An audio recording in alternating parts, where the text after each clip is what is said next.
morning, good day.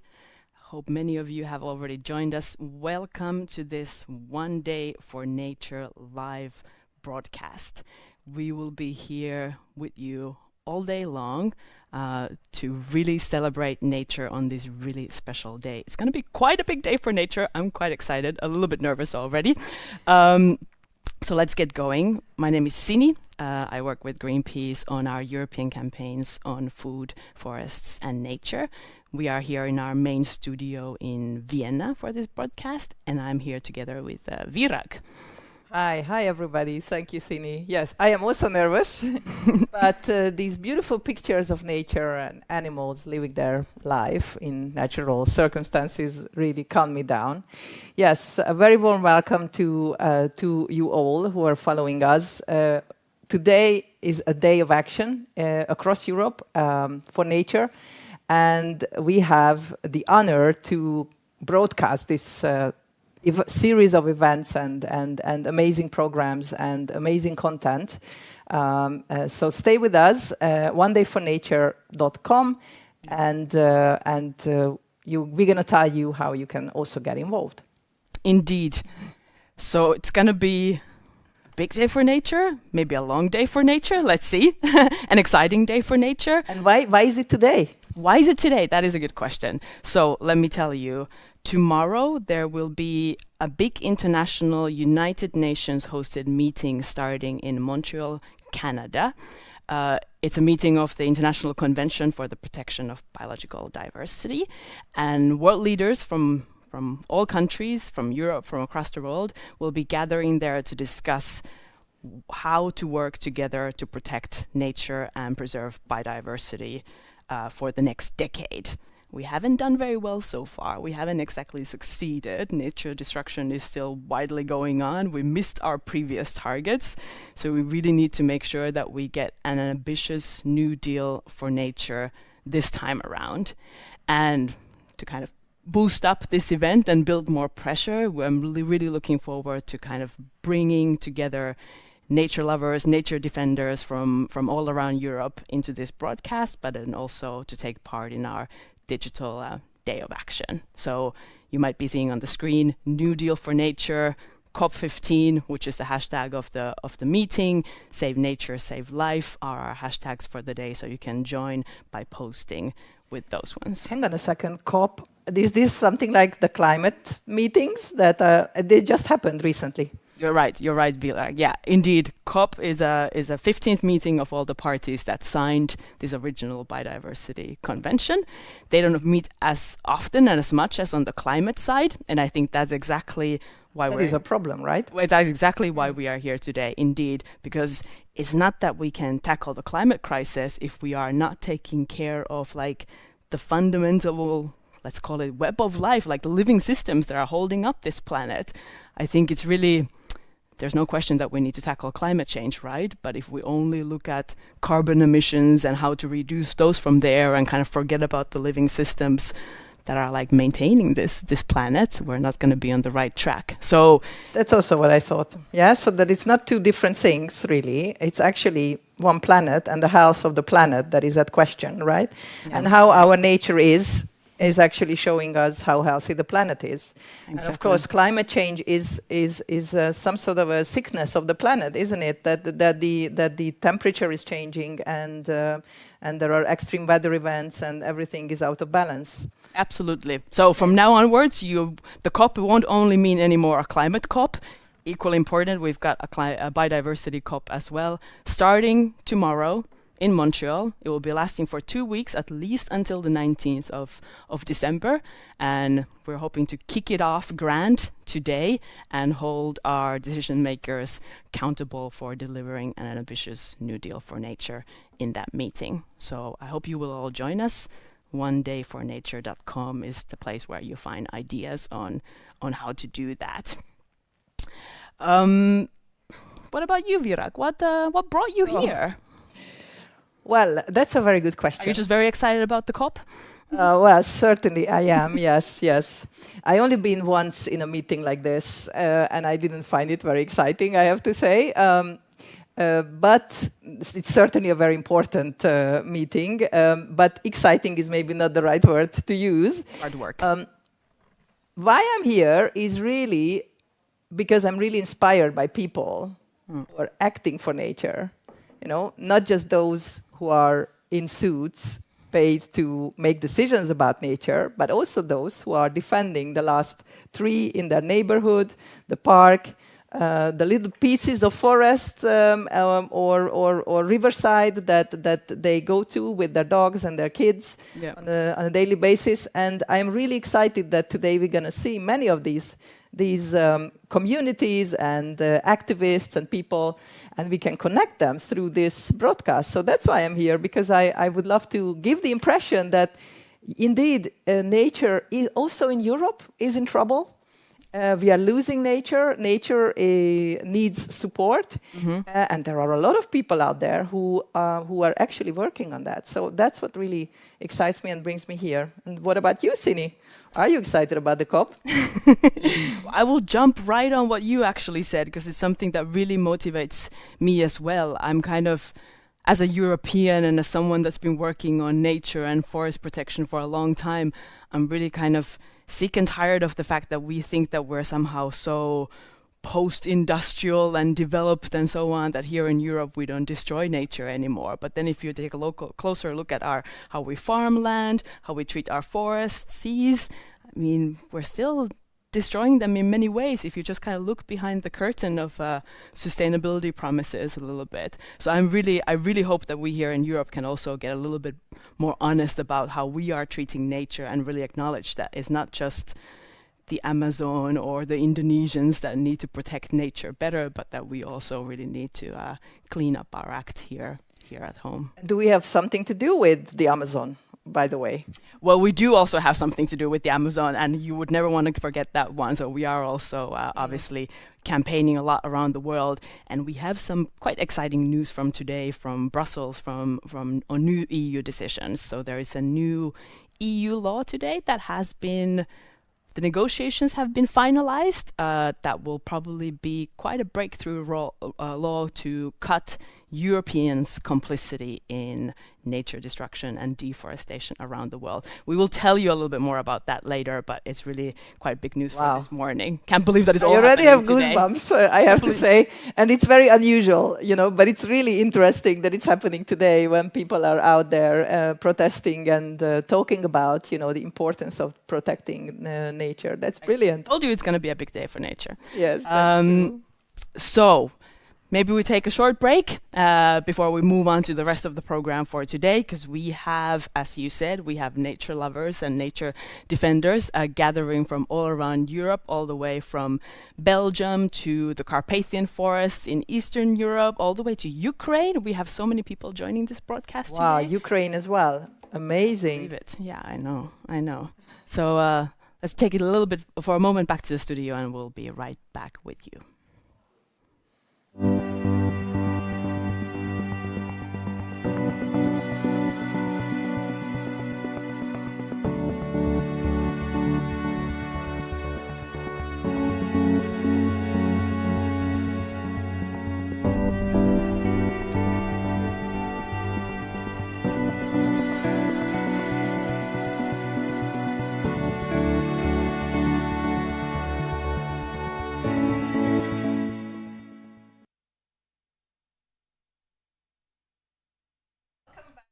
So, welcome to the Day of Action for Nature digital broadcast.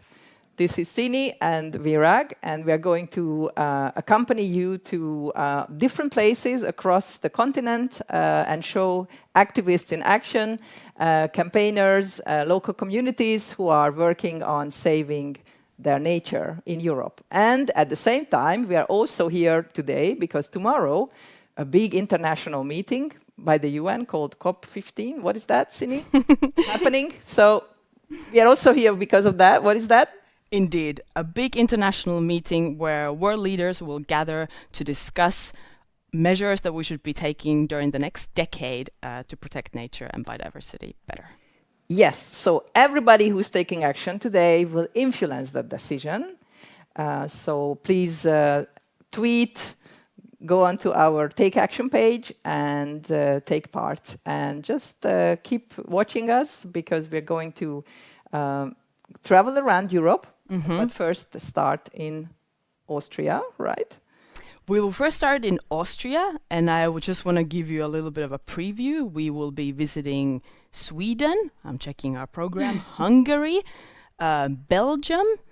We will be doing a short tour around the world. We will be going to the Czech Republic, Germany, Carpathians in Romania, Carpathians in Ukraine, and we will conclude with visiting our colleagues in Canada, Montreal, in this infamous world meeting. Where the conference of the parties is starting tomorrow, where world leaders come together and discuss how they can make a new deal for nature. Exactly, right. And that is what we are wanting them to deliver. So, hashtag New Deal for Nature, COP15, Save Nature, Save Life, if you want to be joining us today. Plenty of ideas on how to do that on the onedayfornature.com website. But maybe we want to say a little bit more about what's the role of Europe. Why are we here in Europe talking about this? That's true, yes. What I know about this, and I know a little, is that Europe has a huge responsibility in nature destruction. Our lifestyle, our consumption patterns in Europe really has a huge impact on the rest of the world. So forests are being cleared for feedstock to feed animals, also for wood and paper and all these other things. So that's what I know, and this is obviously horrible, and we need to change that. Yeah. Is there anything else? You're already well on track, Virag. Okay. And I do think all of that consumption that you're mentioning is also impacting nature here in Europe, not just outside of Europe. And I actually wanted to share with you all that we put together a small report a couple of weeks ago. It's called Failing Nature, if you want to look at it up, where we brought together case studies from around Europe. We have at least 13 different case studies on how nature is still getting trashed today in Europe, especially because of very industrialized farming, because very industrialized forestry, fishing activities, pollution, and all these things. That sounds terrible. And you would kind of think sometimes that this doesn't happen in Europe anymore, would it? Yeah, I mean, if you go and look at that report, and we've got a nice map out with the different case studies, you can see what's happening in your country from there as well. Where do I find that report? You will find it by Googling Failing Nature and Greenpeace. Maybe our studio can put the link up later on. But there's indeed, we've got many of the cases presented in this study. We will also be visiting, I think, our partners working to defend those spots of nature still today. So we'll be visiting them and hearing more about what is still happening. So there is a lot to do still, I guess, by top decision makers, ministers and heads of states and everybody else. There is a lot to do. Okay, so while we are campaigning here, we would also really, really welcome the fact that the president of Austria had actually sent us a message to kickstart the day. And I think he's leading by example to show that leaders can do a lot, and leaders can do a lot more than what they do, even in Europe, where we think that everything is fine. Yeah. President van der Bellen is a big nature lover himself. Do you know that? I live in Austria, and I follow him on Instagram, and I know that he's traveling a lot across the country and always go hiking. Nice. And he's got a first dog called Yuli, and Yuli lives in Hofburg, in the presidential palace. And President van der Bellen walks her around the palace a lot, and you can see them walking around. So he's really a nature lover, and he was so kind to send us a message today to kickstart the day. Amazing. Let's have a look at it. Ladies and gentlemen, dear friends, our planet is in a state of emergency. The climate crisis and pollution are huge present-day challenges. But there is another crisis. Plant and animal species are disappearing. The variety of all living things on our planet is declining at an alarming rate in the recent years. We humans are the cause of this loss of biodiversity. And it is us who need to be part of the solution for our own sake. Our ecosystems provide us with clean air, fresh water, good quality soil, food, basically everything we need to live and to thrive. It may seem like no big deal, but the disappearance of one species can have a far-reaching impact on the whole ecosystem. In other words, on us. And that is a big deal indeed. It is crucial that we implement global frameworks to protect the biodiversity, the variety, and the beauty of our planet. Let us all do our share. Let us be bold and decisive in our action. And let us keep at it. Thank you. Thank you. Oh, wow, that was quite a message directly from the Austrian president. Directly for the Day of Action on Nature. Indeed, that should set the scene for the upcoming meeting. Yes, thank you very much. Yes, and we would love to see President van der Bellen and other heads of states going to Montreal this week to discuss the situation that he described, the dire situation that our planet is in. Are they going? Well, I mean, that's a good question, Virag. I'm almost a little bit disappointed that I think at least president is not going and most heads of states are not going. We were really trying to campaign and call for them to go. Hang on a second. I don't understand. I mean, this is a big thing when there is a climate COP, right? Exactly. There is always a big show of heads of states and prime ministers going there and giving speeches. Yeah. Why is it that nature is not so important? That is a prime question. I would like to ask it from the heads of states themselves. We have a lot to do, right? We have a lot to do. I live in Brussels, where the EU headquarters are. And in the climate COP a couple of weeks ago, we saw the president of the European Commission showing up, the vice president of the European Commission showing up, and also the environmental commissioner. I know that the environmental commissioner is representing EU also in Montreal on COP15, and all credits to him. But nevertheless, I think the issue of such importance that it would deserve also the appearance of heads of state and top EU officials. So it's a shame. I agree with you. This is a political sign. It's not the ultimate thing that they need to do to travel to meetings, but by showing up, they actually show the importance of an issue and that they really think, like us, that there is a need for a new deal for nature. Yeah, indeed. It's still a little bit of like the little sister position of next to climate change when we talk about nature protection. Okay, but how can you stop climate change without saving nature? I don't understand. You can't, indeed. You can't. I think. Unless you're greenwashing, right? Unless you pretend that you're saving the planet, and you actually don't. I think we often get a little bit fixed with the idea that we can just engineer our way out of this all, that we can just with technology and science manage to somehow extract carbon from the atmosphere and not change anything else. And that kind of attitude completely misses the importance of preserving the ecosystems that are holding this planet together and keeping it running. And we sometimes come up with really stupid ideas on how to supposedly fight climate change and actually destroy nature at the same time. So bringing it down to like everyday level, Sini. So does this mean that when I try to buy a product that is certified to be defending nature, or not defending, but at least maintaining nature, like there are these schemes, right, that sustainable forestry, sustainable fisheries. So I am being fooled or not? What is happening there? It's a good question, Virag. I mean, my personal take is the biggest decision you make is when you decide whether you're buying that product in the first place or not. And if you really need it, if you really think that resource use is worth it, then you can pay attention to the labels and see what's being said about the details of the product. But it's not just because a product has a label, then it's not going to have any impact on the natural environment. So I would say not be fooled by those. Okay, so yeah, we definitely need to do still a lot in Europe. Yeah. And individual customer choices are not enough, right? Absolutely, which is why we need the political pressure on people like President van der Bellen. Exactly. Because we need we want to see them going to nature protection UN meetings. Yeah. We want them to use this opportunity to showcase how important nature is for them and the planet's health. And for that, we need active citizens, right? We need people who are going to put pressure on them. So you can take part in our digital day of action and help us in doing that. Shall we start our tour around Europe? Yes, let's do that. That's a good idea. Shall we start where we are?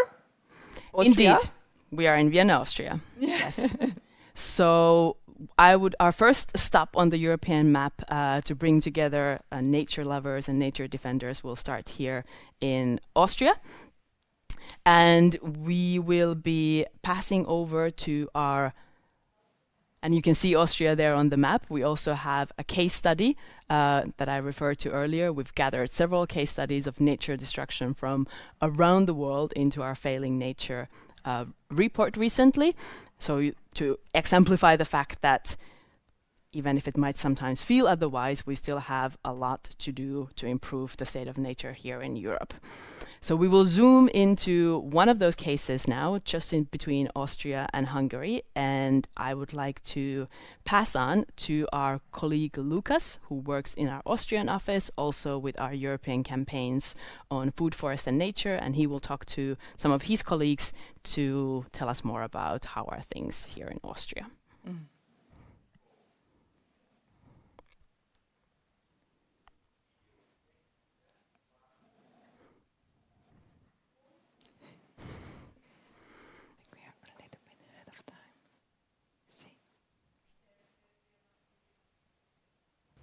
Hi everyone, I'm Lucas Meos. I'm a European campaigner with Greenpeace based here in Vienna, Austria. And today I'm sitting here with my lovely colleague Iris Dorfegger. Iris is the biodiversity expert at Greenpeace in Austria. And we're going to talk a little bit about the state of nature here in Austria. So, Iris, maybe you could first explain to our viewers a little bit what the uniqueness about nature in Austria is. So what is really so special about nature here in Austria? So as you know, Austria is a really small country, but is really diverse and has like a lot of different landscapes. You all know the mountains, the Alps, but also we have like a lot of lakes, lowlands, we have grassland, we have a lot of cultivated landscape like vineyards and stuff. So we had a lot of biodiversity, even though we are so small. If you ask biologists, we have more than 488 natural habitats, and we have around 68,000 different species, and almost 800 of those you can only find in Austria. So you find a lot of unique butterflies and flowers you can only find here. So it's really nice. It sounds really, really special. But it also sounds a little bit like everything is fine with nature in Austria. Is this really the case? I mean, a lot of people think so, because we did a survey recently, and around 88% of the people think that the condition of biodiversity in Austria is really good.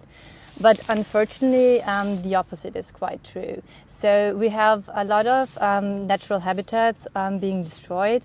Around 59% are destroyed or in danger. Also, a lot of species are endangered, around 39%. So we have like this, we have a difference between people thinking of Austria's nature and like the reality. So we ask leaders in Austria to put biodiversity on their priority list and to really change that. Because in the EU we are also, in comparison, really bad, because the standard European country has much more natural conservancy areas than in Austria. And what are the main threats or the main reasons for why the state of nature is like that in Austria? They're pretty similar to global threats and problems, because we as people, we demand more and more resources and land, so there is less and less nature and places for animals and plants left. So we have also climate change, we have problems with agriculture, industrial agriculture and intensive agriculture. We have problems with soil, so there is a lot of soil, built stuff on soil and so on. Yeah, and so it's pretty similar to global problems, but we have some specific problems in Austria as well. And as you know, tomorrow the important UN Biodiversity COP15 is starting. If you are able to give one message to political decision makers, to politicians, what would that message be? It would be that biodiversity and nature is so important for all of us, for animals, plants, but also people, because we depend on it for food, for safety, for like our whole life. So it would be put it on your priority list and protect it properly. Very well said.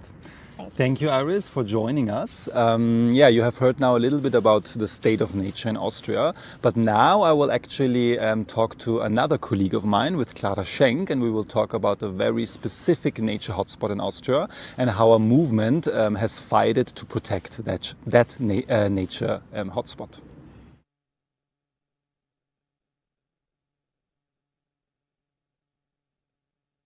Hi everyone, here I am again. For those of you who have just joined, my name is Lukas Meos. I'm a campaigner based here in Vienna, Austria. And you've just seen a conversation between me and Iris Dorfegger, who is the biodiversity expert in Austria, talking about the state of nature in Austria. But right now I'm here with Clara Schenk. Clara, thank you so much for joining today. Thank you for the invitation. Of course. And Clara, maybe you could just quickly introduce yourself and also tell us a little bit more about the work that you are actually doing with Greenpeace. Yes, of course. I'm so glad to be here.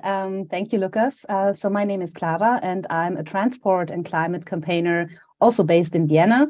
What we actually do is we try to really put a spotlight on how traffic is impairing nature and also climate, and how we can build a mobility system that doesn't serve big oil anymore and doesn't make us stuck to cars, but really makes it possible for everyone to have a climate-friendly and affordable way to travel across the world. Great. Thanks, Clara. Okay, so Clara, we are here to talk about one very specific nature hotspot in Austria, because last year you have been fighting with many other movements in Austria against a new highway that would have threatened a national park in Austria called Lobau. So first of all, to our viewers who are not familiar with that national park, can you tell me a little bit more about why Lobau is such a precious nature hotspot? Yes, gladly. So Lobau is actually one of the last intact floodplains that we have along the river of Danube, and it's a very special place for many reasons. It is, first of all, a highly protected nature reserve that really has some of the most special nature hotspots in and around Austria. It's also very close to the heart of the people of Vienna, because it is one of the very few nature reserves that is actually on the city ground of a huge city. Vienna has 2 million inhabitants, and the Lobau is really part of the city of Vienna. It is, as I said, it is a floodplain forest area, a so-called alluvial forest, and it is home to many very special animals that don't have a home anywhere else anymore, because Austria is also a very densely populated country with a lot of car infrastructure, a lot of buildings and cities, obviously. So keeping these last remaining spots of nature intact and protecting them is very important indeed. Yeah, and I also know from my experience that Lobau is obviously a very special place here in Vienna. So it's a very special place, a very precious nature hotspot. But what have been the plans now of the city government of Vienna? Well, we have to understand that Vienna is a very big city, obviously needs infrastructure, and the plans that have been in the making here, they're more than 20 years old. So what the city of Vienna and also the neighboring region were planning was to build a huge highway that has a tunnel section that goes right under this precious natural park, which is not only a problem because it is really the wrong answer to the mobility need of the people in Vienna. Many experts have shown in many studies that we can build a mobility system that works for everyone in the city with an even larger extension of public transport and public infrastructure. It is really something that maybe just to imagine it, it was a huge plan. They wanted to build two tunnels under this area, each of them the height of a 6-story building, so a huge infrastructure project. And this area is so special because it is highly dependent on groundwater levels. So if you can imagine, there is this beautiful forest, this beautiful nature reserve. Underneath is the groundwater that really feeds all of the life in there, and that makes it what it is in its heart. And they wanted to build this huge construction directly across this water body and underneath the park. So yeah, many people have been fighting this for many, many years, and it is wrong in many ways, and it's not the answer to what the people in Vienna and the region of Eastern Austria actually need. And so when we talk a little bit about more the impact of that I would call it now horror infrastructure project, what impact would have had that tunnel to this nature hotspot specifically?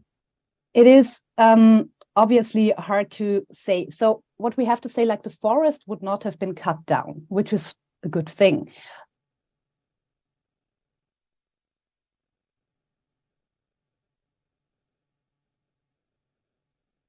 My backyard is where I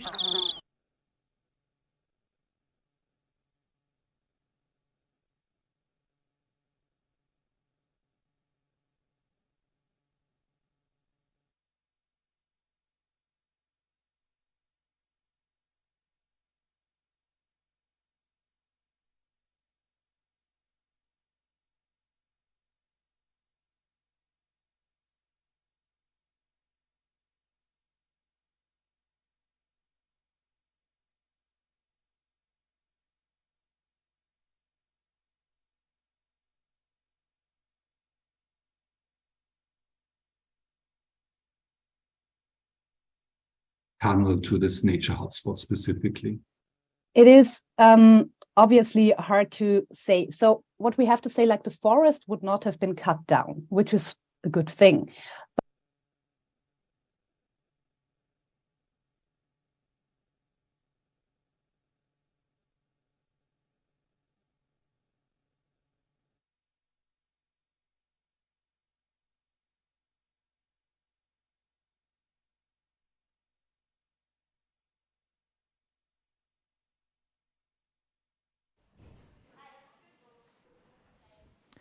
A really fascinating example from Vienna we just saw to defend the Lobau forest, which is part of the city. And while I was listening to the campaigner talking about this big motorway that is apparently needed because it serves the city, I was thinking, well, do we really need to destroy nature in order to develop our society and our economy? Do we really need to do that? Is this something, is this contradiction cannot be resolved? So is it a humans against nature? Exactly. I mean, I have to say, I'm almost a little bit annoyed, Virag, that that's how we're always like, we end up that it seems like either we preserve the planet or we stop developing and evolving as like human species and our well-being and so on. That should not even be the options that we're being given. Like, of course, we're going to evolve and develop and improve our living conditions, and we can do it without destroying nature any further. So, I mean, I think the Austrian example also included some alternative proposals that they have been making on how to do this. And in many cases, we have those options to evolve and produce what we need in a different way. So it's quite annoying that we always have this kind of like, oh, if you want to preserve nature, then it means we need to go back to the I don't know, ice age or even further kind of setting. And I think we see the same dynamic not just around the world, but in many places around Europe as well. Yes, I think this Lobau case in Vienna was a very stark example of European nature defenders and what they have to fight for. And we will see a lot of other inspiring examples from across Europe very soon. But you know, you would think that Europeans know how to protect nature, and that we don't like. Maybe we destroy nature outside of Europe, but certainly not inside Europe, because we are so much nature lovers, and we like our trees and birds and rivers.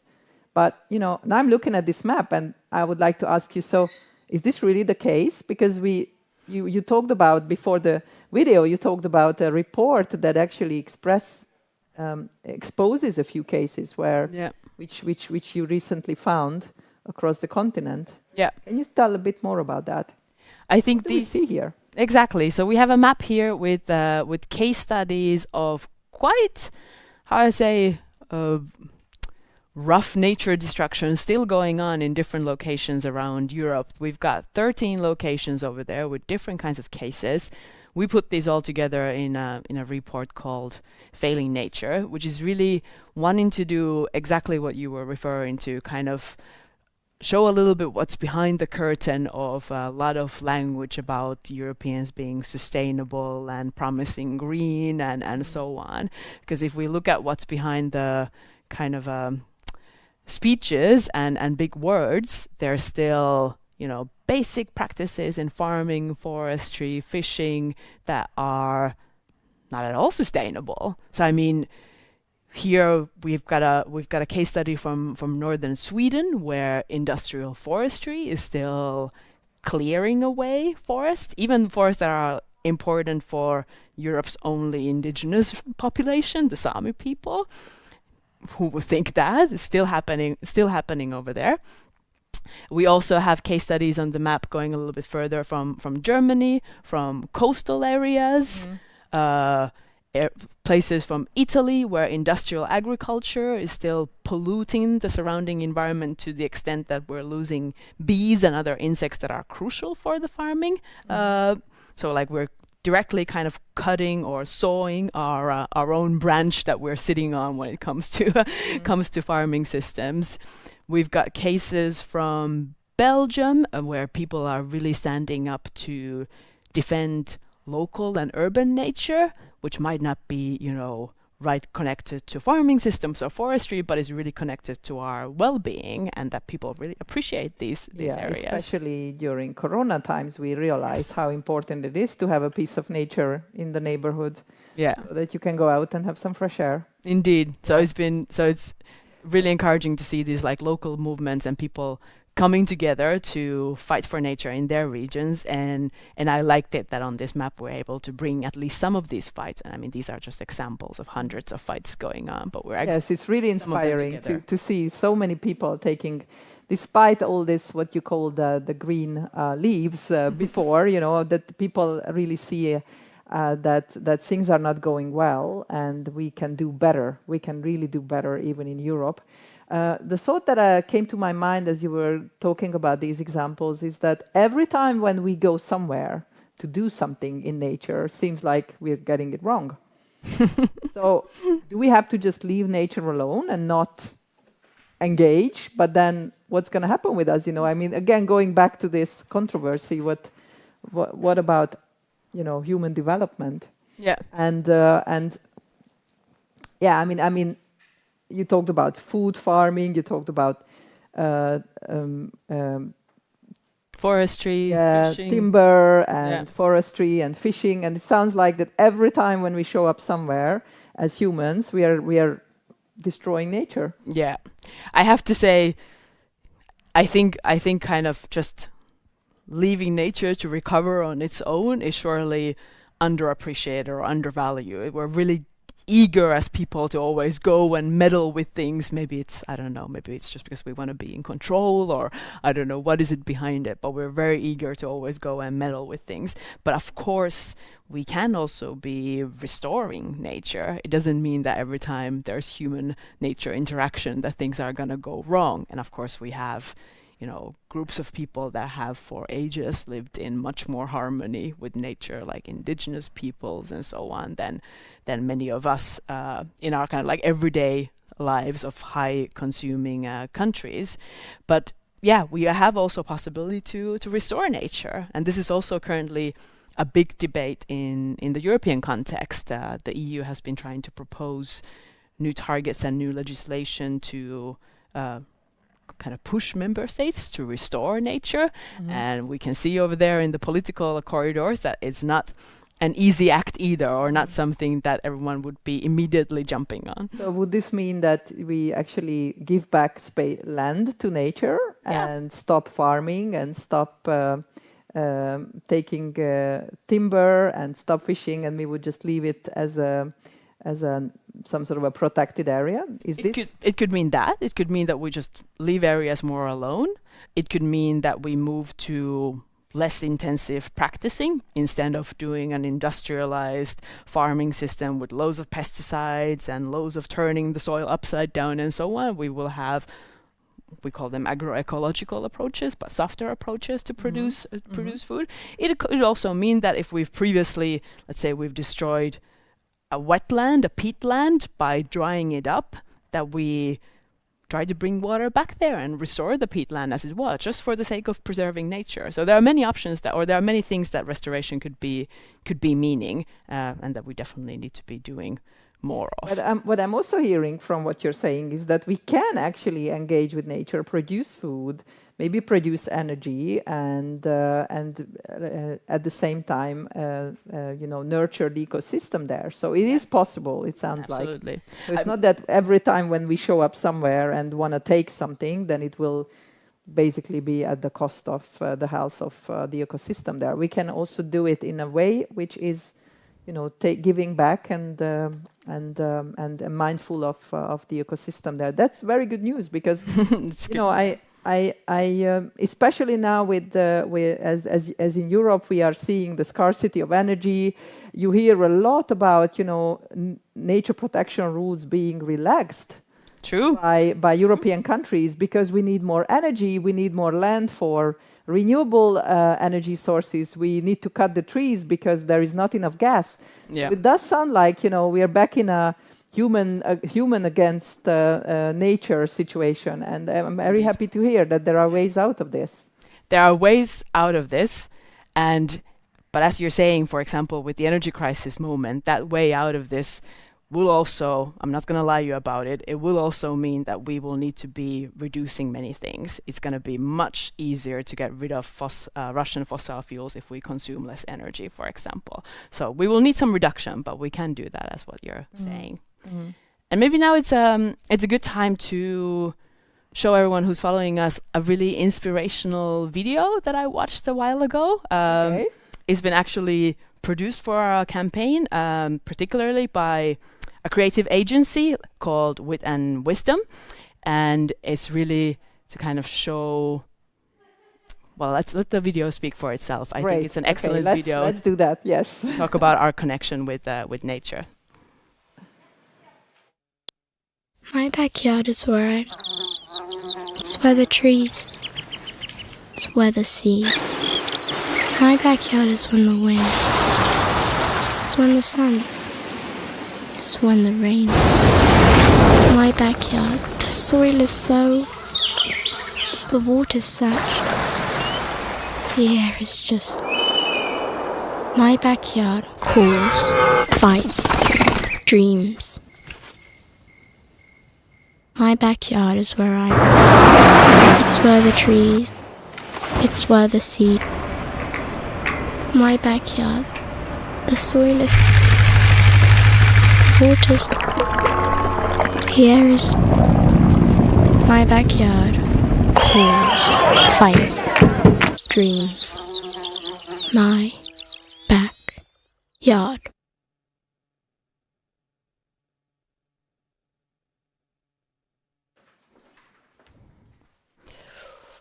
My backyard. My back is full of goosebumps. That was really beautiful. I know. How do you feel about your backyard? Shocking. How do you feel about your backyard, Virag? Do you at all relate with this video? Absolutely, absolutely. Yeah. I grew up close to the river Danube, which cuts across many countries in Europe.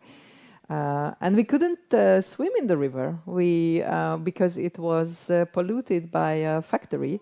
Really? So we had to play just by the riverside, and the water was too dirty. And my parents, when they were little, they could swim in the river Danube, but my generation was not lucky enough. Wow. We also know that rivers can be cleaned up, and if we look after them, then they can get their lives back. And for example, here in Vienna, the Danube is also here, and there is a part of it which is basically a recreational area, and as well as a nature reserve. Yeah. So during the summer, we don't have a beach, but we have the Danube, and you can go and have a great refreshing swim. So. Yeah, I think I relate to what this video says about how your environment can degrade. And I think especially if you live in the suburbs or in the sides of big cities, that is probably a very familiar picture. Yeah. But I love it that you bring a little bit of hope into the picture. And that reminds me, I was cycling down the Danube a couple of summers ago for weeks.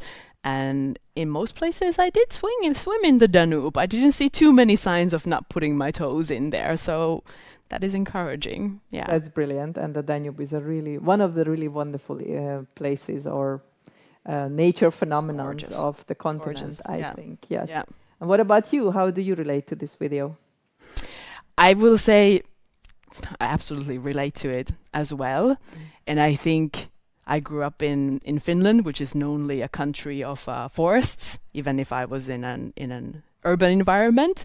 But we all, even us Finnish people, we have this idea of our country that is just covered by these beautiful forests. Yes, I have this idea everywhere. of Finland as well, exactly. Yeah, Let me stop you there. Okay. Yeah. Because as soon as you take a transport and go a little bit deeper into the forest, you realize that behind the facade you have massive clear cuts. Most of the forests are actually young, just like seedlings. They're young, they're small, they're more bushy, they're hardly even forest. So once you go a little bit deeper and look behind the facade, it actually isn't the kind of fairy tale forest that you're imagining of. So as soon as I found that one out, I went like, oh dear, need to do something about this. So it's really been an inspiration for me to become a nature campaigner or activist. How would you call it? Your backyard. My backyard, yeah. All of the northern forest I would call almost my backyard. Yes. But maybe with this we can start saying goodbye to our first stop in Austria, to our Austrian colleagues, and thank you them very much for contributing to the broadcast and sharing some of the stories on what's happening. Thank you, Lucas, Clara. Thank you. And we will slowly start moving towards other parts of Europe. We're actually going to go kind of to the direction of the Danube, I think. Our first stop is going to be with colleagues from Carpathian countries. And after that, we will also have stops in Sweden and Hungary and Germany and many more to come. So if you're not there yet, follow us on onedayfornature.com. And now we will be moving on to our colleagues in Romania.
So hello everyone, welcome back. We are continuing our One Day for Nature live broadcast throughout the day, and next we are moving to the Carpathians to visit our colleagues from Romania, from Czech Republic, from Poland, from Slovakia, and all the way from Ukraine, of which I have to say I am particularly touched by. I'm going to say thank you and bye to Virak for a moment, that was here to kick off the broadcast with me in the morning. She will be back with us a little bit later. But the first greetings from the Carpathians, which is, if you didn't know that, is a magnificent mountain range and kind of like a last area of almost partly untouched forest in Europe still remaining. And it's one of the areas that many of our offices, Greenpeace offices around Europe, are really fighting for to defend. And we have allies also in Ukraine. So next joining us will be Yehor. He's a campaigner. He works with the nature conservation in Ukraine organization based in Kiev. And it's quite touching and impressive that despite the war, despite the horrendous situation that the whole country is in and people in it are in, these people are still also standing up for nature. So really kind of giving my respect and love to Yehor and looking forward to hearing his message to all of us. Hi, my name is Igor Grinik. I'm a campaigner from Ukrainian Nature Conservation Group. You all know that now my country is fighting against brutal and violent Russian invasion. But that doesn't mean that the destruction of nature in Ukraine is on hold. No. Our nature, including precious Carpathian forests, is still being destroyed, even faster than before. There is a possibility to stop it, but there is no political will. And this is why we joined the campaign with a simple but very important message to the politicians. The Carpathians matter, even in wartime.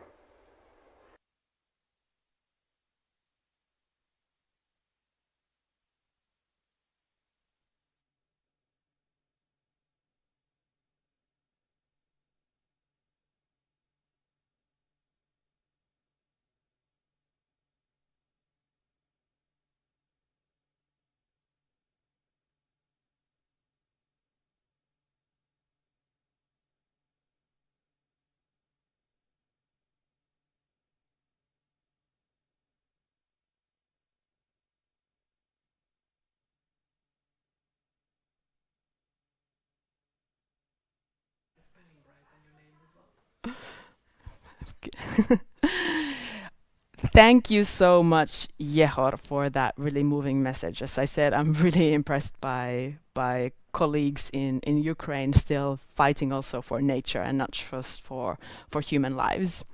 That was our gateway to our Carpathian hour, and next we're going to be going directly into the middle of the Carpathian mountain forests with our colleagues from Greenpeace Romania. So I will be passing on to Laura.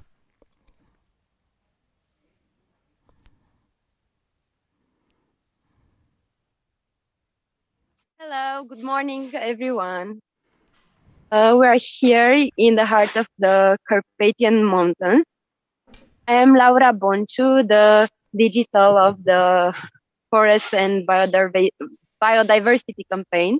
And alongside with my colleague, we are transmitting this from the heart of the Carpathians. I will also leave Ciprian to present himself. Hi everybody, I'm Ciprian. I'm the forest campaigner from the Romanian side. As Laura told you, we're really happy and excited to be part of this communication day, specifically from the Carpathians, from the nature.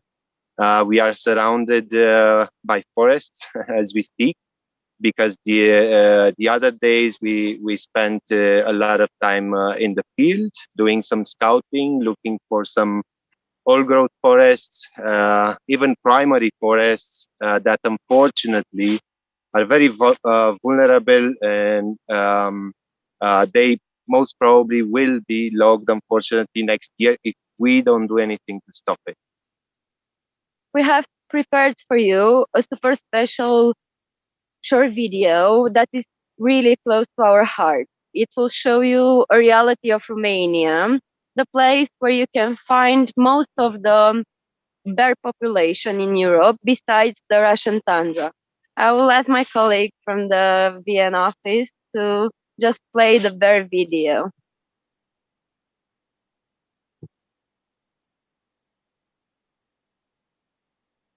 Well, if that is not the case at the moment, if it's not possible, we can continue by saying that we in the past days, as I was mentioning, scouted for a couple of forests that are over 150 years old. These are forests with a lot of biodiversity, with diverse species composition, very natural, like and very complex habitats as well. We started to do this basically in the summer this year, when we also thought about expanding our work in the Carpathians for the entire Carpathian chain mountains. We understood that we cannot talk about biodiversity protection and conservation only by tackling national issues and working to solve these issues with the local governments, national governments. We realized that the Carpathians need more attention, and they need to be recognized as a transfrontalier protected area. So in that sense and in that direction, we started to work a lot with colleagues from the region, with the other offices as well, with colleagues from Poland, with colleagues from Austria, Hungary, even with colleagues from Ukraine, as Yehor was already in the stream earlier. We're trying to put this issue of the Carpathians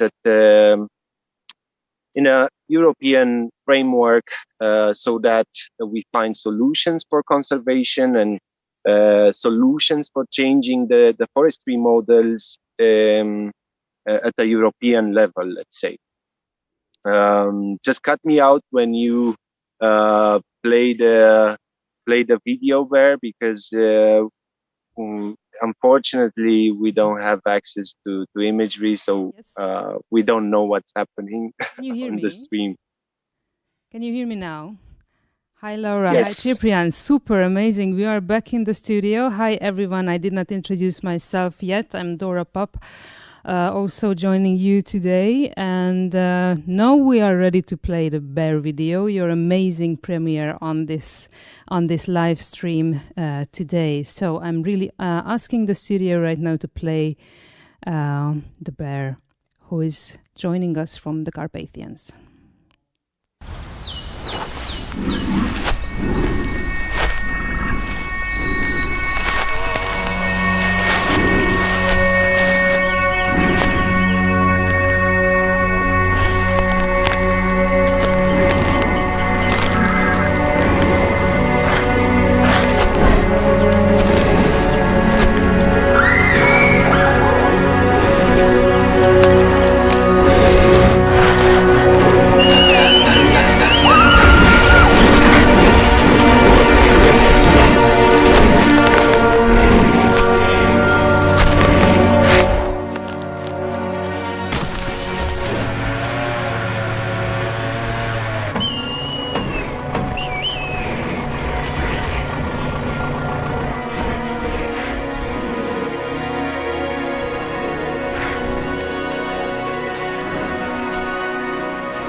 Thank you so much. Can you tell me more about this video, please? Can you hear us? Me. Basically, this is the story that every bear in the Carpathian is living. It's a story about destruction. It's a story about how we are influencing the biodiversity and the environment. It's a story about animals that are searching for food and they are finding plastic. It's a story about logging, illegal logging. And it's a story similar with what people are living, but also the biodiversity. And just like that, I will just ask you to please sign our petition, because for us it's super important to preserve these amazing forests and all the biodiversity around them. So you've got a call to action, safecarpathians.org. Please get in there and sign our petition, and let's make it our fight, our global fight for saving this amazing place of nature that Romania is really linked with. I will also introduce, because we prepared some amazing footage from our activities during this weekend. Ciprian will tell you more about what have been happening there and why it's also important for us. Yes, yeah, and while we are preparing the video, just a moment.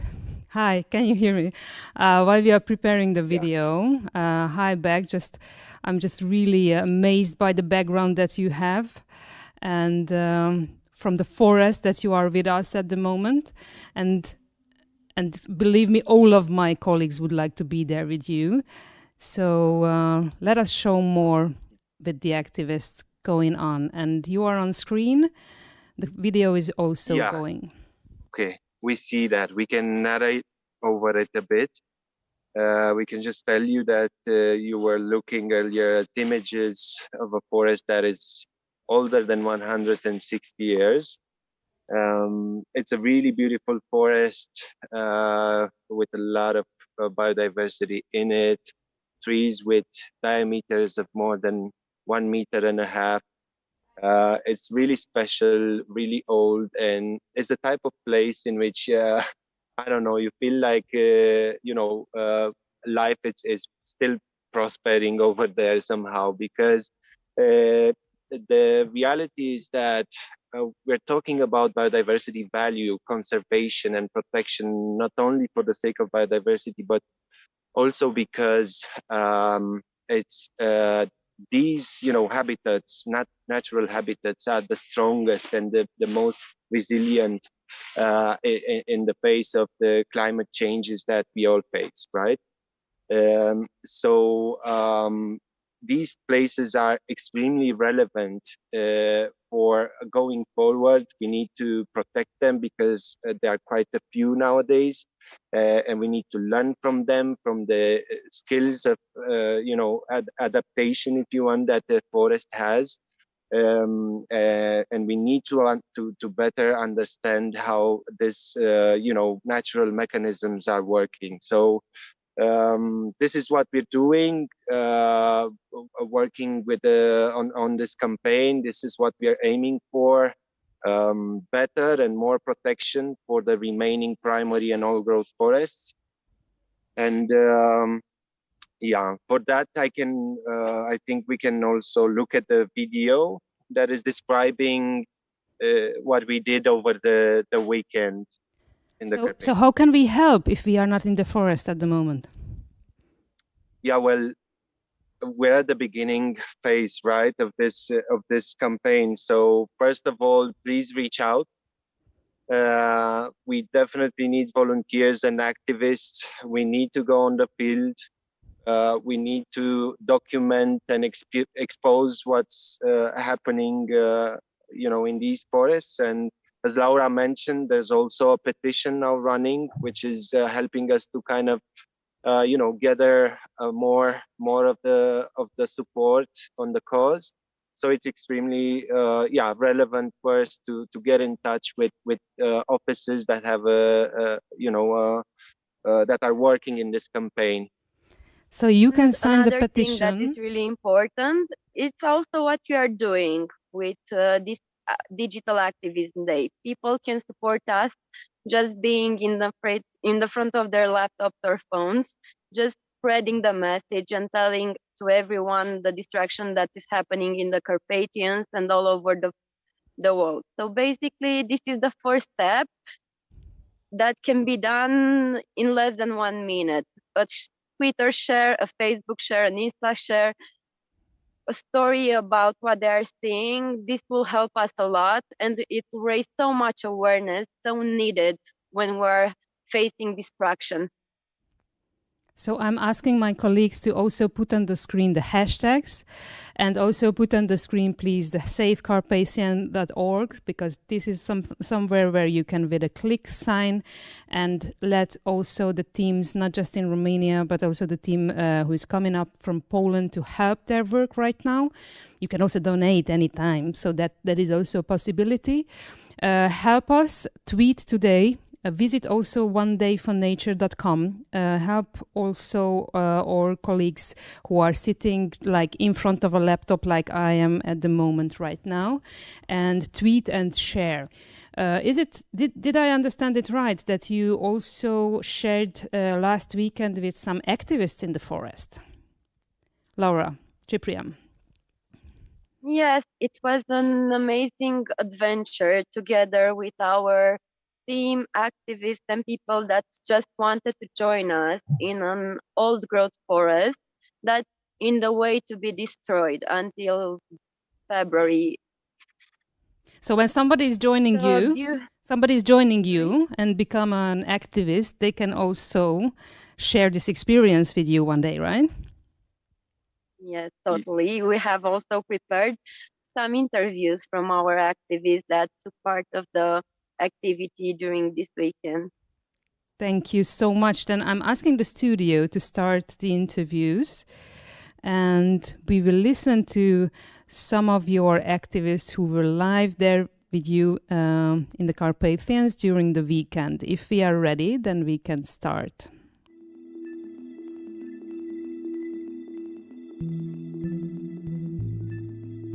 Ne aflăm în prima etapă, practic, a tăierii, în care oamenii de aici, cei care administrează pădurea, întâi fac drumul.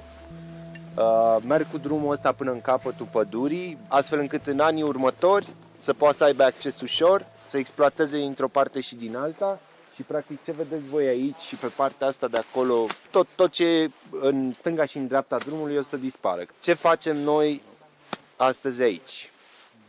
Păi, documentăm sau adunăm, dacă vreți, dovezi pentru afirmația asta pe care vrem să o punem în spațiu public, că pădurea asta e neatinsă, că pădurea asta e valoroasă din punct de vedere al biodiversității. Pădurea asta are cam 160 de ani în acte, dar arbori, dacă vă uitați la ăsta de aici, la paltinul ăsta, are peste 200 de ani în principiu. Deci ești într-o pădure administrată în care pădurarii vin și se uită la cum exploatează pădurea astfel încât să obțină cât mai multă valoare financiară din ea, că despre asta e vorba. Genul ăsta de arbori și diversitatea asta de specii nu se întâlnește, e atât de simplu, adică găsim unul sau două. Mai sunt arbori pe care o să-i vedem pe drum cu circumferințe de 1 metru, 1 metru și ceva, asta înseamnă 250-300 de ani. Deci diversitatea practic de vârste e foarte, foarte mare și în principiu e o pădure chiar mai vârstnică decât o au ei în documentele lor. De ce e asta relevant? Pentru că într-o pădure administrată o să vedem maxim 2 grupe de vârstă. Acolo vedeți că mai are și cioplajul ăla, bucata aia de lemn care a dispărut și aia e importantă. Unii poate n-au X-ul, dar au chestia aia, au cioplajul ăla. Da? Sau mai au un punct mic sau chestia genul ăsta.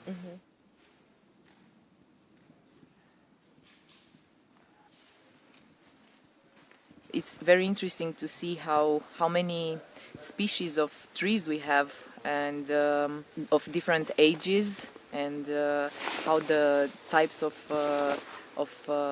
trees are mixed and they live in perfect harmony. So yeah, I love it. I feel this is a forest crime because I see a lot of trees marked, so that means that very soon these will disappear as well. So yeah, it's a crime scene like many others in the Romanian mountains. Vezi tot felul de copaci sănătoși și în putere și după aia îți dai seama că nu o să mai fie aici poate peste câteva luni sau chiar și mai devreme. E tragic că tot ce vedem aici poate fi avariat de niște activități care au doar scop economic. Și în câțiva ani e posibil ca pădurea asta să nu mai fie așa cum o vedem noi în momentul ăsta.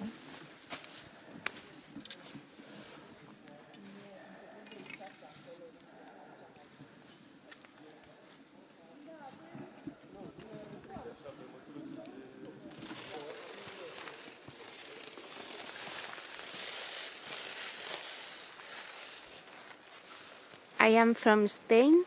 I am in the Carpathian mountains because I have known a lot of huge trees are being logged. I am amazed of seeing so huge trees, and I cannot believe they are not going to be here anymore. Also, I have studied with my children at school. They are studying about Carpathian mountains, their importance, the importance of so old forests for nature, and especially these ones. And I am here because I do not want that this continue happening as it is happening now. I think this is a forest crime scene because all these old trees have been cut down. Some of them are more than 200 years old, and it's not only for the trees themselves, but also for the animals who live here and depend on them to live.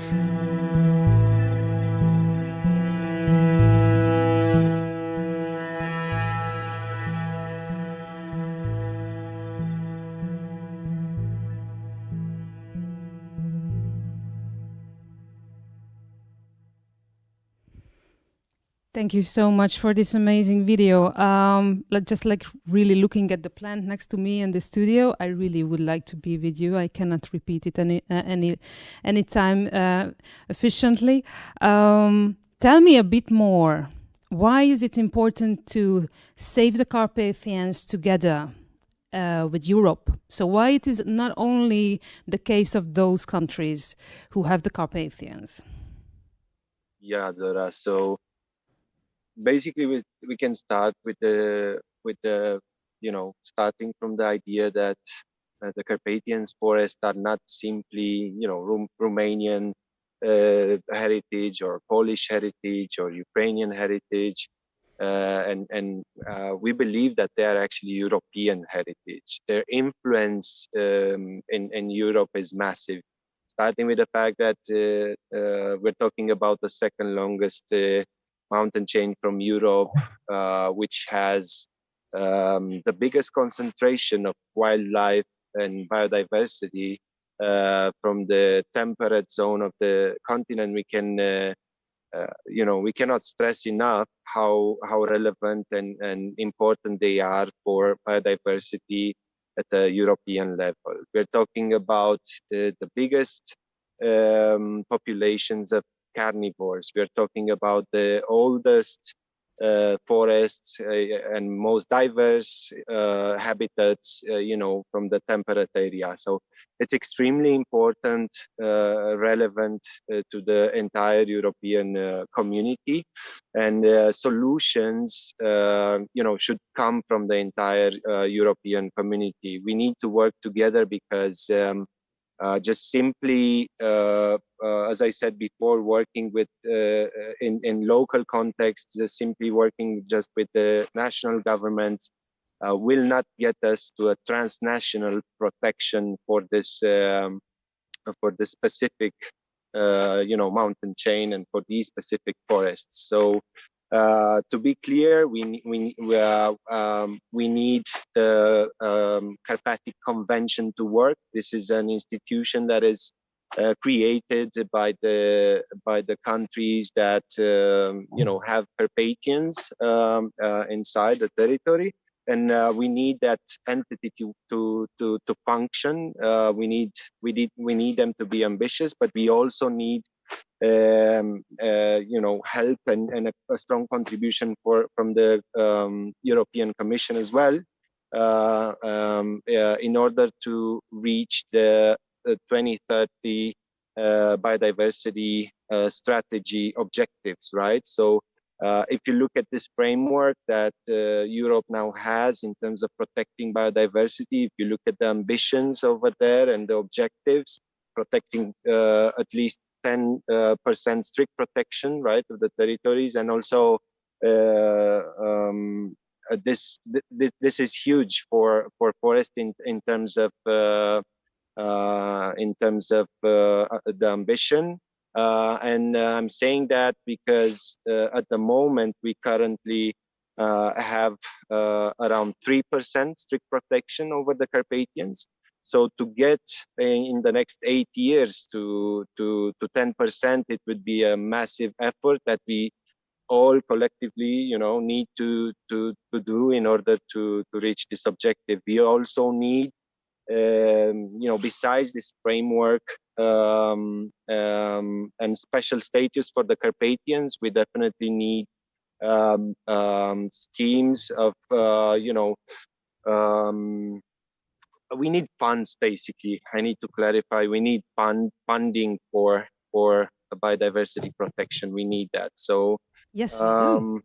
And we have to repeat it. We are starting this campaign, and we are getting more and more public support. As you saw, activists from all over Europe, activists from Spain are coming in the Carpathians to document and expose what's happening here. To raise more support around this campaign, and hopefully we're gonna build constituency, and we're gonna start to put things in motion. So we actually together imagine Europe raising voice for the Carpathians, for the protection, because that can be also a model for all other cases, all other nature protection areas all over Europe. How can you help? Please sign, and correct me, Ciprian and Laura, if I miss something. So first you can sign the petition right now that you can see on the screen here, Save the Carpathians. You can also be a volunteer. And today you can just simply from your couch at home, just tweet about the case and raise your voice and help us save the Carpathians. Save the Carpathians, save nature, save life, and New Deal for Nature are the hashtags for today. Please help us make these trending all over the day to make our voice heard in Montreal. So we are not going to stop in Europe. We are going to go to Montreal with this message. So I'm really thankful for both of you, Ciprian and Laura, that you joined us today. And you gave us the wonderful glimpse of the Carpathians. And I'm going to let you go back to the cottage, actually, to get some warmth after. I know that you are protected, but please drink a warm tea now. And we are cutting also. We are actually not going to the cottage. We are still spending the day in the forest. But thanks a lot. We have the tea with us. We are safe. Don't worry about it. All right. Thank you so much. Thank you so much. And thank you for helping us to give Carpathians a voice all over the world. It is super important. And thank you so much for this opportunity. Thank you all for being with us. And now we are going to another part of the Carpathians, from Romania right to Poland. And I'm asking my colleagues whether we are ready with the message. And can we connect the team in Poland already? If yes, Hi, then... My name is Gosia, and here today I am welcoming you from Bieszczady Mountains, a Polish part of Carpathian Mountains. We are right now in the heart of Bieszczady. And I don't know if you knew, but Carpathians are Europe's second longest mountain range, full of majestic forests and amazing nature diversity. And right now, at the beginning of this live stream, you can see it for yourself. So So get a hot coffee or a tea and watch amazing Polish Carpathians.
Hi once again, my name is Gosia and I was born and raised in these Carpathian lands, and right now we're in the Polish part of Carpathian mountains, in the Bieszczady mountains.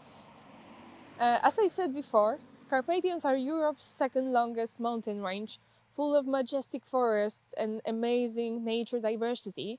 And when it comes to nature, I don't know if you knew, but Carpathians hold over 140 bird species, such as, the biggest ones like golden eagle, and the tiniest ones, I would say pygmy owls. And I don't know if you knew, but also Carpathians holds the biggest carnivores of Europe. And what I meant by it, I meant wolves, lynxes, and brown bears that are basically the symbol of this place. And right now, we're at the place of this irresponsible logging. You can see for yourself that even though we are in the Carpathian mountains, you cannot see like the big majestic forest, majestic Carpathian forest, but all you can see is logging.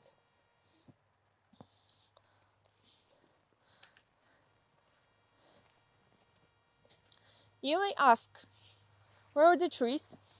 And here I am to tell you, because this part of Carpathian mountains belongs to 97% of Carpathians that are not well protected and are constantly under attack. Imagine that only 3% of Carpathians are well protected and are free from irresponsible logging and harmful human activity. Imagine that only 3% is, as I said, truly protected. And this 3% is not enough. And we would not have to be here today, and I would not have to stand before you and tell you this if this number has been significantly higher. I must be honest, because we were supposed to be in a different place right now. We were supposed to show you like a big example of this irresponsible logging, but unfortunately, National Forest Holding, Polish governmental organization, closed all the roads that we wanted to go by there and just started another logging, like another really big logging. So sorry for that, we are in a different place. And right now, you will see for yourself how this other place that we were supposed to be in was destroyed by this irresponsible logging and harmful human activity.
Hello once again. What you just saw is the place that we were supposed to be in today, and the video that you saw is the perfect example of irresponsible logging that is not going on only in this place but also in all of the Carpathian mountains. Just imagine it. And right now we will show you this place and how this place was destroyed by National Forest Holding and other groups.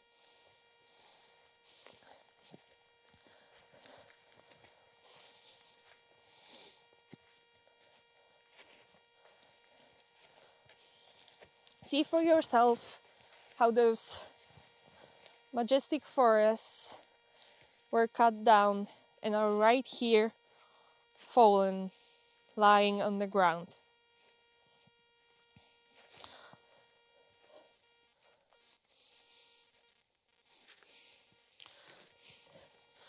What is truly unacceptable in this situation is that not only small trees from tree plantations are being cut down, but also those big, majestic Carpathian forests that are home and refuge to many living organisms.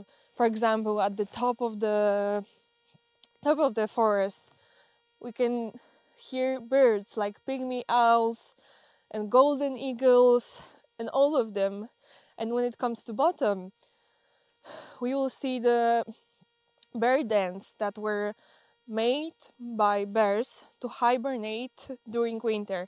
And when it comes to trunk of the forest, we can see there the green mosses, insects, fungi, and others. So as I said, the one tree is a home and refuge to many living organisms, and it's a unique ecosystem. And right now, let's go and see how this place was destroyed.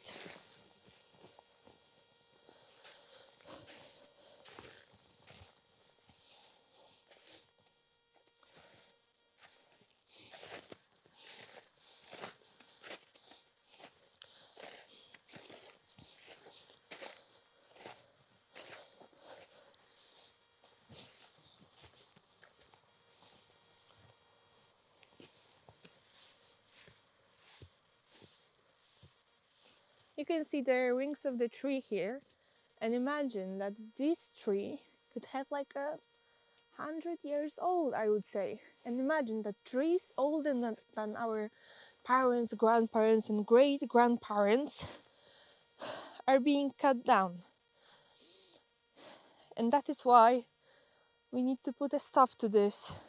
And if you want to help us save the Carpathians, if you want to help me save my home, because Carpathians are the place where I was born and raised, please sign our petition and go to our website, savecarpathians.org. Hi, it's Gosia again. We are welcoming you from Bieszczady Mountains, a Polish part of Carpathian Mountains. As I probably said before, although I don't know if you're new here or if you just joined us. If you just did, well, hello. And to those who joined us a long time before, hello again. As I said, my name is Gosia and I was born and raised here on these Carpathian lands. And basically I spent all of my childhood in the woods. And I remember walking with my mom and dog. My dog was named Saba, and she was this huge dog with a big heart. And I remember walking with her and to my mom to the woods, to mountains. And I remember picking up blackberries and eating them. And I remember it all like it was yesterday. And I remember our joy when we get to see a glimpse of, for example, a deer. These were one of the most joyful moments of my life, I would say. And right now, I'm standing before you, completely devastated because my home, the place where I was born and raised, is now being devastated by really bad people. And I would not have to be here today if Carpathians were well protected and if more than 3% of Carpathians were well protected. I would not have to be here, but I am here today and telling you all of this. And I also remember from my childhood that I like to be alone, and that is why I mostly went to the woods alone, without anyone, and all I could hear or see was wind, birds, and noises of wildlife that was happening in the woods near my home. And Carpathians are my home and are my refuge. And this is the place where I belong. And I would just say this is my place, because Carpathians are not only a home to animals or this beautiful nature, but also to us, people that live here, that work here, and that really need your help, because we need to save the Carpathians. So if you're here, then you should probably go to our website, savecarpathians.org, and sign the petition, because that could be the only way. How can we save my home and save home for many children and for future generations? So please sign. As I said before, Carpathians and those amazing Bieszczady Mountains are home to many animal species, including wolves, lynxes, wildcats, and brown bears that are basically the symbol of this place. Right now, in Poland, there are about 100 bears residing in our forests. And even though this number is not very large, I would say it's rather small, there are still people that are stealing their houses. And as an example of that, I can give you National Forest Holding, Polish governmental organization that is responsible for a big amount of logging in the Carpathian mountains, but not only in the Carpathians, but everywhere in Poland. And National Forest Holding, sometimes I would say, likes to be funny or ironic, because on their official Twitter account, we can see their tweets where they say how amazing brown bears are. And they're recording those videos, and they're just, sending another tweets, and they're like, wow, let's see, wow, you need to see this brown bear, and let's see now let's go see brown bear dance. And I'm just here, standing here and looking at it, and I am just like, why are you doing this? Because National Forest Holding is responsible for a huge amount of greenwashing, or I would say bear washing, which is a bit, or not a bit, cringe. And yeah, National Forest Holding is also responsible for this logging that you could see and you can see now.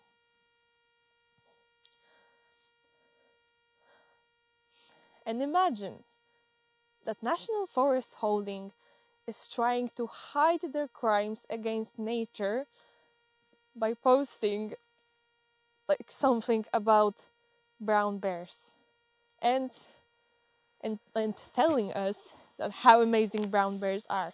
To be honest, brown bears are amazing, but what isn't amazing is National Forest Holding and their logging that is going on in all of the Carpathians. So yeah, National Forest Holding, you're a bit cringe. For many years, many movements and NGOs have been pushing to the better protection of the Carpathian forests. Right now, I can share with you two amazing movements that are trying to protect the Carpathian forest. First, Wilczyce. Wilczyce, an English translation to Wilczyce is she-wolves. And they were a grassroots group that lived in the Carpathians, and that was blocking the logging. And unfortunately, some time ago, they were evicted. And unfortunately, they are not here today, but they did such a great job defending the Carpathian forest that you don't even know. The second movement is Initiative Wild Carpathians. It is a grassroots movement that was established a few years ago. And when you go to the Initiative Wild Carpathians,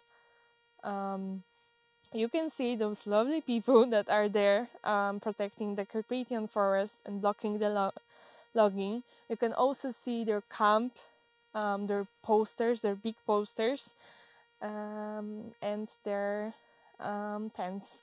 And by the way, I am pretty sure that they are welcoming everyone to join them.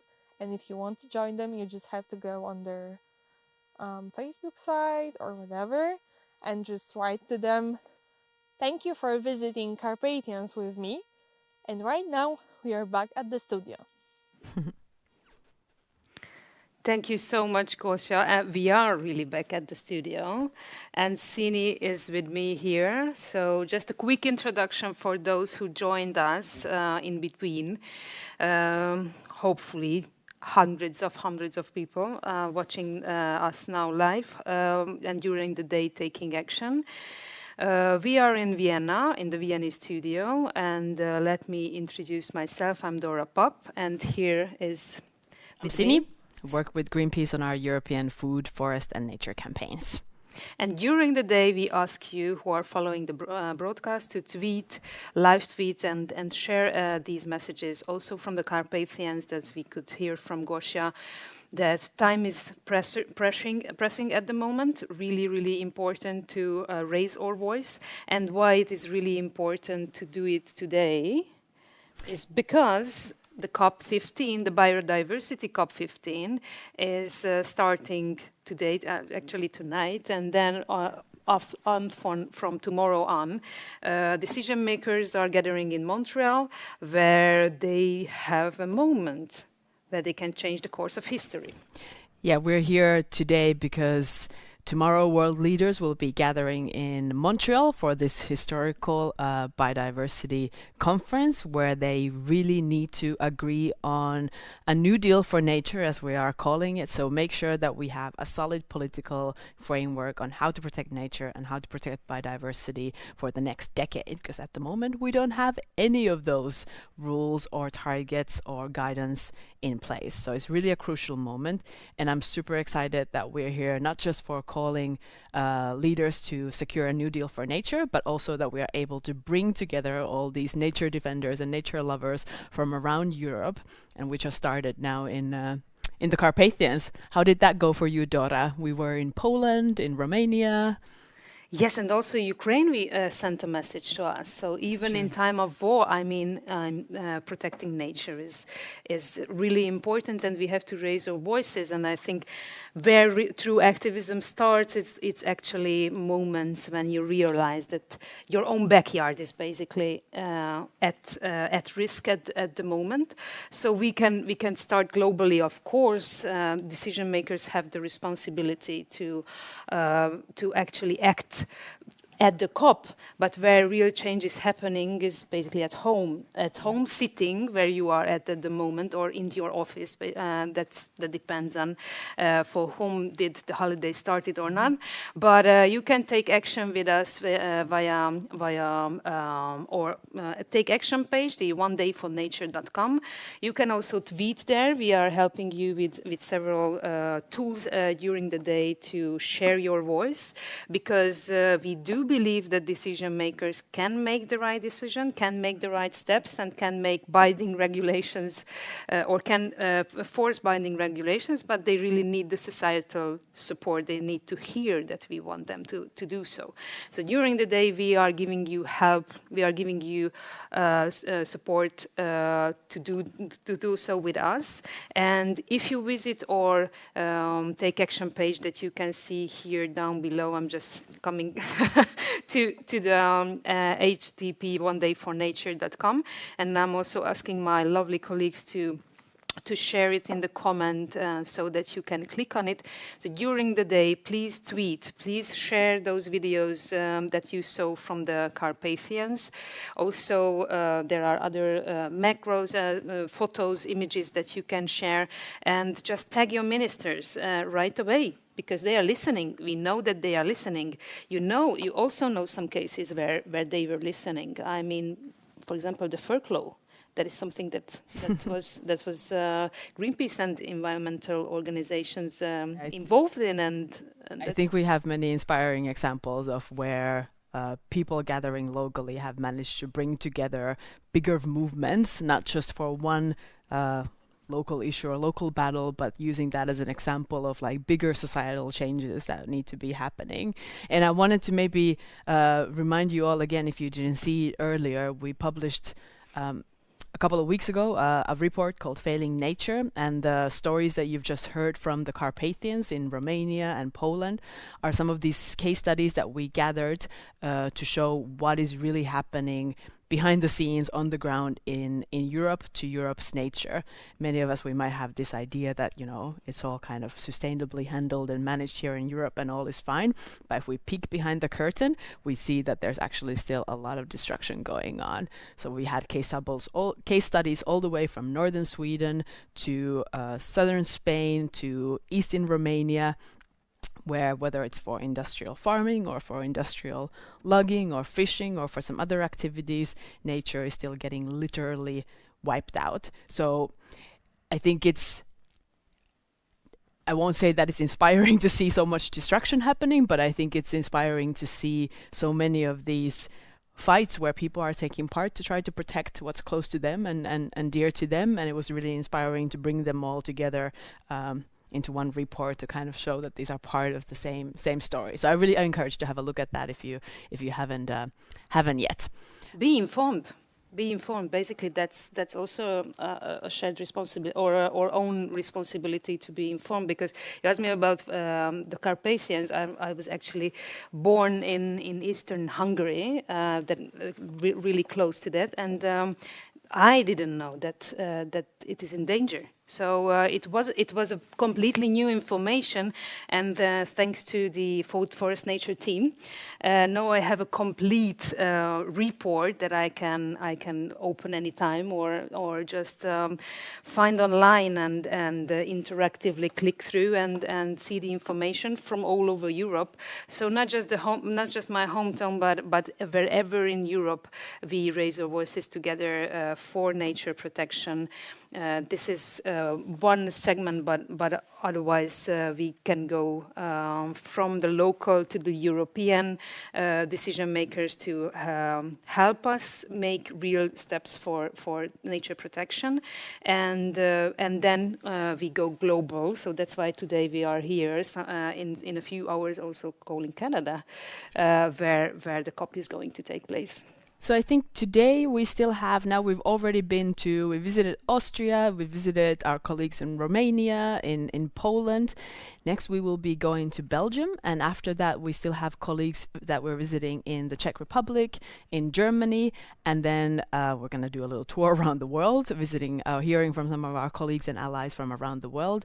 And at the end of the day, we're even getting greetings directly from Canada, from Montreal, where this meeting is taking place. So we still got an exciting day ahead of us.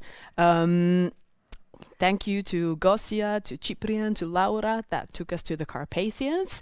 And I think, are we ready to continue to the next stop with Belgium? Yes, let's check with the studio whether we have Belgium with us. And while we're waiting, I want to tell you that the work done by our Belgian colleagues has been really inspiring. They've been bringing together people that have been really fighting to defend urban green areas and urban nature that's really close to many of us. And they've got some exciting stories from there to share. So shall we take it to Sophie and the team in Belgium? Can you hear us?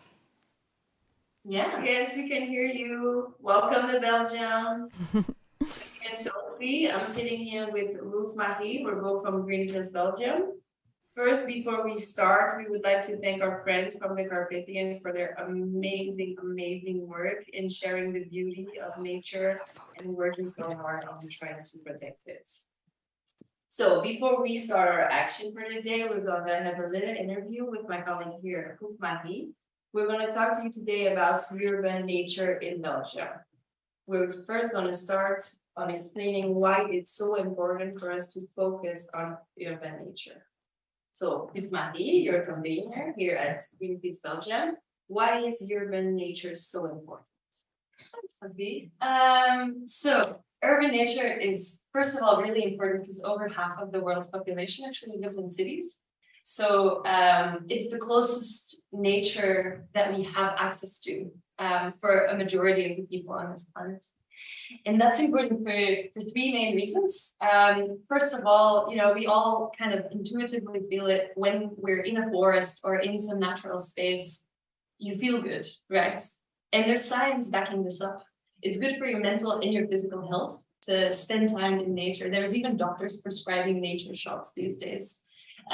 So if you live in a street with big trees, old trees, there's a correlation with less use of antidepressant medicines, for instance. And there's research that shows that the songs of birds make you happy, which I would back up that data myself.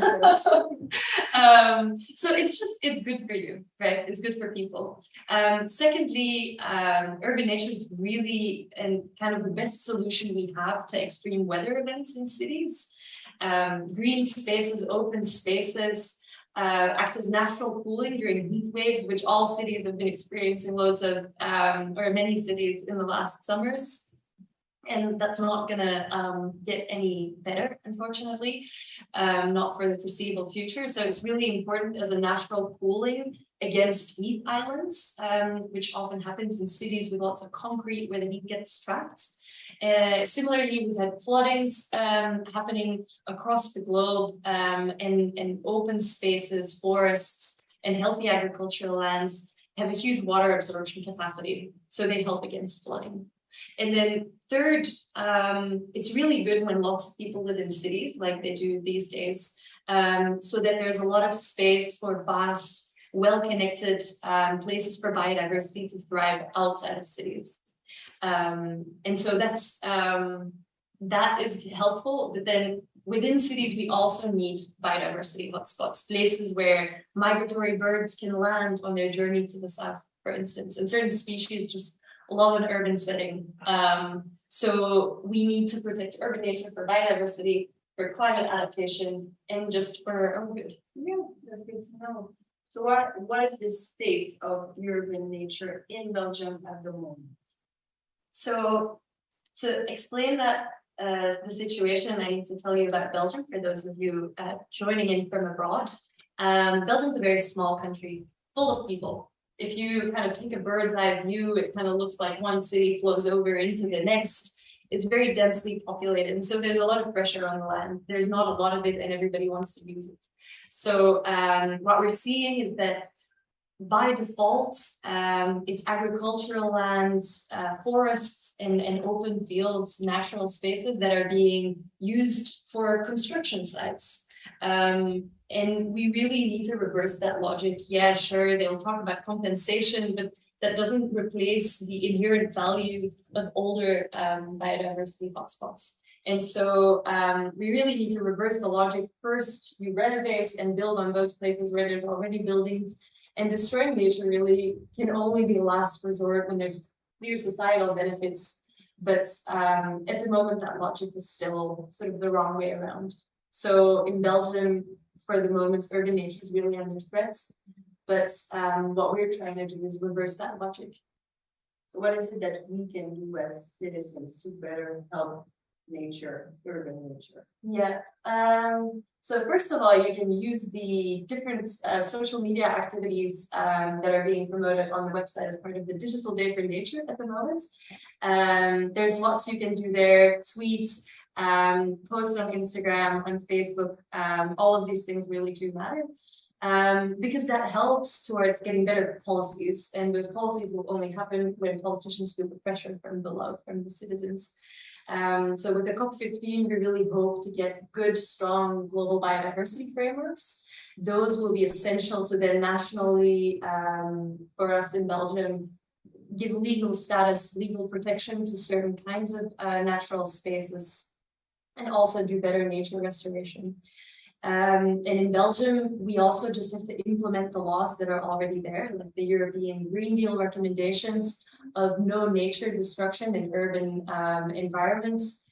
What the Brussels government is doing is going against that, which is already a law that's already in place. And the EU proposal for the nature restoration law also calls for zero net nature loss by 2030, which also what's happening today is not really helping towards that.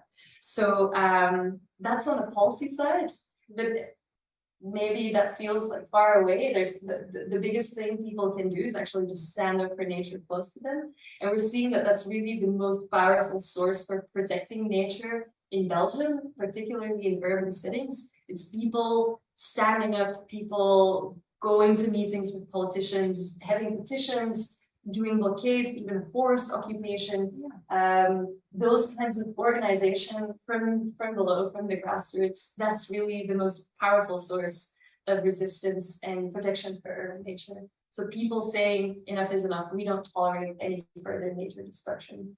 So what we try to do is support these people with, and sometimes little things can already kind of come a long way into pressuring local governments to protect nature rather than build offices or an industrial site on it. Yeah, thank you. Those are very, very helpful tips. And you can do it even if you're not in Belgium. Those are very useful tips wherever you want to protect urban nature in your country. So if you're thinking of ways to help us protect nature, please help us push our politicians to make the right decision, to make a new deal for nature at the COP15 that's starting tomorrow in Montreal, in Canada, like we've said before. So it's very important that you go on the website One Day for Nature and find all the helpful tips on how you guys can help us help nature. And while you do that, we'll have a look at some of our great nature defenders here in Belgium. We had the opportunity, we had the chance to interview some of them at a recent action demonstration in support for the Amazon forest and the local communities trying to defend it. So let's start by having a little look at what they have to say. Back to the studio.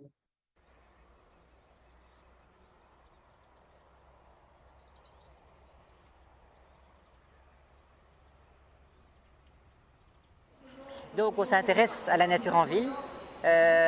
On croit que c'est essentiel pour qu'il y ait une ville vivable, où les gens puissent se détendre, puissent avoir un accès à la nature, ne suffoquent pas de chaleur tout le temps et également un risque d'inondation diminué. Et donc on s'intéresse à plusieurs sites, dont la Friche Josaphat en tout cas, le Marais Wils, le Donderberg, le Meijlemeer, etc. Et on aimerait bien qu'ils soient préservés pour nous, mais aussi pour l'immense majorité des citadins qui n'ont ni jardin ni terrasse. C'est aussi une question de justice sociale. L'espace naturel en ville, pour tous ceux qui n'ont pas de jardin ou de terrasse, il est public ou bien il n'est juste pas.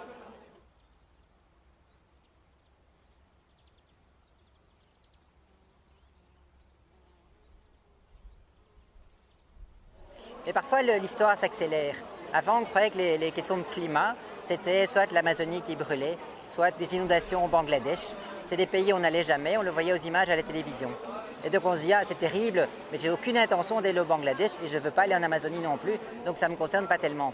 Et puis l'été passé, on a eu 40 morts en Belgique à cause des inondations, et cet été-ci, on en est à la 4e canicule au cours de l'été. Et donc les gens commencent à se dire, tiens, c'est pour moi aussi, ça me concerne également, mais en quoi ça me touche, qu'est-ce que je peux faire, à part rouler un peu plus à vélo et un peu moins en voiture, qu'est-ce que moi je peux faire? Mais en fait, il y a des réponses au niveau régional également.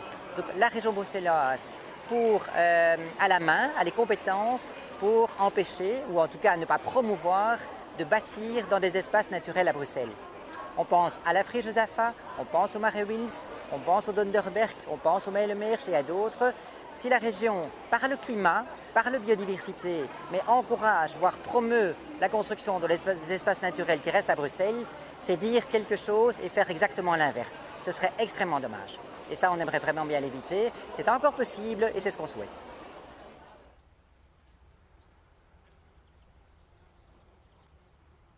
Je l'ai déjà cité, mais je vais reprendre parce que c'est important, c'est la Friche Josaphat. C'est un espace qui était industriel, qui est revenu à l'état sauvage, où il ne s'est plus rien passé pendant 15 ans, des plantes ont poussé, et c'est devenu le premier site en termes de biodiversité pour les hyménoptères, pour les libellules. C'est un lieu de passage extrêmement important pour les oiseaux en migration, qui s'y arrêtent, s'y reposent avant de traverser la ville. Et c'est un endroit où mon ambition serait de le rendre à la population. En partie pour la biodiversité, en partie pour la détente et pour que l'immense majorité des gens, notamment du quartier, puissent retrouver un contact avec la nature. Autre chose que sur Wikipédia ou sur National Geographic, ça vaut la peine de le voir en vrai.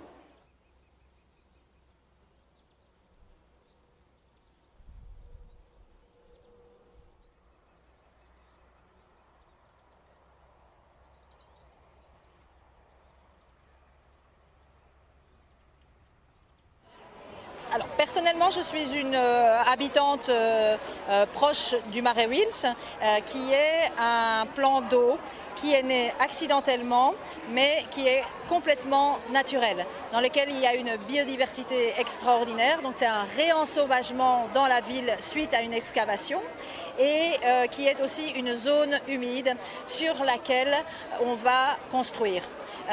On s'est déjà battu depuis 2015, on a réussi à chasser un promoteur immobilier privé. Maintenant ça a été racheté par la région, mais qui agit comme un promoteur à court terme et qui veut donc construire 80 appartements, étendre un bâtiment qui a les pieds dans l'eau pour le moment et faire une sorte de speelbos à la place de la roselière. Donc pour nous, ils sont en train ils ont le projet de complètement rompre l'équilibre qui depuis 15 ans existe sur ce plan d'eau, qui n'est pas encore reconnu comme tel, comme plan d'eau. Donc il est toujours une inondation. Il s'agit d'un moratoire. On demande un moratoire, c'est-à-dire c'est un peu arrêter de construire ou arrêter d'imaginer construire pour le moment sur les sols vivants qui existent encore dans la région bruxelloise. Donc il faut maintenant prendre le temps de réfléchir sérieusement à ce que les autorités font. Il y a suffisamment d'endroits ou de méthodes d'endroits pour réhabiliter des espaces vides, ou bien il y a suffisamment de méthodes pour gérer la crise du logement abordable, parce qu'on parle bien de crise de logement abordable, il faut travailler sur les loyers, etc., sur la grille des loyers. Donc avant de construire sur les sols vivants qui restent encore, eh bien on demande d'arrêter tout ça et de réfléchir.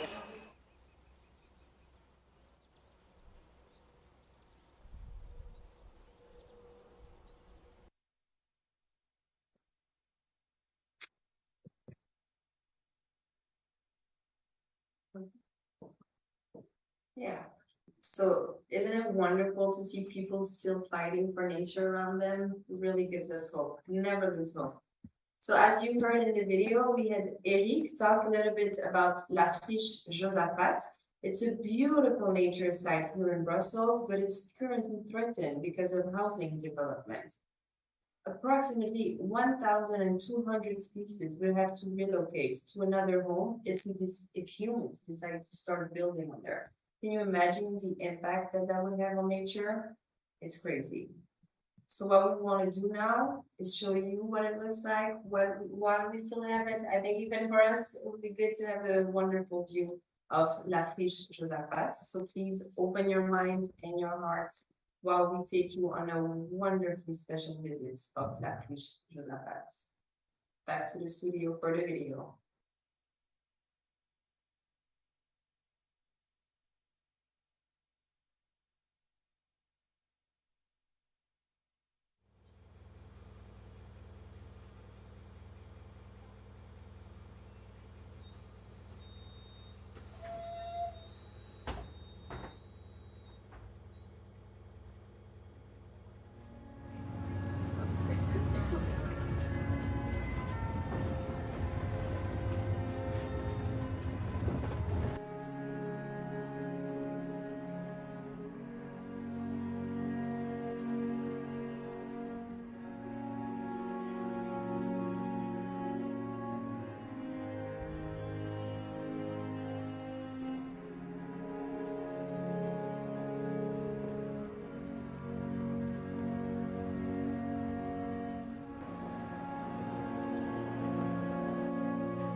Wow, that was such a pretty and touching video. It's funny because I live near L'Afrique Jonathan and I cannot imagine this leaving us for a big building. That would be so devastating. That would be very, very devastating. But it's a great way to show how precious our planet is. So thank you for the great video.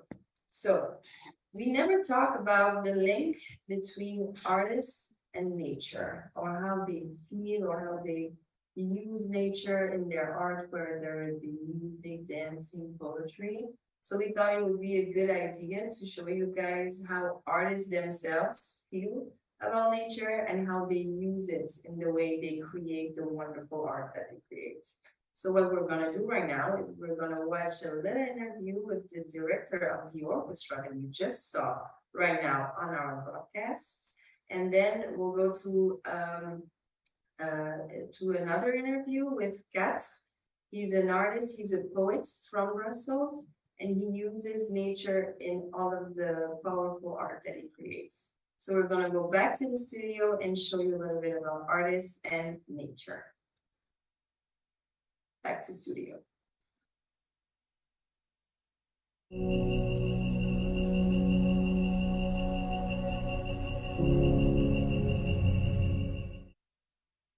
We're standing here at the Frisch Josaphat, where we just recorded a classical piece of music, and we have the director of the orchestra here. Can you briefly introduce yourself and the orchestra? Well, my name is Dirk van der Moortel. I'm a musician. Indeed, I'm a violinist, and I'm working in the Belgian National Orchestra now for 40 years. And 8 years ago, I'm also a violin teacher and chamber music teacher. And 8 years ago, I started an orchestra, a string orchestra, especially for young musicians, called the Young Belgian Strings. And it's for musicians studying in our Belgian conservatoires, and also for those who just left the conservatoires, those who are laureates now. So they're starting at the age of 18 and maybe sometimes even earlier, 16, 17, and they're leaving the orchestra and they're 30 years old. Okay, thank you. And how did it feel for you and the musicians to play in defense of natural beauty? Well, for us, it's very important to defend the natural beauty and to defend our planet and to defend our climate and to defend everything, because my orchestra is composed with young musicians, and these young musicians, they have all their future, and their future is we have to fight for a good future for them, to fight that they can live in a nice and healthy environment. Wow. Can you tell us briefly a little bit about the piece you played, Max Richter's piece on the nature of daylight, and what role does nature play in this creative process? Well, the piece of Max Richter, first of all, is quite young, because he's a little bit younger than I am, so they're always quite young. British-German composer, and known in the circles of post-minimalism.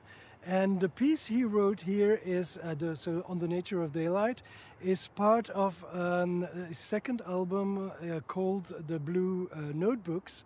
And this piece, especially, this on the nature of daylight, he wrote the whole. Well, he wrote the whole notebooks during the war in Iraq in 2003. And it was meant as a manifest against violence, against war violence, but all kinds of violence. So I felt that using On the Nature of Daylight and this music for the defense of the planet, the climate and the biodiversity was also a manifest against destruction and against human stupidity. Do you think that music can help us turn the tide on the biodiversity crisis? Music can help always, because music is transmitting emotions, and with emotions you can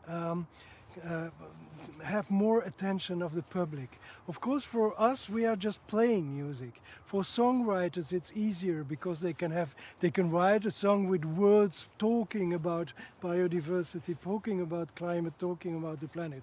But we can use the emotion of music to spread a deeper message. Wow. And a more personal question, what is your favorite nature spot here in Belgium? I would say the one just here on my floor, on my feet. When I'm in my garden and I'm looking to a flower, it's my favorite spot. When I'm walking somewhere in the Zonian forest near to Brussels, it's my favorite spot. When I'm walking in the Zwin, it's my favorite spot. When I'm walking in the mountains, I say nature is my favorite spot everywhere, because nature is the essence of human existence.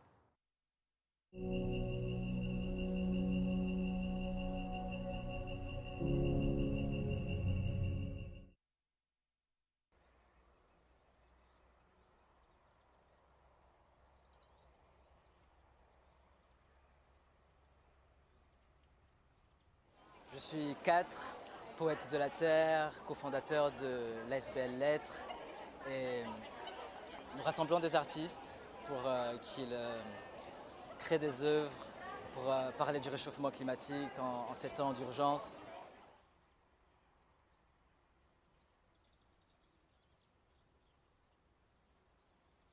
Selon nous, l'artiste est le réceptacle privilégié de l'énergie sacrée par laquelle il parvient à créer l'œuvre qui vient de l'abstrait pour devenir matériel. Et nous pensons que à ce moment de décadence et d'effondrement, l'œuvre de l'artiste doit témoigner de l'hommage et de l'amour qu'on porte pour la planète. Parce qu'il n'existe aucune œuvre d'art sur la Terre qui a été créée sans la nature. Et la question qu'on pose est: qu'est-ce que la gloire de l'artiste face à la mort de la nature? Qui est l'artiste en ces temps cruciaux, à nous divertir, à nous abrutir, à nous humilier? C'est dire qu'il a un rôle de pédagogue, un rôle sensibilisateur. Il devrait parvenir à nous montrer la voie pour qu'on trouve des solutions. Par contre, ce qu'on observe, c'est voilà, un être à la solde des industries et qui travaille pour des marques, donc le capitalisme, et ça nous choque beaucoup. Alors on voudrait l'appeler, ils sont tellement nombreux, nous aimerions qu'ils pensent à leur être supérieur, qui est un enfant à l'intérieur d'eux, et qu'ils se souviennent que aujourd'hui plus que jamais la Terre a besoin d'eux.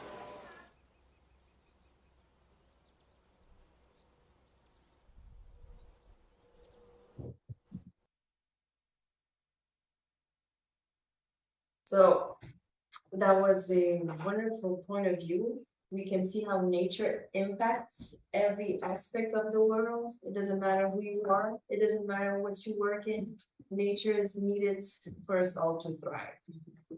So yeah, that was a great pair of interviews. And as we're getting ready to move on with our Day for Nature in Europe and with our European colleagues, I would like really to ask you to help us push, really help us get a message to our politician. If you want to share the beautiful video you saw, if it moved you, if it stuck to you, do not hesitate to share it on your platforms, whether it be Twitter, Facebook, whatever. Share it, tag our politicians, Vervoort, Smet, Macron, use our hashtag, and then go back to our website, onedayfornature.com, where you can find other ways you can help us make a change. The time is now. The COP15 is starting tomorrow in Montreal, Canada. I can say that we need you. We need all the help we can get. So do not hesitate to share. Thank you for listening, and we are back to the studio. Thank you so much, Sophie and Ruth Marie, our colleagues from Belgium. That was quite a tour around Brussels. I want to thank you again for taking us around and for bringing us that amazing music and those artistic perspectives as well. Thank you. We say thank you to you guys, and we are ready to move on further with our One Day for Nature broadcast. So it's been quite a day already. We've been through the Carpathians. We visited Austria. We just came out of Belgium. And we still got a good way to go. We still have many more visitors and many more stops to take. if you haven't checked our website yet where you can take action and join the date, please go to onedayfornature.com. There's a lot of easy to do digital activism actions and ideas for what you can do. We've got a little toolkit, we've got things that you can tweet, and make sure that politicians today negotiating and gathering at the global COP15 meeting for biodiversity will hear us and know that we are all waiting for them to secure a new deal for nature so that we can put an end to all the destruction that we've been seeing today throughout the podcast and give some more inspiration to many of the local fighters on nature. So our next up will be in Sweden. We will be visiting the northern forests of Sweden, together with Anna-Lena, our campaigner from Greenpeace Sweden. Anna-Lena, you're there with us already? Yes, I'm already here. Welcome. How are you doing? Where are you joining us from? Thank you. I'm doing well. I'm joining you from Uppsala in Sweden, where I live, and I'm super excited to talk a little bit about the situation of forests here in Sweden. Great. Thanks so much for joining us. If I remember right, we had a little video to introduce the topic that we want to be talking about a little bit more and to get us started on the situation in northern Sweden and particularly to links to indigenous groups living in those areas still. Do you want to give a little bit of an intro to that video before we dive into it? Yes, sure. So the video we're going to watch is about a specific Sami community in northern Sweden. The Sami are indigenous peoples who live in Sweden, but also Norway, Finland, and parts of Russia. And they traditionally herd reindeers and are therefore very dependent on healthy natural forest ecosystems. And we will talk a little bit more about why. And this video is of a community that we've been working with very closely in the last 2 years, and it really showcases a bit the problem and challenges they are facing because of how forestry is being done in Sweden. Thanks so much. So let's have a look at what the Sami representatives have to say about how their life is looking at the moment. Renen och vi som jobbar med renskötsel, vi är ju till 100% beroende av skogen. Vad ska vi göra om inte skogen finns kvar?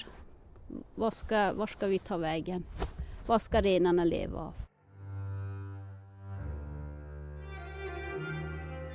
Renskötseln, det är inte bara ett yrke utan det är någonting man lever med dygnet runt, året runt och generation efter generation.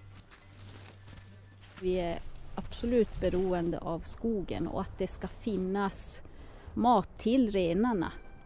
Och det är skogen som gör att den här maten finns. Det är laven, marklaven, det är också hänglaven. Hänglavarna i skogen, framförallt naturskogen, ökar ju med åldern. Och det är ganska tydlig skillnad mellan den gamla naturskogens mängder av hänglavar och den här planterade virkesåkern där man inte hittar några hänglavar överhuvudtaget. Nu står vi på en plats där vi faktiskt har en naturskogsmiljö med tall. Och ni ser mycket hänglavar som finns i bakgrunden här och den här stora stamdiameterspridningen som man ser då, att det finns grova träd och klena träd, höga träd och låga träd och mycket hänglavar och stor åldersdifferens eller åldersvariation i skogen. Det är tydliga tecken på att det här är en naturskogsmiljö.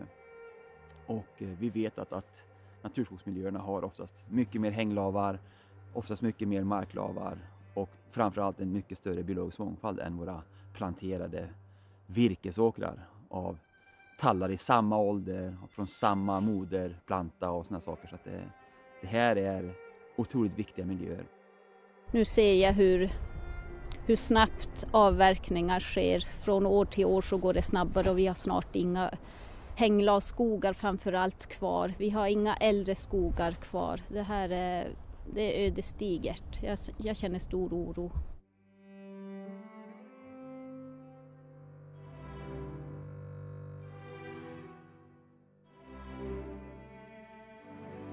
För ett par år sedan då hade vi fortsatt samråd med Sveaskog, vilket vi också haft i decennier sedan Assi Domäns tid. Tyvärr så sa de helt abrupt upp de här samråden med oss.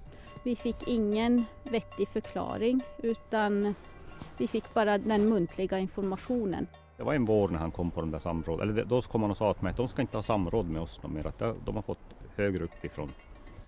Och efter det så har Sveaskog också avverkat områden som vi kom överens om med Sveaskog innan samråden, att de här skogarna måste vi ha kvar. De vill vi ha kvar för att de är så viktiga för renarna, för renbetets skull.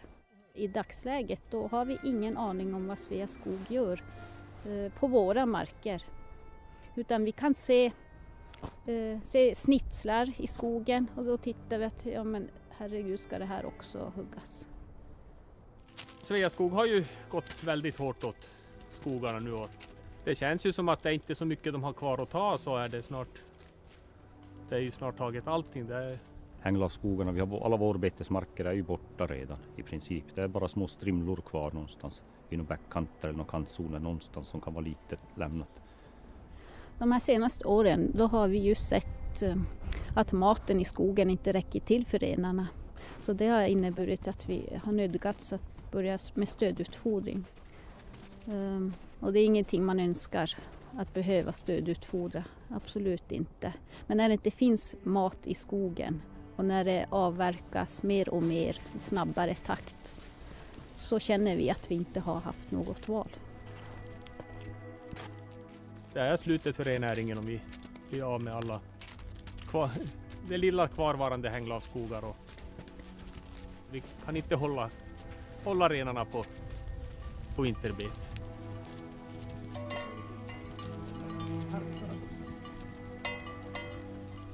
I och med att det har gått så långt med alla avverkningar så anser vi från Moni och samebys sida att Sveaskog bör stoppa alla avverkningar som är planerade inom Moni och samebys marker ända tills våra samråd upptas.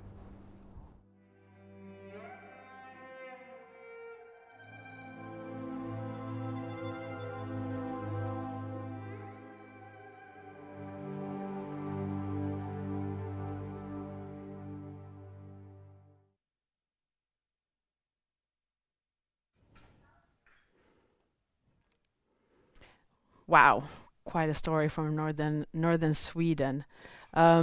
So I'm here in the studio with Anna-Lena. Maybe before we dive into the topic, maybe you want to just briefly introduce Anna-Lena yourself and how are you connected to this topic and what are you doing with Greenpeace?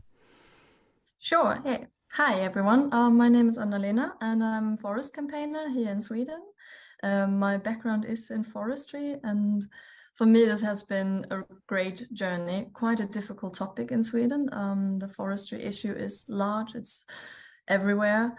And I've been very active in this work with Monio, the community that we just saw in the video. So for the past 2 years, we've been working very closely with them, trying to protect the little forest that they have left in their area. So this is really a topic that's very close to my heart. I can see that from your face already. I mean, that video gave us a little bit of a glimpse of the situation in northern Sweden in this area of Muonio that you were referring to and the impacts on Sami reindeer herding. But what about in general the state of forests in Sweden? What would you like to tell us about that? I think that's quite an interesting question because many people think Sweden has a lot of forest. And it's true that about 70% of Sweden are covered by trees. And I say trees because we actually don't have that many forests left, because the way forestry is being done here is by clear cutting and replanting. So overall, about 60% of the forests here have been clear cut since the 1950s. So that means they have been replaced with monocultures. The rest are like, we have some real old growth forest, so forests that are untouched by people, and we have a bit of natural forests. However, we're cutting them down very quickly. Just recently, there was a new study saying that the cutting rates in Sweden are actually higher than in the Amazon. So we are on track to lose all of these forests. And that would be really tragic because Sweden is home to the last real forests in Sweden, and they are so important for biodiversity. For example, the European Commission says that about 50% of the bird species in Europe have at least part of their nesting grounds in the boreal forests. So we cannot lose these forests. They are very important for biodiversity. They're very important for climate as well as carbon sinks. And as this video just showed, they're also very important for people, especially indigenous people, Sami, who are very dependent on functioning forest ecosystems for reindeer herding. Yeah. I mean, that sounds unbelievable, like last remaining old growth natural forests of Europe are still getting locked down. Can you say anything about like the forces behind this? How is this still happening? Yeah, it's so one thing is lack of protection. So only about 8.8% of the forests in Sweden are actually formally protected. Mm-hmm. You can always find higher numbers, and those numbers usually talk about voluntary set-asides. But that's not the same thing as protection. If a company says like, yeah, we're not going to cut this for now, it's not the same as a formal protection. So the main drivers are companies that need cheap wood. So cheap wood to produce paper and pulp that's being exported, and to produce bioenergy. So those are the main products coming from Sweden, and many of them end up in the rest of Europe, especially the paper.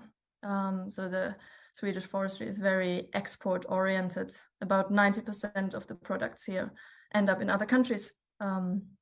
So it's all of us who are feeding on these forests. And it's quite interesting to see at the same time, we have a very intense forestry.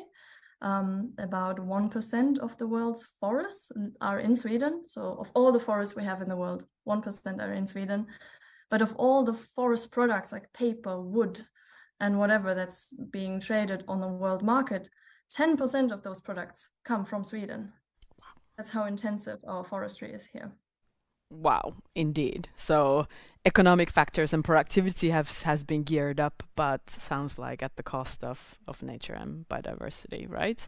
And not only at the cost of that, because we saw in the video before also about the impact that forestry has on Sami communities in northern Sweden. And I mean, these are, I believe, the only formally recognized indigenous people's group in Europe, right? So, you know, quite a special group of people. Can you tell us a little bit more about your collaboration with the Sami community and how the forestry industry is impacting their lives?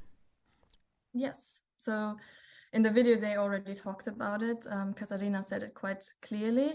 They need functioning natural forests for their reindeers. So it's both, for example, as a shelter, because these reindeer basically live in the wild, but also as a source of food. So the reindeer in winter especially eat lichen, both hanging lichen, we saw that in the video, and lichen growing on the ground. And with the clear cutting, these lichen disappear.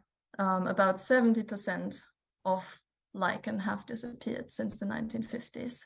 And that means these Sami communities have to feed the reindeer instead of just letting them roam in the forests. And I think it's important to mention that forestry is not the only factor that's affecting Sami people. There's other stuff like mines, for example, also affecting them. But forestry is one of the big issues. And we have seen more and more communities also protesting against it. There have been articles in newspapers in Sweden talking about it, where Sami communities said, this is not okay. Our grounds, our lands is being destroyed here, and we don't really have a right to say no to that. And that's how we also got in. We wanted to support communities, and we wanted to see what is it that Greenpeace can do to support them, because they are on the front line of this fight. And yeah, we as a big organization, we can see what we can do to help out. And that's how we got into contact with Montreal, who we saw in the video. And what happened there was, they described it a little bit. They had a conflict with a state-owned forestry company who wanted to cut the last forest they have without even consulting them. That's a huge problem. Indigenous peoples should have the right to be consulted. In practice, it's not always done like that. But in theory, they should be consulted. And that means they should also have the right to say no to loggings happening on their land. In Montreal, that was not the situation. Sveaskog wanted to log even without consulting them. And so we offered our support. And in practice, that meant we were out in the forest for 6 months, patrolling the forest areas that were threatened. So every day or every other day, we were driving around and making sure that no one was touching these forests. Wow. So what's the situation today? Are these forests still standing? How's it going with Sveaskog? They are still standing. So that was actually a big success. So in spring, we had a small confrontation with Sveaskog. Well, they wanted to cut, even though they said they weren't going to cut. We confronted them, and then they went out saying, well, okay, you can take a summer break now. We're not going to cut. We're going to start a dialogue with the Sami community. That process is still ongoing, so I can't really say what's happening there. It's just they are talking, and so far nothing has been cut.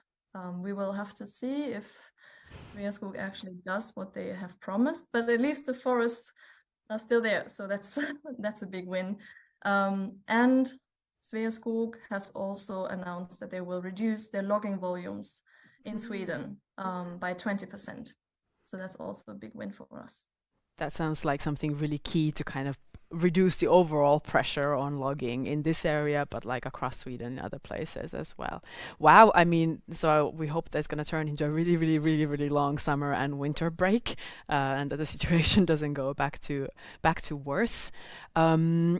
For anyone that has joined us now, I just wanted to remind you all that you can check out our onedayfornature.com webpage if you want to be taking action to support Anna-Lena and the campaign in Sweden, but also to be calling on world leaders soon gathering in Montreal to make sure that we get a new deal for nature to put an end to all this silliness happening in Sweden and elsewhere. But let's continue a little bit more. I think, Anna-Lena, you had another clip that you would like to share with us. Maybe you want to say a couple of words about that. Yeah, the next clip is about, it's part of a European project regarding the FERC legislation, so a law that would ban products from a European market that come from deforestation or forest degradation. And it's again up in Montreal, so that was last February.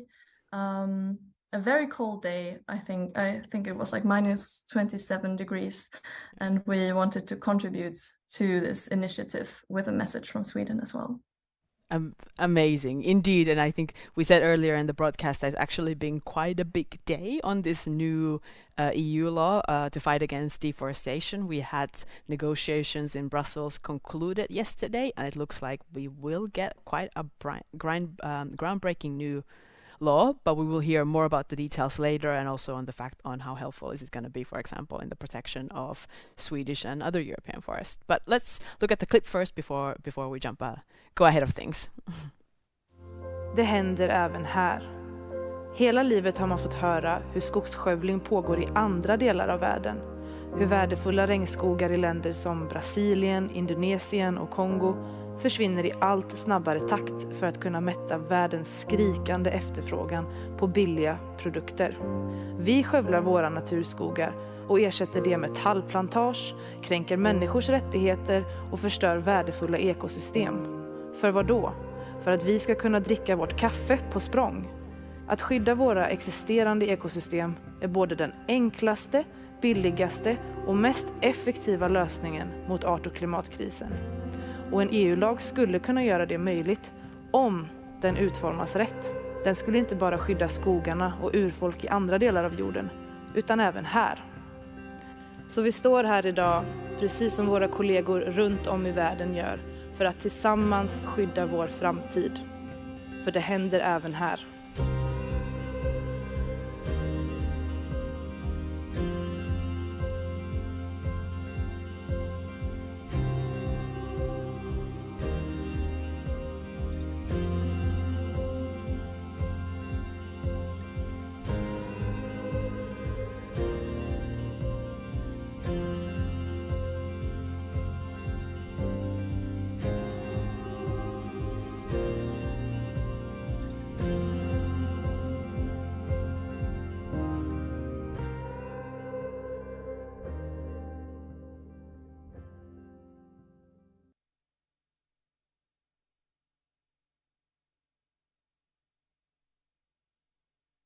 we're still continuing a little bit longer with Sweden. So I actually remember that campaign day. I think we had actions all around Europe taking a stand to call for a strong EU law on this. And today the negotiations have concluded, as I said.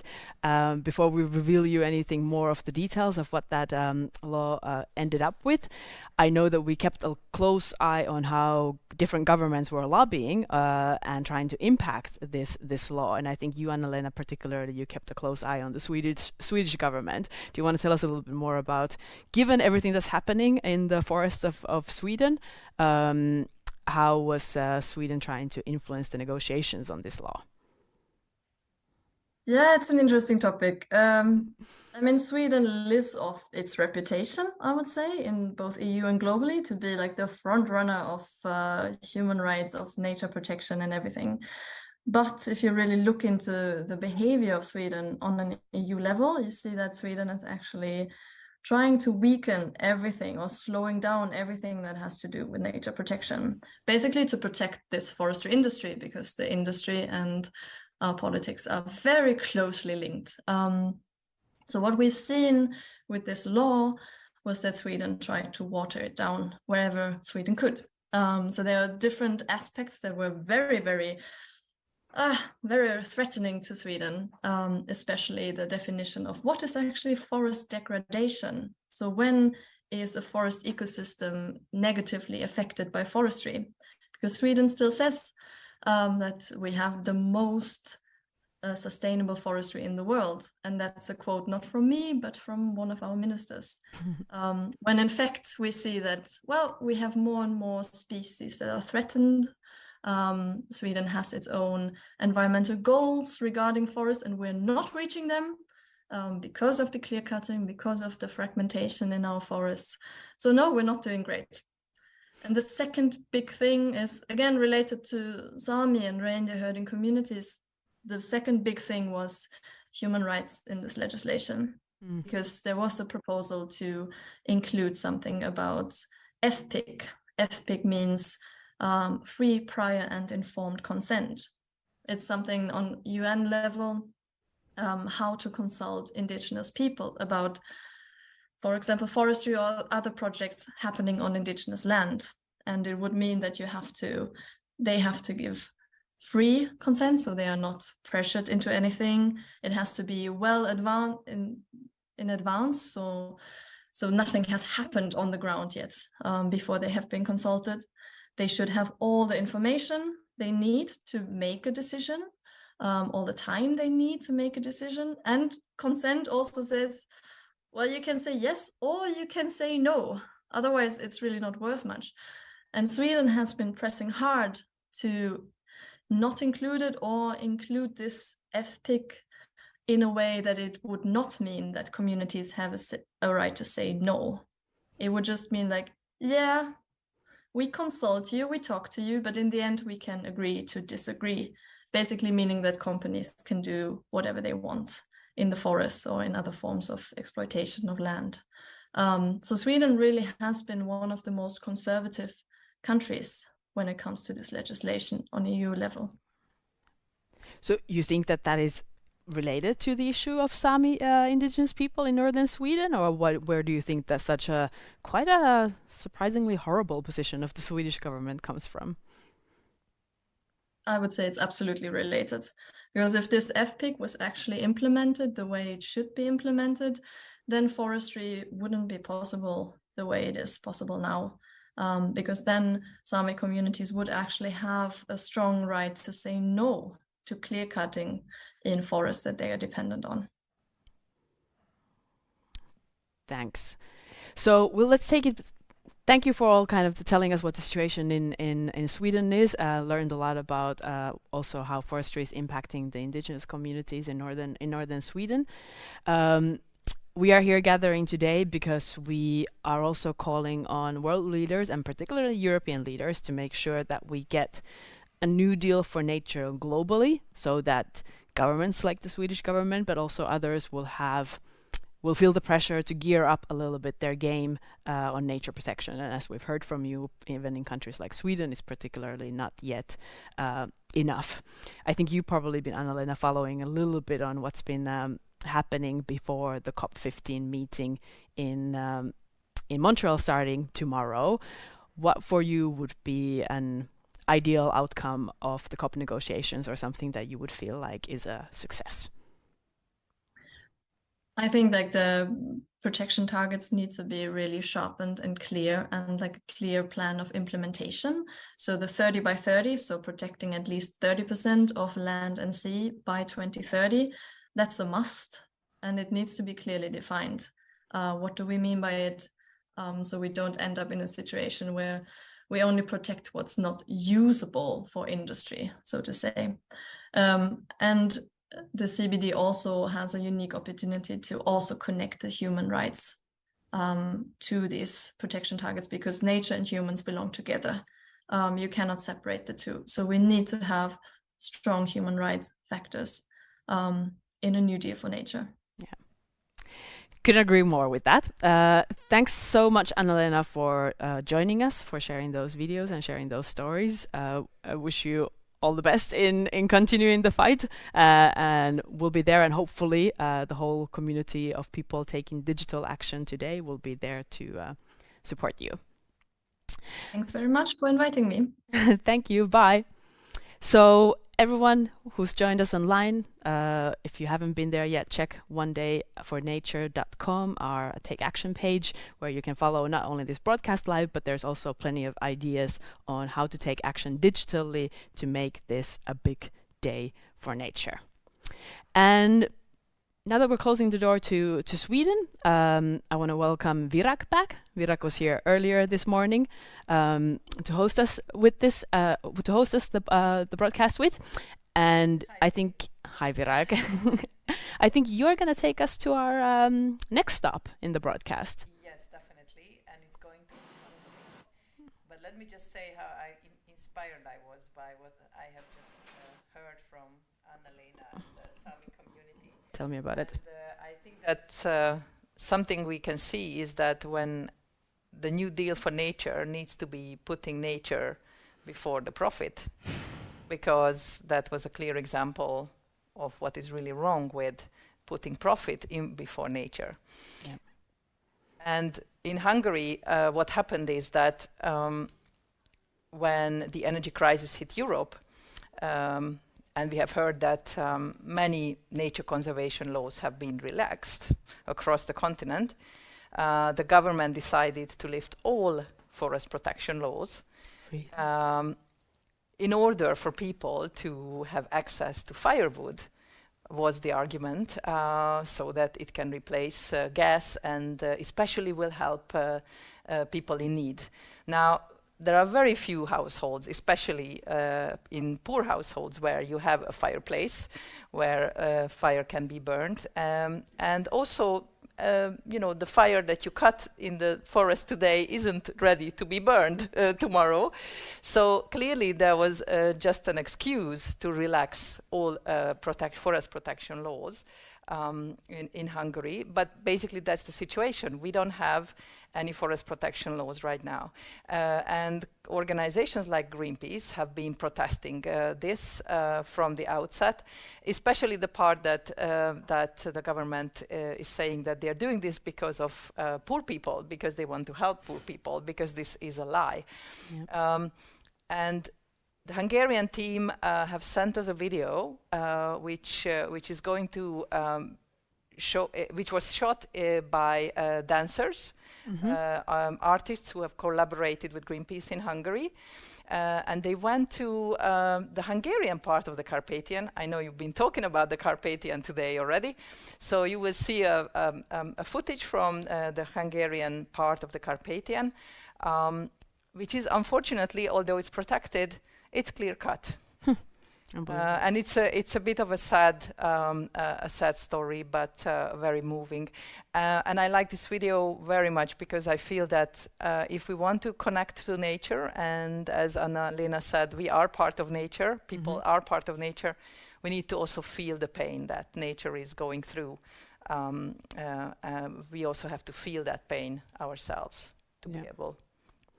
Sounds like quite an example of what we were just talking about, of not just protecting nature on paper, but really making sure that also happens in reality. Yes. Yeah.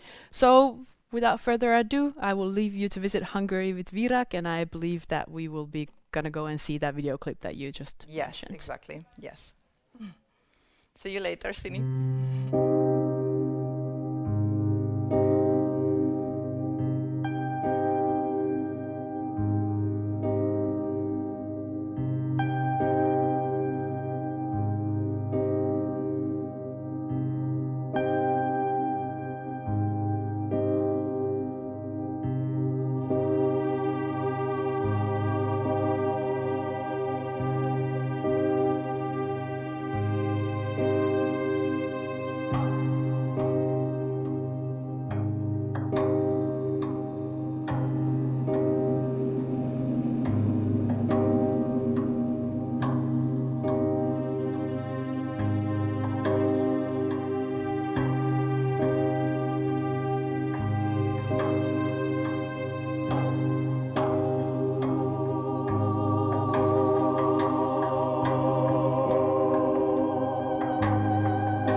I would like to welcome those who have just joined our broadcast for the Digital Day of Action for Nature. Today we are showing activities, actions, ideas from around Europe and beyond to show why nature really matters and how can we protect it. And we are hoping that we can influence the Conference of the Parties on Biodiversity that starts today in Montreal, Canada. If you'd like to take action, please visit our website. This is onedayfornature.com. There are different ways how you can take action, retweet our tweets, get into a conversation with world leaders who are going to Montreal, or share content that the wonderful campaigners from around Europe and the world has produced. We are right now showing activists and campaigners work from Hungary, which is my country of origin. I am from Hungary, right at the center of Europe, where the Danube, River Danube goes through, and we also have parts of the Carpathian in the northern part of the country. And the video we just showed was a cooperation between Greenpeace and Hungarian ballet dancers in response to the Hungarian government's decision to release all forest protection laws in Hungary, which results in clear cut of forests in protected areas and more destruction and damage in the name of profit and human survival. Whereas before we have heard from our Swedish campaigners that actually if nature dies, then people die as well, and nature and humans and nature cannot be divided. So if the forest is cleared, if the forest dies, then that is also terrible for the people who live around there. We also have another video to show you from Hungary, because nature protection doesn't stop at the borders of national parks and protected areas.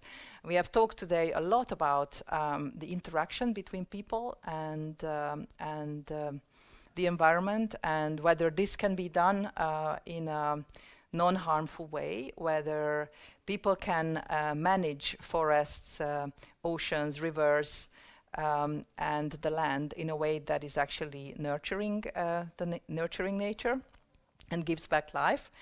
And it is possible. We have talked a few times about it and heard a few examples today.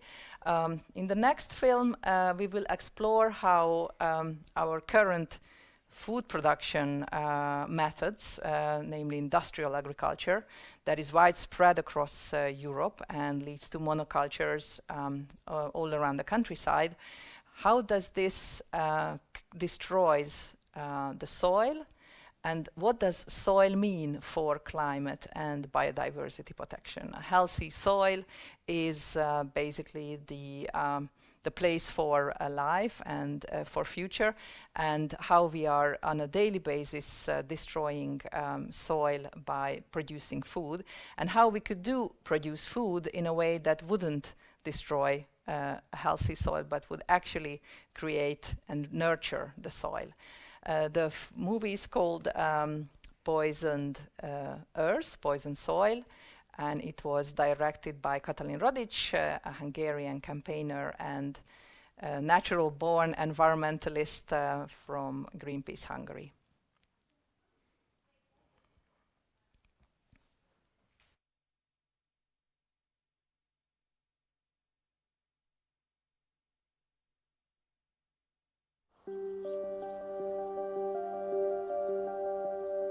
Man has been cultivating the land for 11,000 years, and it has been 2,500 years since he has been using a plow.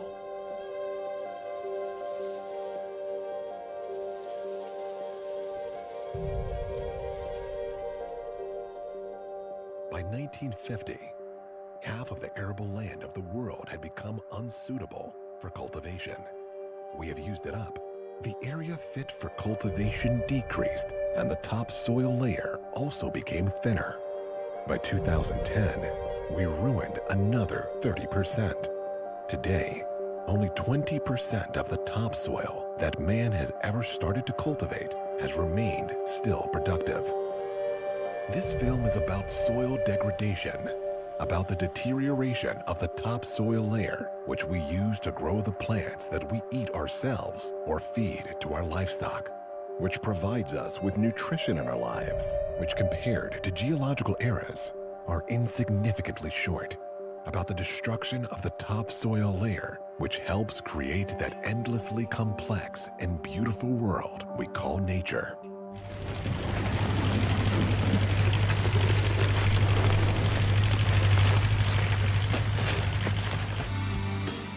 Intensive, large-scale cultivation is characterized by the great number of machines, the extensive use of chemicals, chemical fertilizers, and hybrid plants resulting from plant breeding. Opponents of this method claim that it is just these practices and these methods that we ruin arable land by. When we talk about the soil deteriorating in quantity as well as in quality, we mean that this is caused by the overturning method of tillage. Sohafo is a very small village in northern Hungary. It is the home of ecologist Dr. Ivan Gwilai, who has been testing for 17 years whether it is possible to grow anything without chemicals, chemical fertilizers, and plowing. In his opinion, we get every help from nature to do so. We just have to understand the processes going on in the soil. Explaining is best started where the natural structure of the soil is still untouched, in the woods. The leaves haven't started to fall. they are still nice and green. But on the ground, we can see that last year's leaves are still there. And this is something very, very important, because these dead leaves are the topmost layer of the soil. This secures the protection of the ground, on the one hand, from the erosion by water, on the other hand, from the erosive effects of the wind. And as it covers it, it evidently prevents it from clogging, and it also keeps the humidity in there. Taking a closer look at the ground, we can see that if I scratch away these well-visible leaves, then there is a part where the leaves have started to decay, to rot. So the part beneath the leaves is decaying, rotting. The top layer of the ground is made up of dead leaves. The one beneath is called leaf mold, the horizon of partly decayed organic matter. The next layer beneath is the humus. Humus is created when the decaying leaves are broken down and intermingled with the minerals in the ground by the living creatures of the soil. The more organic material is decomposed, the thicker this layer of humus gets. Soil science calls the top layer of humus the alluviation layer, because precipitation waters traveling downwards in the ground wash the nutrients to the lower, so-called accumulation zone. 90% of the life that can be found in the soil is at home in this alluvial zone. Is that the nutrients that have been amassed in the accumulation zone must be brought up from there, so that it will be available for the plant I have just planted, because it has been washed deeper. The plant can't reach it. This is the ideology for plowing and digging. I say that this is absolutely superfluous, because this work does damage. The amount of nutrients that get into the ground depends primarily on the amount of organic material that gets on the ground. This organic material can be dead leaves in the woods, the drying grass in the meadows, vegetable compost left behind in the gardens, or the remains of stalks on the fields. Then the humus content of the soil depends on how much life there is present in the ground. Life that is able to decompose this organic material and mix it with the particles of the soil. Soil life is made up of the insects, worms, fungi, and microorganisms. While plowing, the plow mixes the layers of the soil. The microorganisms that have lived on top in the oxygen-rich layer now get deeper and die off because of the lack of oxygen. On the other hand, microorganisms that have lived deeper, getting to the top layer, have access to a lot of oxygen, so they multiply rapidly. As the microbiological processes accelerate, degradation of the organic material in the soil intensifies. In this process, carbon dioxide is produced, which escapes into the atmosphere. This means that with the overturning of the soil, a great part of the soil's carbon content ends up in the air. This decreases the quality of the soil and increases the greenhouse effect. By overturning the soil, we also drive away the insects and destroy not only the earthworms themselves, but their tunnels as well.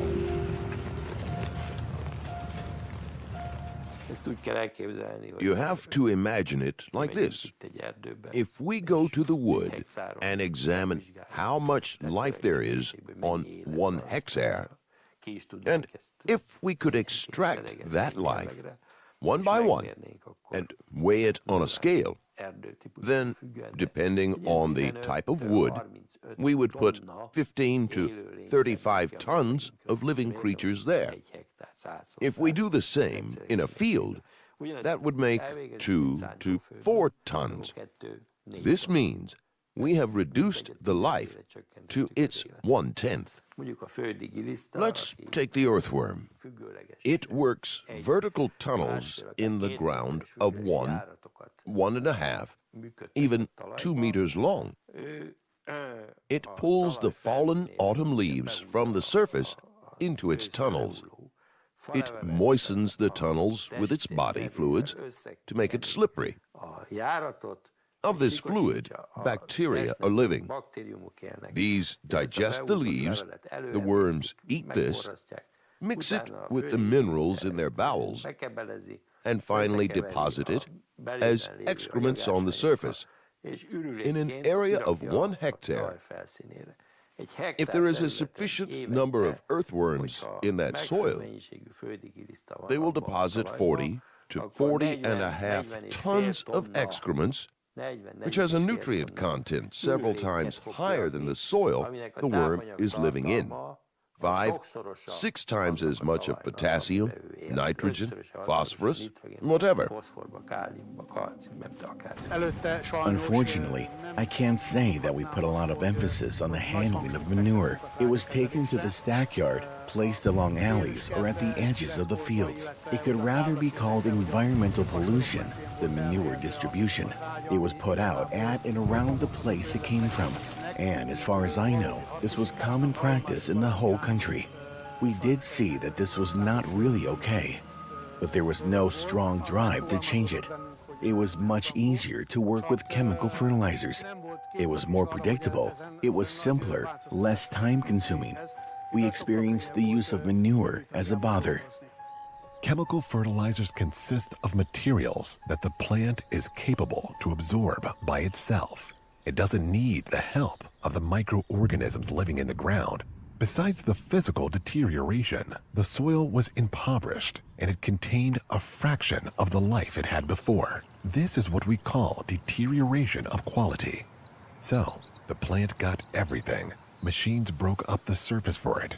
All materials that it needed to grow were strewn on its roots. Against pests, it was protected by chemicals. There was nothing else for it to do but to grow as big as it could.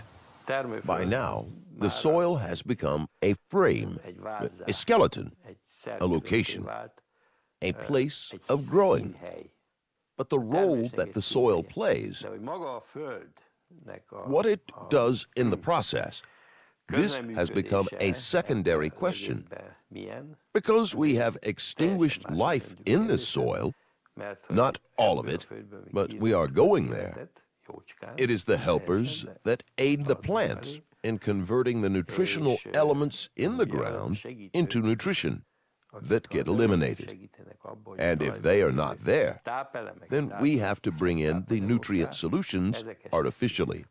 We are trying to do it with increasingly complicated and many-sided fertilizers. It's not that we only put in nitrogen anymore. We bring in everything in a complex way. We try to imitate nature. Problem with this increasing the yield and the use of fertilizers is that then cells of the plant will be filled with water and air. The cells get stretched. The plant becomes vulnerable against what we call pests.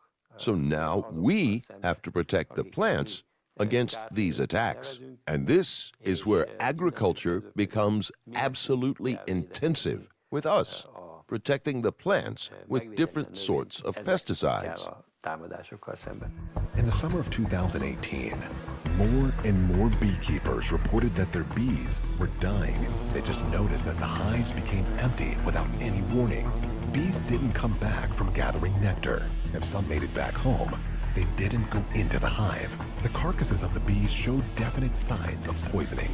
For the Dormitorphes, this was not the first case of bee demise. They've witnessed something similar in 2013, 2014, and 2016. In those years, too, they reported it to the authorities, and the authorities started to investigate. Several fungicides could be detected in our bees. Also, an insecticide called Maverick. But in the lab's opinion, this couldn't have caused the dying.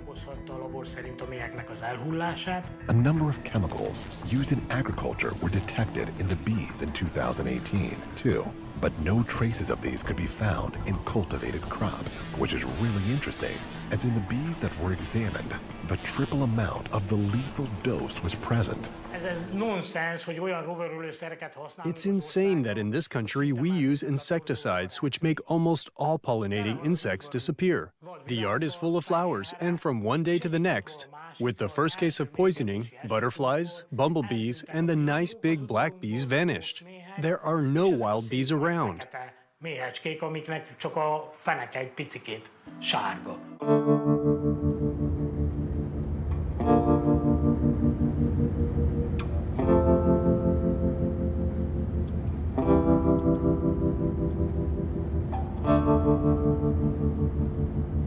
De toute façon, on le voit bien hein, dans toute la presse agricole, tout ça, on parle. When I'm here, I always look at the fields while traveling. I watch how a batch is being prepared for sowing, or what happens to the soil after harvest. Christoph Fribourg is an expert on soil science. He specializes in farming grounds. In the last 2 decades, he examined more than 5,000 soils. He has been to almost every corner of the world, but he knows European cultivation areas best. We can observe in periodicals and also in the media that we talk more and more often about the quality and productivity of the soil. 20 years ago, this was not the case. This, too, proves that people start to realize that something's wrong. We don't have any choice. If we want humanity to survive, we have to restore life to the soils. The French soil expert is on his way to Pastasabolks, to the place where prior to 2010, they plowed the ground until it broke up into dust and started to deteriorate, and manure was regarded rather as a bother than some useful material. Christoph digs the first trial trench in an area where intensive large-scale technologies are employed, plowing and usage of fertilizers. This field is next to the ones of the Pastasabolks company, so it has about the same characteristics as the fields of the company. In the trial trench, the expert wants to take a look at the thickness and structure of soil layers. This helps define how much life is present in the ground. This will take some time, but measuring the pH will last even longer. This will take some time, but measuring the pH will last even longer. At 25 centimeters, it's 11 degrees. At 50 centimeters, it's 12.9. In the summer, when it's warm, the temperature of the ground rises much less than that of the air outside it. This is because if there is abundant life in the soil, then its humus content is high, and humus holds water. It's because of the water that the temperature of the ground doesn't get much higher.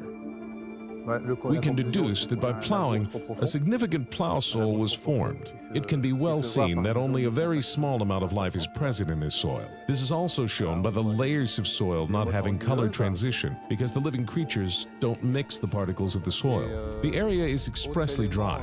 This points to the humus content being low. This way, the soil doesn't function as a sponge. It releases humidity quickly. On the root remains, there are fusarium-type fungi. The degradation of organic material is not perfect. That's why these pathogenic fungi can appear. In winter, when more precipitation will fall, these fungi will multiply. If after maize wheat is sown here, chances are high that fusariosis will increasingly occur in the wheat. If the soil isn't airy enough, then we're rearing pathogenic microbes. If there's no air in the soil, all life comes to a halt. The state seen in the trial trench is a result of intensive, large-scale cultivation. The orderliness observed in the fields is in fact hiding destruction. 8 years ago, the fields of the Pastasabolks company were in a similar state. But in 2010, Gergely Supta found a solution by which they gradually gave up plowing in the entire area of the farm. This is the stuff we are talking about. This is a powder-like material which is ground compost with clay and pulverized limestone. Örlemény, illetve agyag, valamint mészkőpor. This powder contains spores of fungi and other natural matter, which, when having access to humidity, start multiplying and they digest manure. The manure that until now has been a stinky affair hard to distribute, especially evenly, now has become a soil-like material. Here we have the absolutely unripe fresh dung. Here, there is this reddish dissolving. The fungi are starting to transform it. The spores are visible. And the end product, it is this soil-like thing. We can see that it falls out of the fork. It resembles compost or humus, much more than organic manure. Végtermék is. Ugye ez a földszerű, tehát lehet látni, hogy a villából kihullik, tehát inkább jobban hasonlít egy komposzthoz, humuszhoz, mint a szerves trágyához. Manure decomposed to a soil-like matter, so distributing it evenly on the fields became easier. Treating the manure also had another great advantage. Up to now, untreated organic manure had to be plowed into the ground. Otherwise, it would dry out, and that way it couldn't be upcycled into the soil. Now, the treated manure doesn't need to be plowed into the ground, so the soil is not turned over needlessly. Organic material that was taken from the fields was mixed with animal manure and got back to its starting place year after year. The cycle of organic material that was interrupted earlier now started to restore itself. Parallel to putting back organic material, plowing and other ways of tillage were gradually given up in the Pusztasabolcs farm. It's by now that the confidence that we are on the right track and we can work as profitably as with the use of traditional technology started to settle in my brain. This was the first spring when I dare to say that I could see the results of the new technology at the seeding emergence of maize, which is due to this. Keeping the same yields, we can produce healthier crops than we did with the traditional technologies. But how lasting is this change? Is this just a momentarily strengthening of the fractionalized soil life, or is this some kind of a more permanent change? These are the questions that the French soil scientist seeks the answers to.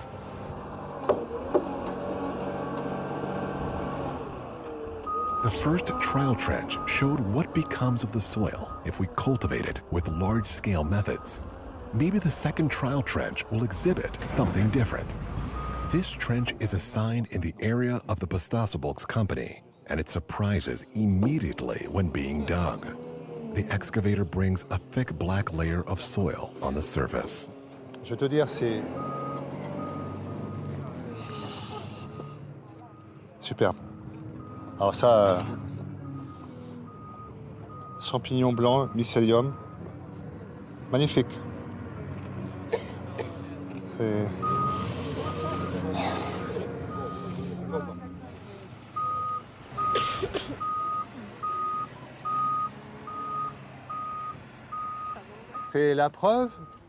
This golden color on my hand, this is caused by aluminum silicate.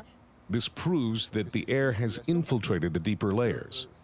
This topsoil layer wasn't formed in one single year. It's developed gradually. This was caused by the life in the ground.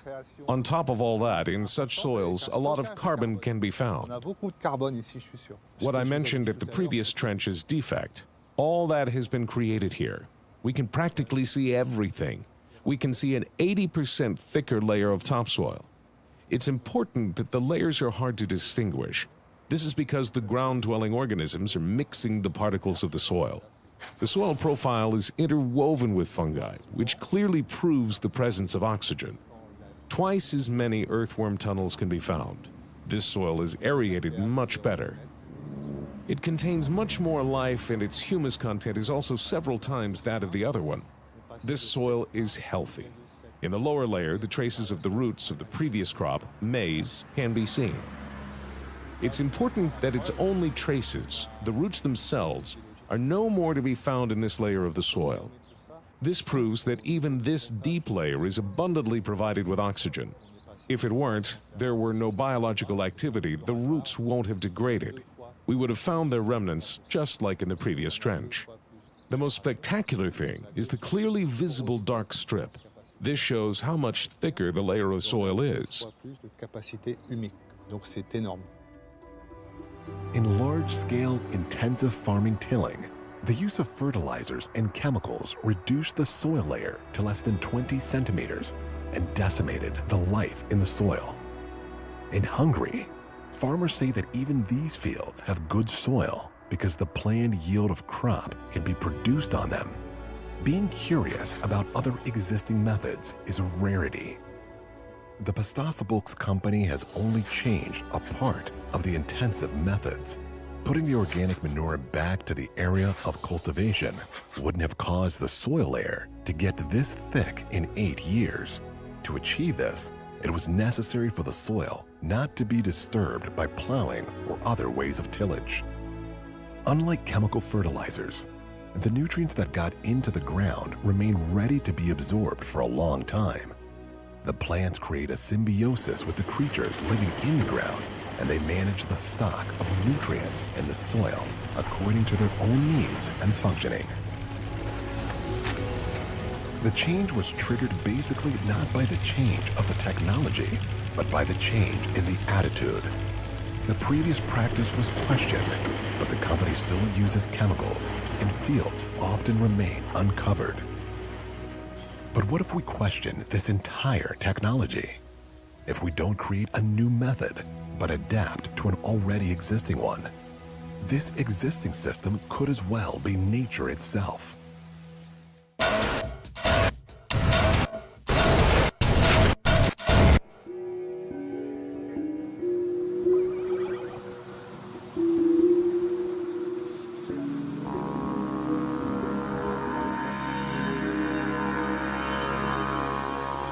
Agricultural systems are in fact ecological systems, controlled by laws of nature and the work as complex units where everything is connected to everything else. By using large-scale methods, we did nothing else but separate our plants and fields from the environment. We might have caused irreparable damage to the soil and to the wildlife. 70% of the Earth's freshwater supply is used by agriculture. To be exact, it is used up because of the insufficient water balance in the ground. We have tampered with a harmony, the functioning of which we hardly understand. If a garden can be restored to its natural state within a few years, so that we produce healthier plants in more natural circumstances, and if on a large-scale farm, the mass of topsoil can be multiplied within a few years with less work, using fewer machines and less chemicals, and the crop yields do not get lower, then only one question remains. Why don't we do it this way?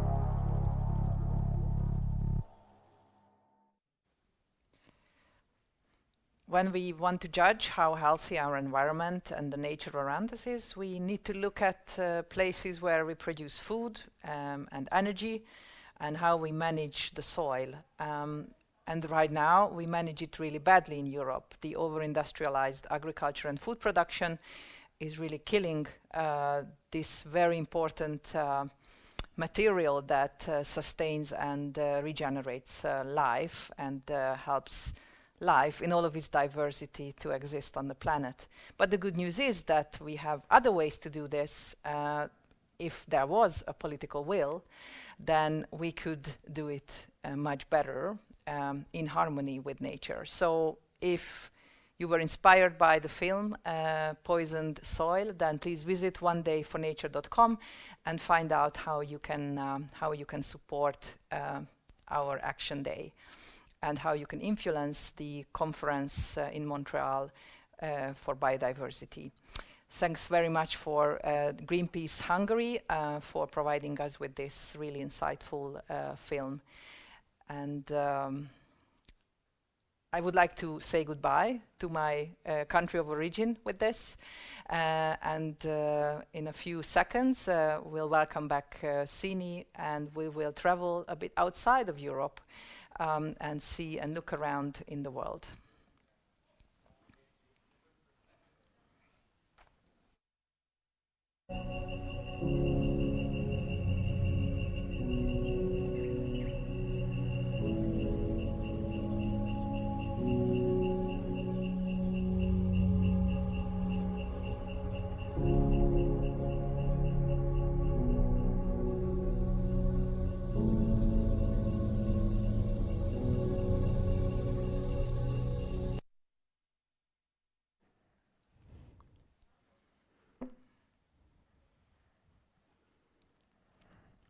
Hi, Sini. Welcome back. Hi, Virag. Good to be back. How was your visit to Hungary? Well, really interesting. I really realized that, being the most developed part of the world, meaning Europe, it's really not very easy because our food production is so industrialized that we are really out of tune with nature. We forgot about the traditional ways of looking after the soil and growing food, and we are destroying our environment with basically trying to survive. So it's really not good. Yeah. So I think it's probably a good moment then to start to hear from more voices from outside of Europe, or what they think of the current situation, what should Europe be doing, what Europe should not be doing, and so on. So I think our next hour we're going to go and travel the world a little bit. Just as a recap, I mean, we are here because tomorrow there will be a big international conference gathering world leaders around the world, starting in Montreal, Canada, the COP15 meeting for biodiversity. And we really want to be joining forces with all of us to take action in the digital space, or whichever means that you find feasible, to be calling for the decision makers to make sure that we get delivered a strong new deal for nature. So if you haven't been there yet, join onedayfornature.com, and we've got our hashtags, New Deal for Nature, Save Nature, Save Life, and so on. Our next guest will be giving us some greetings with a global view. I'll leave it to you, Virag, to have a chat with our global campaign lead, Savio. Yes, thank you very much. Indeed, a very warm welcome to Savio, who is the global campaign lead for biodiversity for Greenpeace. Hi, Savio. Thanks for joining us. Where are you? Thank you, Virag. I'm right now in India, in the hotspot of biodiversity, in a very remote location. But we can hear you really well, which is good, and see you well as well. So what's the temperature over there now? Well, today it's about 27, 28. It's humid. It's supposed to be cooler, but as we know what's going on with our weather, nothing is as stable as it used to be when I grew up as a child in this country. Great. So thanks for again for joining us. We spent the morning with visiting quite a few places of Europe, looking at biodiversity destruction, and also we've just been exploring a bit how human practices like food production are influencing nature and biodiversity erosion. So we have quite a good overview of what's happening in Europe, and the picture is really not at all rosy. What's your view on biodiversity as a global campaign lead? What does biodiversity and nature protection mean for the rest of the world, in your view? Thank you, Virag. And before I even get into the topic, I just want to congratulate all the organizers of this day, really timely, and also all the greetings to all the viewers wherever they are. Thank you. Get straight to your question. I think, as we all know, that globally millions of people rely on biodiversity for their day-to-day lives. Like in the country that I am in, it's supposed to be the second largest populated country in the world, and people's lives and livelihoods are dependent on biodiversity. But besides that, biodiversity actually helps us to fight against climate change, because forests and wetlands store vast amount of carbon in them. And if we destroy these ecosystems, these biomes, this carbon escapes back in the atmosphere, worsening global warming. So at one hand, they help us in our day-to-day lives and livelihoods, and millions of people depend on rich biodiversity. On the other hand, if we lose it, and at the rate at which we're losing it, we can end up in a massive catastrophe, which will not impact just biodiversity, but it will actually impact us, because we humans are an integral part of biodiversity. And we've seen this during the COVID pandemic, where we literally depend, and our lives are dependent on biodiversity. We went out for a walk in nature. That was the only thread that was remaining, and nature came back to us. So there is this link between humans and biodiversity itself. And if we upset this balance, there's nobody else other than us who's going to be worse impacted. And if whoever's listening, if you just look around where you are and look at anything on biodiversity, you will see that it is interdependent. Be it our own breathing, our breathing is dependent on clean air that we're getting in, or if it's like an insect in the ground who actually helps us in terms of helping us in the agricultural system, everything is dependent. So globally, I think we are not in a very good place, and we are at the tipping point to have irreversible damage that we have caused to biodiversity, but we have hope. We have spaces where we can fight and we can get something done. Indeed, and one of the reasons why we have the Day of Action for Nature today is because in Montreal, the UN Conference of the Parties on Biodiversity will meet, and we want a new deal, no less than a new deal for nature coming out of this. What are your expectations on this COP15, as it's called? Yes. So before I just go to COP15, I just want to put another sort of a point in the mix to say that whilst the world leaders are meeting at COP15, a lot of us, wherever we are, we have a part to play, because these are our leaders who represent us. And I think, as you have spoken a lot about Europe this morning, I just want to sort of just add a bit to that, to say that, since we have a lot of European ministers heading towards Montreal, I think Europe, as we have seen, is also playing a massive role globally in destruction of tropical forests. And this is the time for Europe to sort of step up and ensure that it plays a friendlier and a more accommodating role, a more generous role in Montreal. So one of the expectations from leaders in Montreal is there is this proposal which is called 30 by 30. And through this proposal, the ambition is that we can save and protect at least 30% of land and 30% of sea, the high seas. Leave it untouched, let it be. And this proposal is on the table. There is a lot of energy around this proposal. We as Greenpeace are supporting this proposal with ifs and buts. And our biggest but and if is that this proposal has to respect and protect the rights of Indigenous peoples, local communities.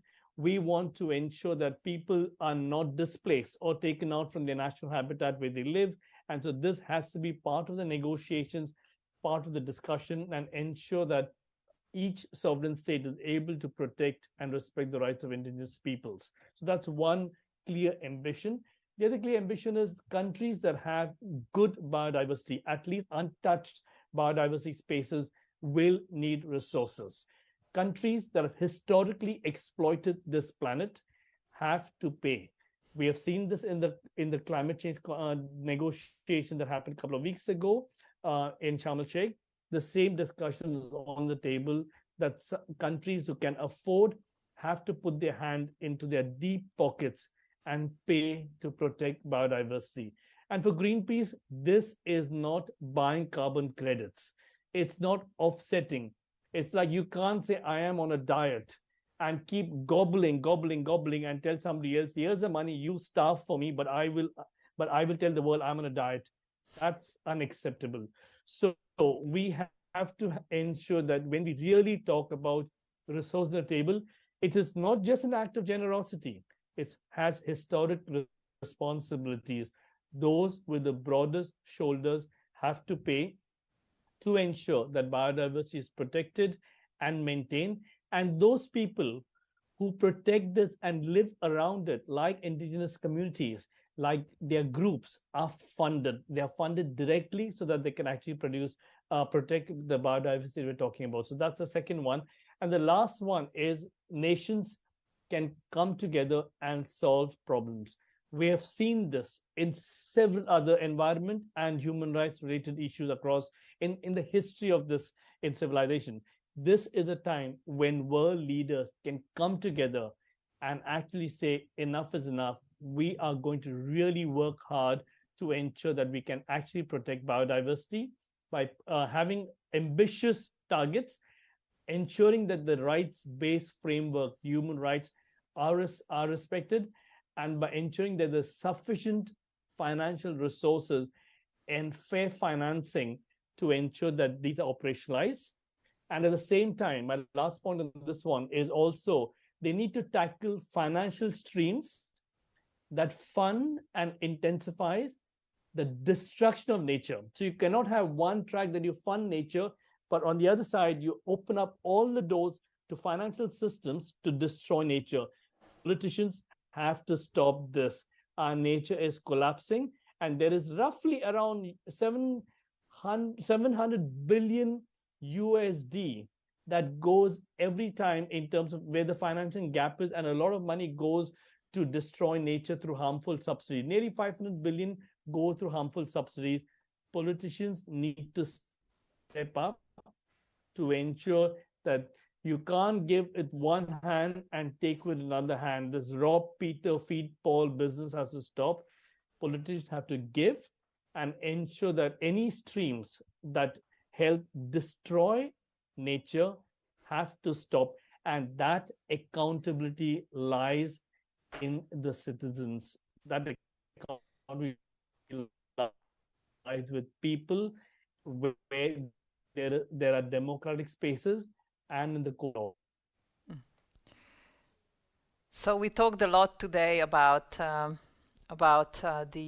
importance of putting nature ahead of profit, and I think what you are saying, Savio, can be summarized in many ways in that sentence. So we want the European leaders and other leaders as well to put at last nature before profit, and as you say, stop funding activities that maybe bring profit but destroys nature and exploits the people who live on the land. Those of us and those of you who'd like to support these demands that Savio shared with us, please visit onedayfornature.com. This is a take action page where you can choose to take different actions dependent on your taste. Savio, thank you very much for joining us from India. I am sure it's some odd hour over there. What's the time? Be with this group. Yes, great. Thank you very much. And good luck to nature defenders in Montreal. Sini, welcome back. Thank you. It was great to get a global perspective directly from Savio. A little bit of a bigger view on what we're talking about here today. Savio talked a lot about local people and indigenous people and their rights and how important it is to secure their rights in the New Deal for Nature that we're all campaigning for. And I thought that how about we hear a little bit more about that from the indigenous groups themselves, because we have some greetings and some video clips from our allies in Brazil, who are probably the best place to explain us how are their rights so interconnected with our needs or what we need to do in order to protect nature. So I would suggest that we go and have a little look of life in the Amazon and how are the rights of indigenous people linked to nature conservation.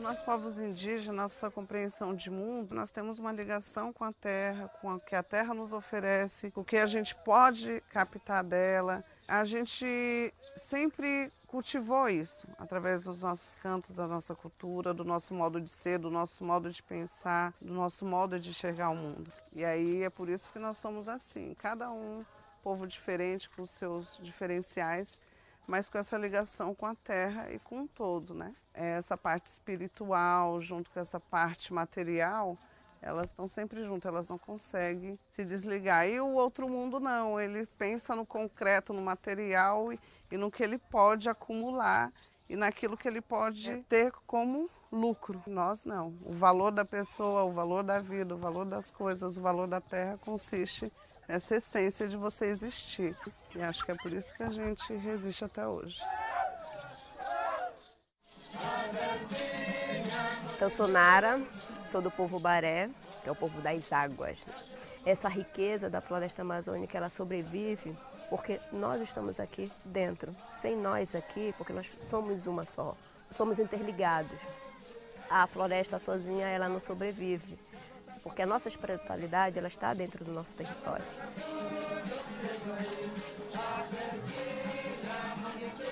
E nós somos uma parte, o que vocês estão vendo, e a nossa parte espiritual, nós somos as águas, somos os animais, somos a floresta, somos o ar, somos os igarapés. Então nós somos um único corpo, né? Território, nosso corpo, nosso espírito. Porque matando os povos indígenas, você também destrói o meio ambiente, você destrói a floresta amazônica.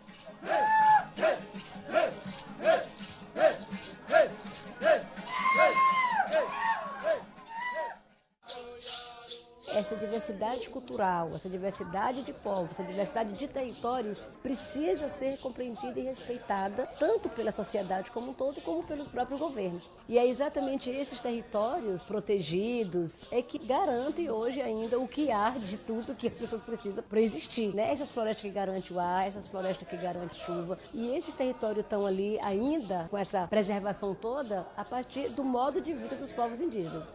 Então, quando você pensa os territórios, você tem que pensar também esse respeito aos modos de vida.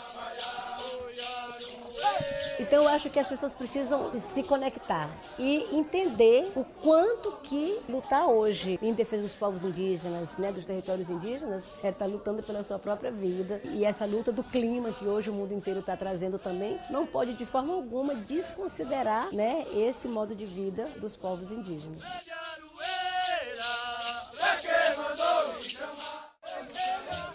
Nós aqui, que somos da Amazônia, a gente já viveu essa experiência antes e a gente já sabe essas consequências da mineração, né? E traz prostituição, doenças, miséria e muitos conflitos, além de toda a depredação do próprio meio ambiente, né? Então, o fato de legalizar a mineração não vai, de forma alguma, reduzir ou acabar com os impactos. Além de que o caso de Brumadinho está aí, o caso do Rio Doce está aí, né? E o rio continua contaminado, igual ainda quando aconteceu esse crime, né? Então, para nós, assim, a mineração representa, né, uma fatalidade, né? É um projeto de morte mesmo da vida dos povos indígenas.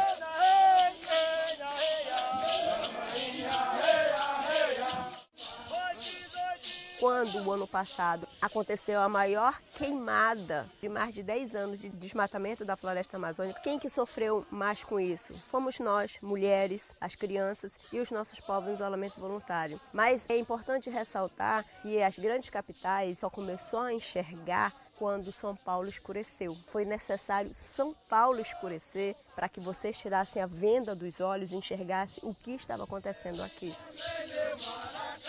Vocês não podem ter essa mentalidade preconceituosa e essa mentalidade individualista, que é o que esse governo traz.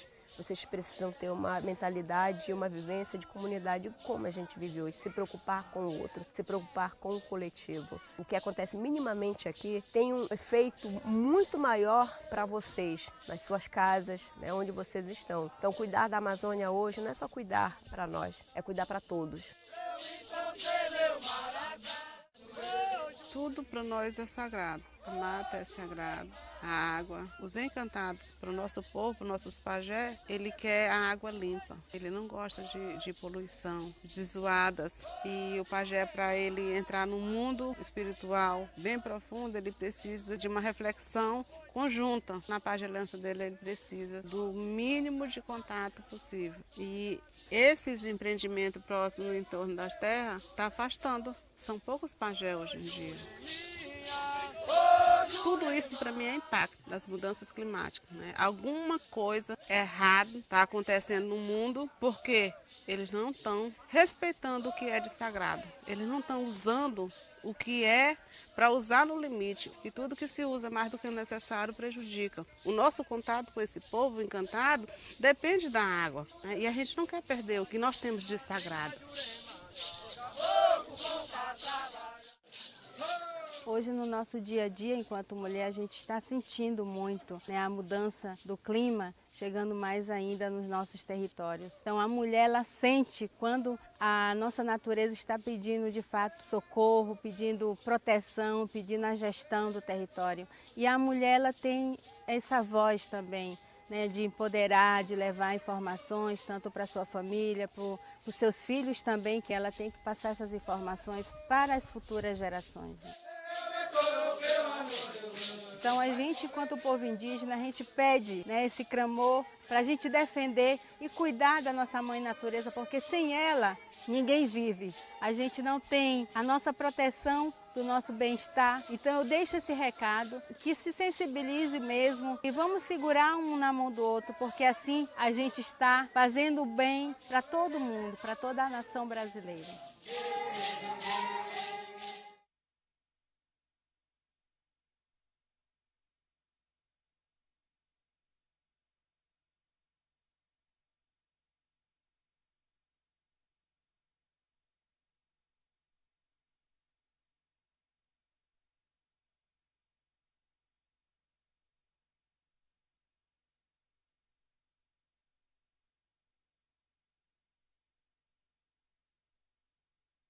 ¡Qué fuerte, tío! Me voy a poner a llorar de la emoción.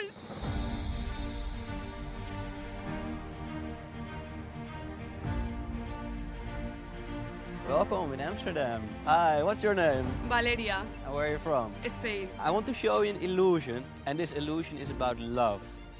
Now I will take this pen, and I will draw a little heart, okay? A little heart. Okay?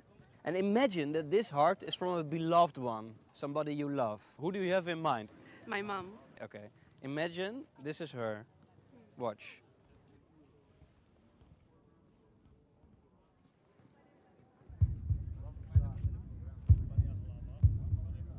She's gone. But she's not really gone, because it was in my right hand, and now it is in your right hand. ¡No me puedo creer! ¡Qué fuerte, tío! Me voy a poner a llorar de la emoción. ¡Qué fuerte! Don't worry, it's not really gone. It was only an illusion.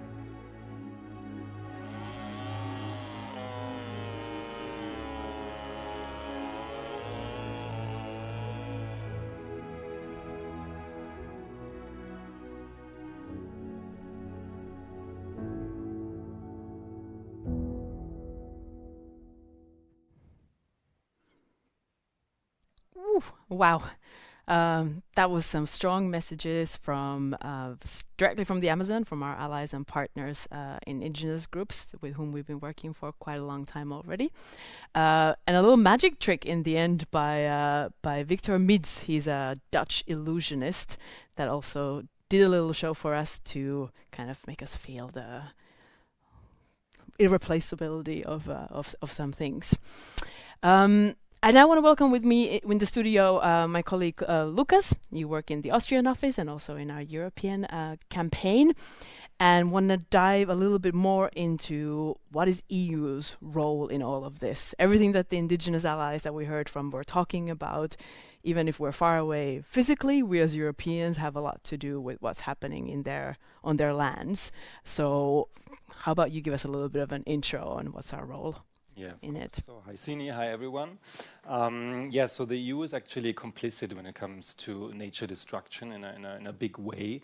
The EU is responsible for around 60% of tropical deforestation when it comes to international traded commodities like palm oil, like meat, like soy, and many others. So this means the EU is bringing commodities products from nature destruction on the EU market, and until now there just have been no regulations to prevent this from happening. So for us as consumers, if we look at our shopping basket, we just have no safety that those products in that basket are not from nature destruction. And this is something that really needs to change, and where EU political decision makers really need to take responsibility for.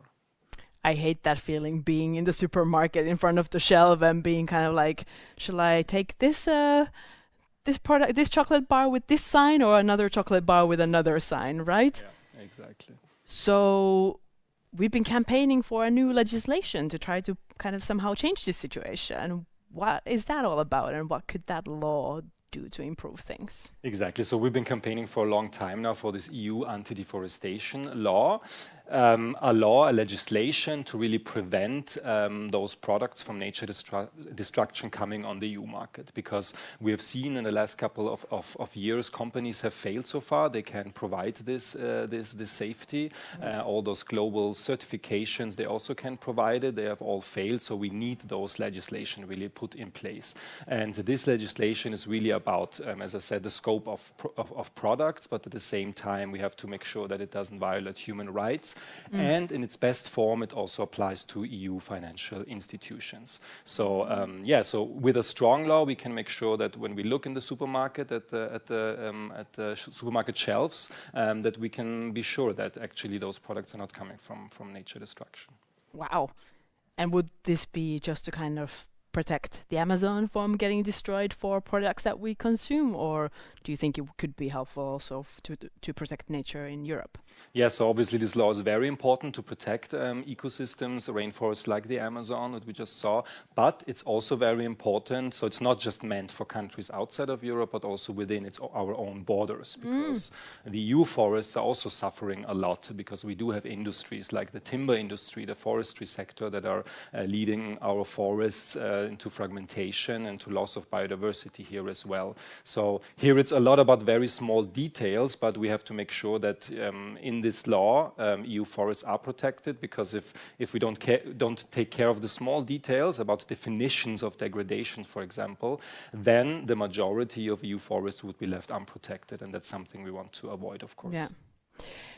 And I mean, I've been saying since the beginning of the broadcast that it's a big day today, because we got some news in relation to all of this. I don't know if you've been up all night, Luca. Some of our colleagues have been up all night to follow what's happening right now. So can you share us finally what have been the news on all of this campaigning for this new law today? Yes, of course. So our colleagues in Brussels, they've been up all night, actually. So they're taking a good rest now. But yes, so last night, EU decision makers actually finalized this law, and it is a strong law. It's really groundbreaking for forest protection, something that has never been there before. So we do have a law which means now that companies really trying to bring products on the EU market really need to showcase that those commodities are not coming from deforestation. So this is really, really crucial and really, really important. And something groundbreaking. Having said that, there are some loopholes. So right now, the majority of EU forests would be not protected with this law. It's not meant for EU financial institutions so far. And it's really a shame that political decision makers didn't implement also really strong international human rights standard within the law. So this is really, really a shame, and governments should be actually really ashamed of not doing that.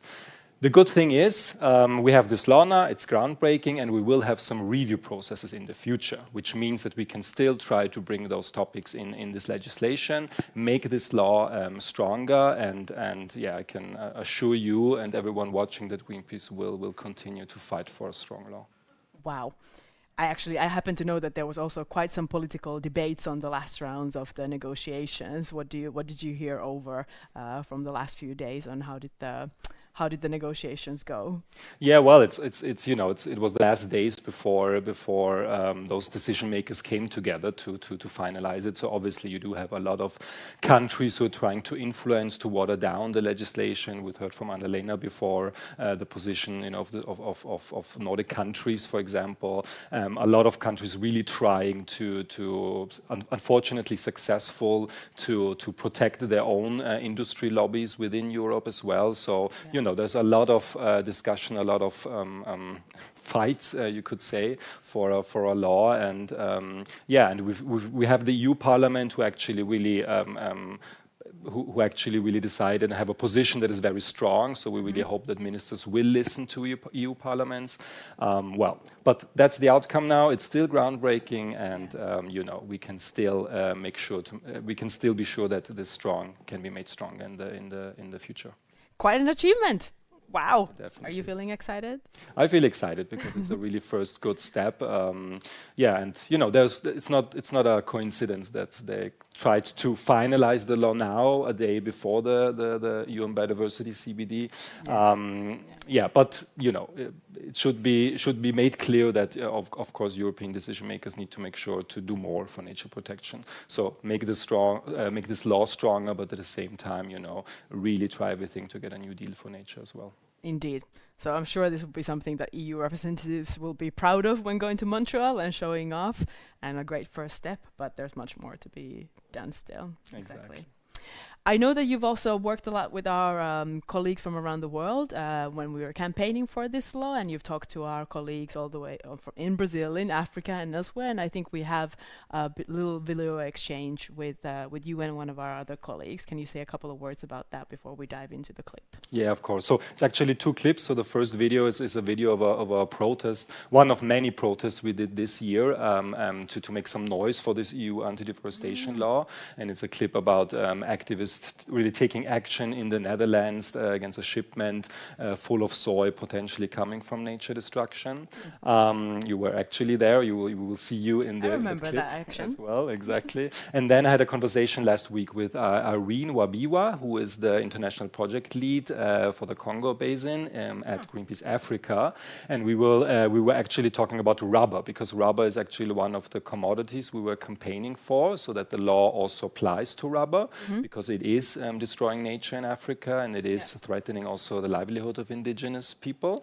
And this is, for example, one big success coming out of the negotiations. Initially, it was not planned to be in the law, but rubber is now included, which is really great to see. Wow.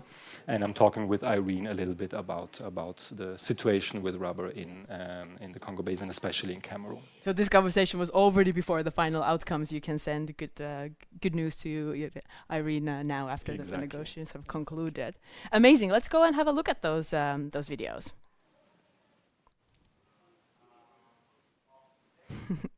If our studio is ready.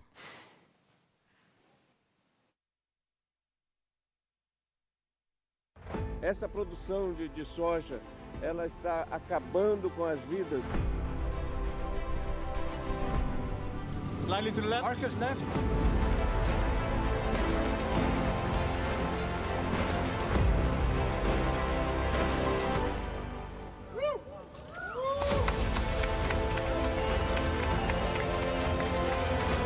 We are here taking action with activists from 16 different countries, blocking a ship arriving from Brazil and full of soy.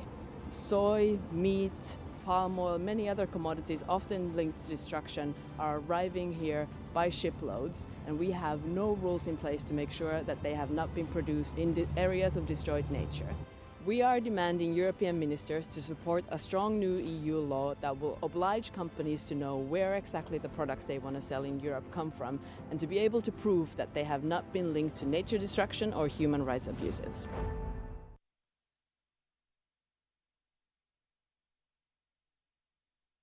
Hi, everyone. My name is Lucas Meus, and I'm a European campaigner with Greenpeace based here in Austria. And I'm here today with Irene Wabiwa. Thank you so much, Irene, for joining us today. You are the international project leader in the Congo Basin with Greenpeace Africa, and you will also join actually the UN Biodiversity COP15. And we are talking today a little bit about how Europe is complicit in destroying forests and nature globally. And this is also happening for many commodities and products like rubber. So Irene, can you tell me a little bit more about the rubber production on the African continent? Africa is a very long story with rubber. And during, I can give some of a history. During the 19th century, many African countries like Angola, Guinea, the Republic of Congo, the DRC were among the top 5 countries producing rubber in Africa. And at that time, communities were harvesting rubber with very much care to not destroy trees. But with the increased worldwide demand for rubber, that led to destructive practices. People were not taking care anymore about the nature.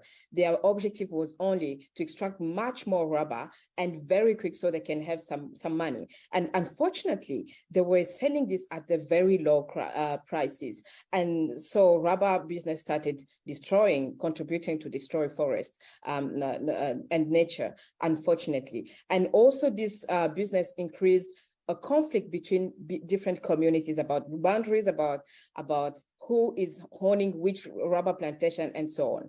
And another point that I would like to share with our viewers is that rubber was also a big component of the history of colonialism in Africa. In my country, the DRC, for instance, where during the colony, people were violently abused because of rubber business. If people were not able to harvest enough rubber in a short time, they were so violently abused. People were even killed. And public forces was like, if these people are not obeying you and they are not doing good job, just kill them. So it started creating fears among communities, among population, and some have to quit their villages, abandon their villages to go and hide in forest. But these forces were going into the forest, take them back, and they had order from the colony to kill those people who have quit their villages. And for proof, they had to come with the right hand of all those people that have been killed. So it's a very dark and sad story that is linked with African countries and rubber. And unfortunately, this story has only changed, but it's still sad in Africa. Currently, people are not killed anymore, but we are having many companies coming from different countries, different regions across the world to buy land in Africa, to buy forest for business, for rubber business. And unfortunately, they are buying it at very low prices. And most of the cases, it's linked to illegalities, corruption, and power abuse, because many powerful people, officials are linked into this, this business, rubber business. And it's really sad. And you already talked a little bit about it, but how does the rubber production nowadays really also affect indigenous people in the Congo Basin? Rubber, as I was saying, rubber business is really killing forests in Congo Basin, and millions of population in Congo Basin depend on forest for their survival. So when you are destroying forest, you are also destroying life of millions, and this is the case in the Congo Basin. In Cameroon, for instance, where Greenpeace Africa has been campaigning against land grabbing led by agro-industry, we have a giant rubber companies and a Singapore-based company called Action Agri, working with its subsidiary, Cameroonian subsidiary Sudcam, that has already cleared 10,000 hectares of forest since 2011. And many communities, including Baka Pygmies, have been displaced from their land, from their forest, because their forest has been just given to a rubber company. And that is really sad. We know that these indigenous people, if they are surviving, it's thanks to the forest. So they've been chased away from their from their land, from the vital source of their livelihood because of interest, because of rubber plantations. So rubber plantation is really atrociously affecting communities and indigenous people livelihood in Congo Basin. It's really sad. And when we talk about, so as you know, there is this EU anti-deforestation law now in the making here in the EU. So why is it so, maybe you can tell viewers, why is it so important that this new EU law also applies to rubber? It's really crucial that the EU anti-deforestation law applies to rubber because rubber is leading deforestation, not only in the Congo Basin, not only in Africa, but in many regions of the planet. And communities are seeing their livelihood to be destroyed, as I was explaining, because of rubber plantation. So if this EU law wants to really end deforestation, then it needs to apply to rubber because it's one of the key drivers of deforestation in many parts of the planet. In Yaoundé, in Cameroon, where Greenpeace operates, last year in August, we had many young people, including Greenpeace activists, our local partners on the streets to demonstrate in front of them, the EU delegation building, to ask them to make sure that rubber is also included in this anti-deforestation law. Because for us in Africa, in the Congo Basin, if it doesn't apply for rubber, it doesn't mean anything. It won't be efficient and it will be a failure in advance. Yeah, I totally agree, of course. Yeah, and I think it's also important to let viewers know that, for example, one of the aspects we're also campaigning for is that there is also strong human rights angles within this EU anti-deforestation law that really makes sure that human rights are respected in a strong way. Okay, looking a little bit now at the UN Biodiversity COP15. As I said in the beginning, you will be part of the delegation soon going to the COP15. What do you anticipate is a good outcome from there? My expectation from the Biodiversity COP is that we have an adoption of a global biodiversity framework that puts indigenous people right at the core of nature protection. Because from my perspective, the only powerful way to preserve nature is to make sure that those who have been the first guardian of forest, of nature, which are the indigenous people, are fully involved in both management and decision-making processes over land, over biodiversity. If not, if they don't do that, we won't have any impactful framework and that will change life on the ground, that will really protect nature on the ground. And that will not be fair for those communities that are already marginalized because of many aspects. Yeah. Okay, and I'm talking to a lot of colleagues also, and I have similar questions to many colleagues. But if you would have one message you could say to political decision makers in Europe, but also all over the world, what would that one message be? That is a very good question, but a difficult one because I have so many to tell to these global leaders, so many, because I believe that they have a key role to play for the future of the humanity, for the stability of our life on this earth. But what I would like to say now is that, you know, for many years, if not for many decades, we've seen one COP after another. Be it the climate COP or the biodiversity COP, that the one that I will attend next month in Montreal, but we are seeing very little result on the ground, if not nothing. So time is for change, for action. What I'm asking global leaders now, the EU leaders, global leaders across the world, is to move from speech, from endless speeches to action.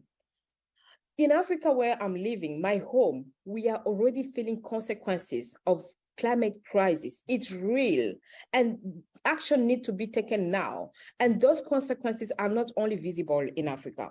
In EU countries, in America, we can see extreme weather events. People are dying, homes are destroyed because of floods. We can see forest fires. So no more endless speeches. Act now. This is my call for these global leaders. Very good call. Thank you so much, Irene. So we will continue to fight for strong law that includes rubber, of course.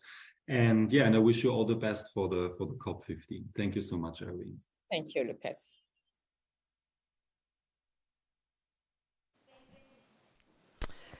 Thank you, Lucas, and thank you, Irene. That was strong messages to all leaders going to COP15. I hope they're all hearing us. And to make sure that they do, I want to remind you all again to go to our Take Action page, onedayfornature.com, and there you can find many different kinds of ways on how you can take action and send messages to your ministers, leaders from your government that are going to the COP, and make sure that they hear that we are needing a new deal for nature to put an end to this, exactly like Irene was saying. So New Deal for Nature is one of our hashtag, COP15 or Save Nature, Save Life. With those ones, you can easily join the storm of social media messages. We've now already heard from our colleagues around the world. We had Savio, our global campaign lead, joining us to give us a little bit of a global look of what is expected from the COP15.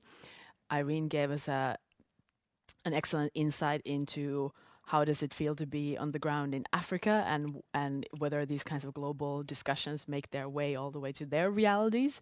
And Lucas gave us a nice overview of what is Europe's role on the global agenda and when it comes to nature destruction globally.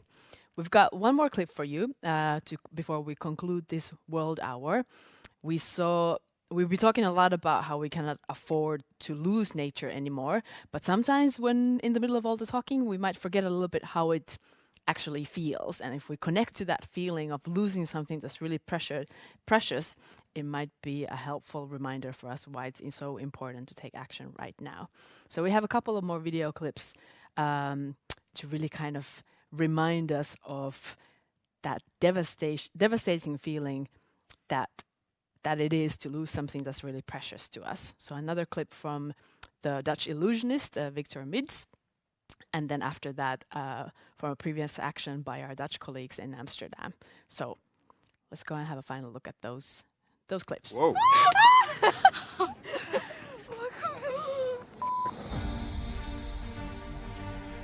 I want to borrow something that has value for you. Anything of value that you have on you, like a finger ring or jewelry. Credit card? My wedding ring. Can I borrow a finger ring? She got it from me. Niet kwijtraken.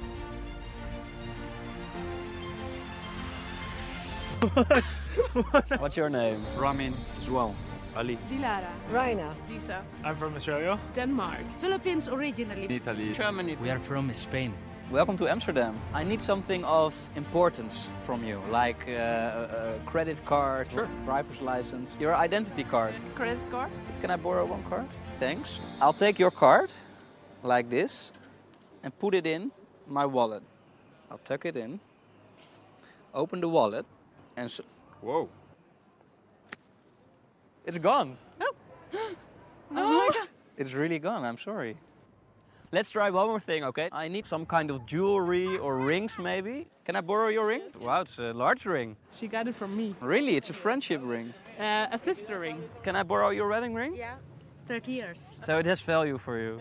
For us both, because I've lost mine. You have lost yours? Yes, I'm very sorry. So this is the only one you have left. Well, I will be really careful with it. Watch. I take your ring and slowly make it disappear. Oh. I'll take your ring, okay? Check it out. Slowly, I take it and we will... Oh. No.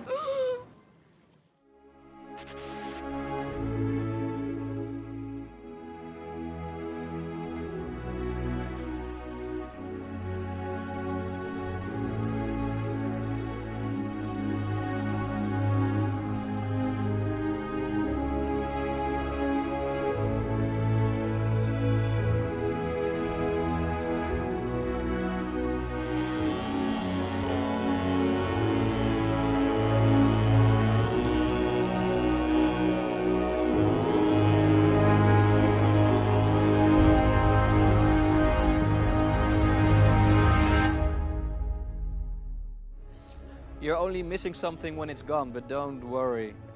It's not really gone. Because when we look In my back pocket, we see your credit card. No way. There's your identity card back. No. No. Nee. Inside my pocket, I have this salt shaker. Please have a look inside. Ah! Your ring. Nee, dat kan niet. Crazy. Wow, no. It was not really missing, it was only an illusion. I got me worried for a moment. I'm happy that I have it back. Just like the thought that it was gone, my heart pumped a bit.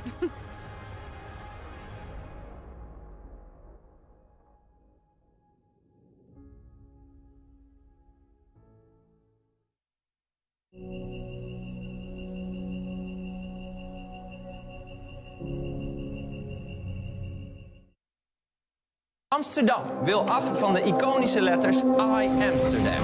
The Amsterdam sign has been removed. I'm a bit confused. I didn't know there was anything wrong with it. It's just gone. On December the 3rd, 2018, a beloved European landmark has been removed once and for all. I would like people to reconsider it and put it back.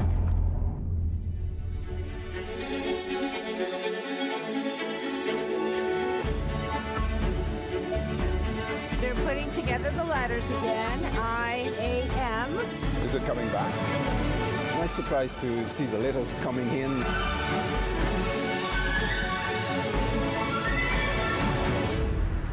This one is way cooler. Far from our beds, a landmark vital to our survival is about to be gone too. The Amazon rainforest is under attack again by land grabbers and a greedy logging, mining and agriculture industry. It's been a climate change in the last few years, and we need to preserve the Amazonia. We need to fight for it. And whilst you've been watching this film, an area of this size has been cut down. With every tree they chop, we get closer to a point of no return.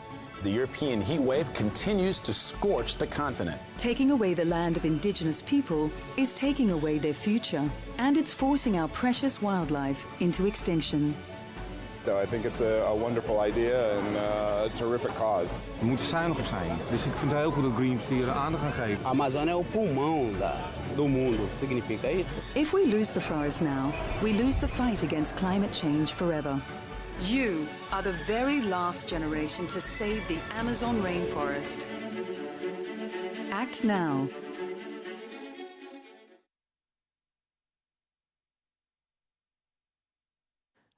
My heart definitely skipped a beat over there when that ring fell into the river in the hands of Victor Meads, doing a little illusionist trick on what it feels like when we think that something is gone. He was able to bring all those things back, but not everything can be brought back if we lose them. That was a great reminder of that feeling. With those clips, we'll close this World Hour. I want to thank everyone that took part and joined the broadcast during the last hour and gave us a little bit of a global perspective on why it's so important that we secure a new deal for nature in the meeting that's starting tomorrow with world leaders. And with that, I'll close this hour and want to get us ready to our next hour, where we will go back to Europe and visit our colleagues that have been taking action around Europe since last night all the way until today while we have been broadcasting over here. We've got some exciting updates coming from at least Poland, the Czech Republic, and from Germany. And then we will be moving on to Canada, from where we will get our final greetings before the closure of the broadcast. Thanks for following us so far. Please make sure to visit the website onedayfornature.com, where you can find plenty of tips on how to join the digital action going on right now.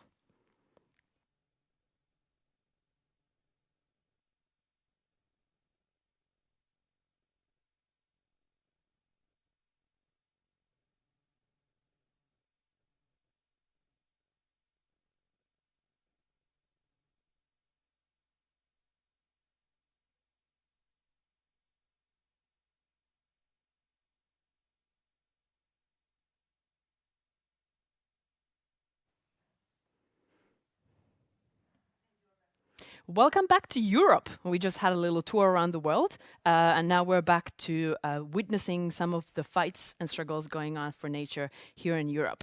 Last night and already during today, we've got our offices and partners and allies around Europe in many places that have taken action to call for a new deal for nature, to call for save nature, save life.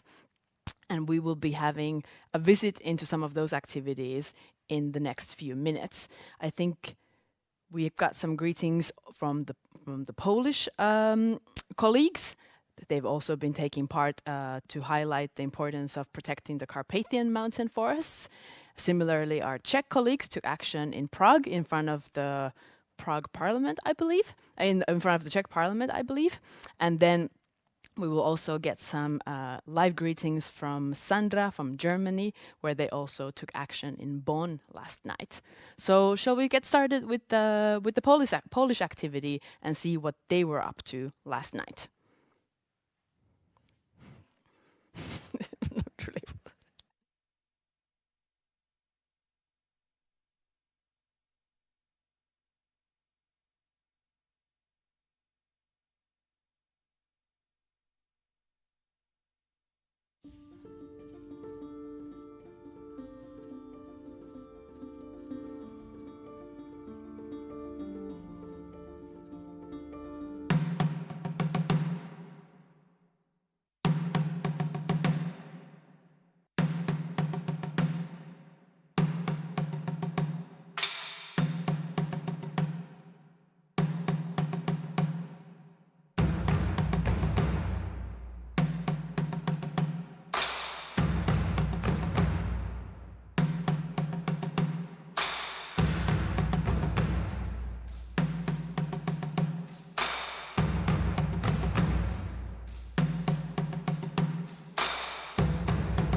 Amazing. That was some greetings from the dark Carpathian forests last night, where our Polish colleagues were taking action to shout out the call for you all to join us in order to save the Carpathian forests, which are also very much threatened by the logging industry that keeps on roaming relentlessly around the Carpathian forests. So go and check them out, Save Carpathian Forests.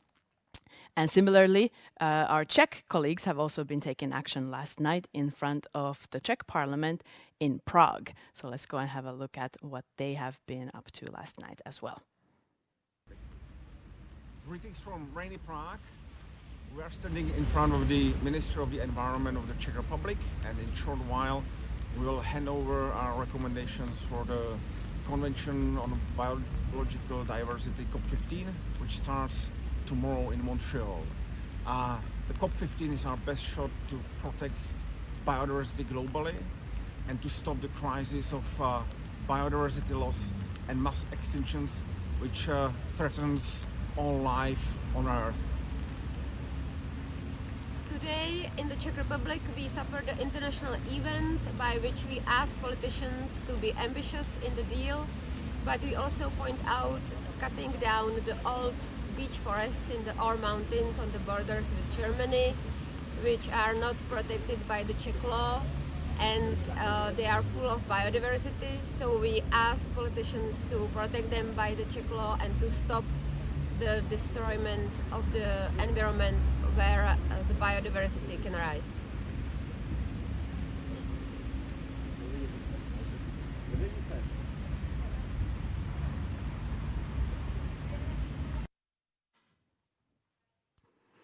Thank you so much, Jan, and our Czech colleagues for making also that action happen. It's really quite impressive to see everything that's been going on over the last 24 hours. We've been having light drawings in the Polish Carpathian forests. We've been having fake stumps of trees in front of the Czech Parliament in Prague. And we've also been having an activity taking place last night in Bonn in Germany. And I hope my colleague Sandra is already there to join us to tell us a little bit more about that. Hello, Sandra. Hi, Sini. Good to have you here. You can maybe introduce yourself to get started. Who are you? I'm Sandra. I'm Sandra Hieke. I'm working as a forest expert for Greenpeace Germany. Great. And I heard that you had an activity in Bonn last night. Can you tell us a little bit more about what happened over there? Oh, actually, I'm really happy to tell you about it because it was some good stuff that was happening out there. It might not sound as exciting as it actually was because our intention was really to set a positive signal because these are dark times. So we have so much really hard stuff going on that we wanted to do a little activity that is also able to warm people's hearts despite those serious facts why we did it. So what we actually did is we went to Bonn, to a place called the Place of the United Nations. There's a UN building and lots of people who work for the UN work there. But we didn't go alone, actually. We were accompanied by a crowd of really, really beautiful animals. For example, 3 rhinos, parents and a baby, a giraffe and a baby giraffe, a big old orangutan, bees, penguins. Oh, what else? I can't talk about all of them, but one was more beautiful than the other. And the clue about it was that when it was getting dark, they were enlightened. Our intention was actually that, well, we show how beautiful life on Earth can be, and the animals were placed on the Place of the United Nations, and they raised their voices as well. So do you want to remind us again why that particular location? Why in front of the UN building in Bonn? Yeah, that's fairly easy because as we might have heard in this broadcast by now is that tomorrow in Montreal, Canada, the United Nations conference for the protection of biodiversity, the Convention on Biological Diversity starts. So we wanted to call on world leaders, not only on the German government, but also on the rest of the world leaders to really finally act, because people have been talking for the past 30 years about how to best protect nature, but all the targets they've set themselves, they failed. So it's really about time to act. Tell me about it. So shall we go and have a look how it was in Bonn last night? I think we've got some video clips from there already. I'd love to.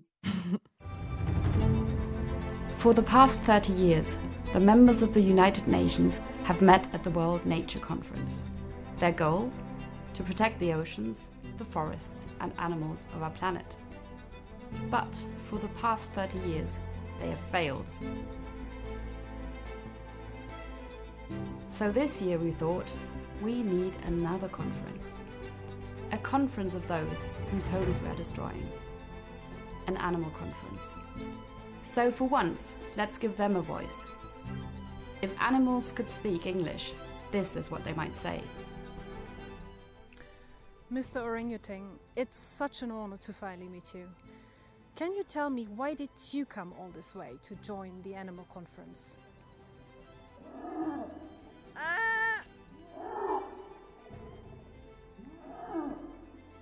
Hey Bee, good to see you. Why are you here?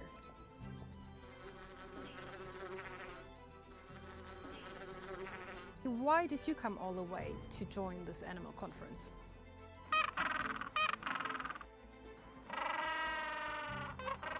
Why are you here at the protest?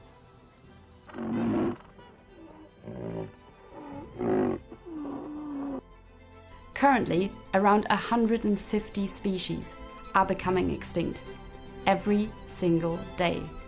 If we don't protect nature, these animals that you see here might also soon be gone.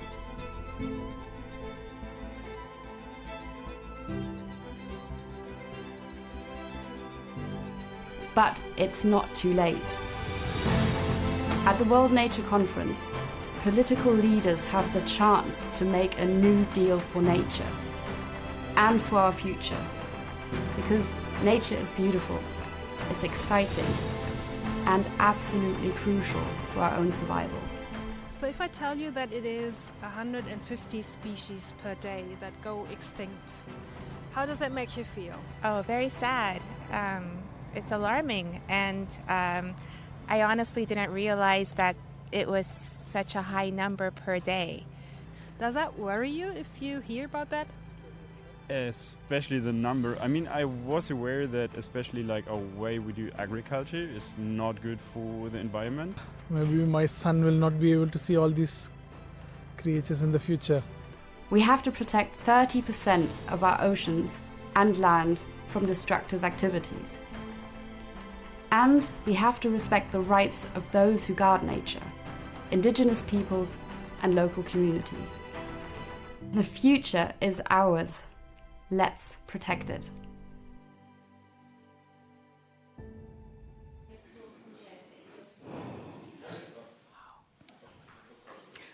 Wow, Sandra, you put together a conference of animals. That was really moving to see those lights lit up. I saw that you were also there. How was the experience or last evening for you? Meet soon. We are.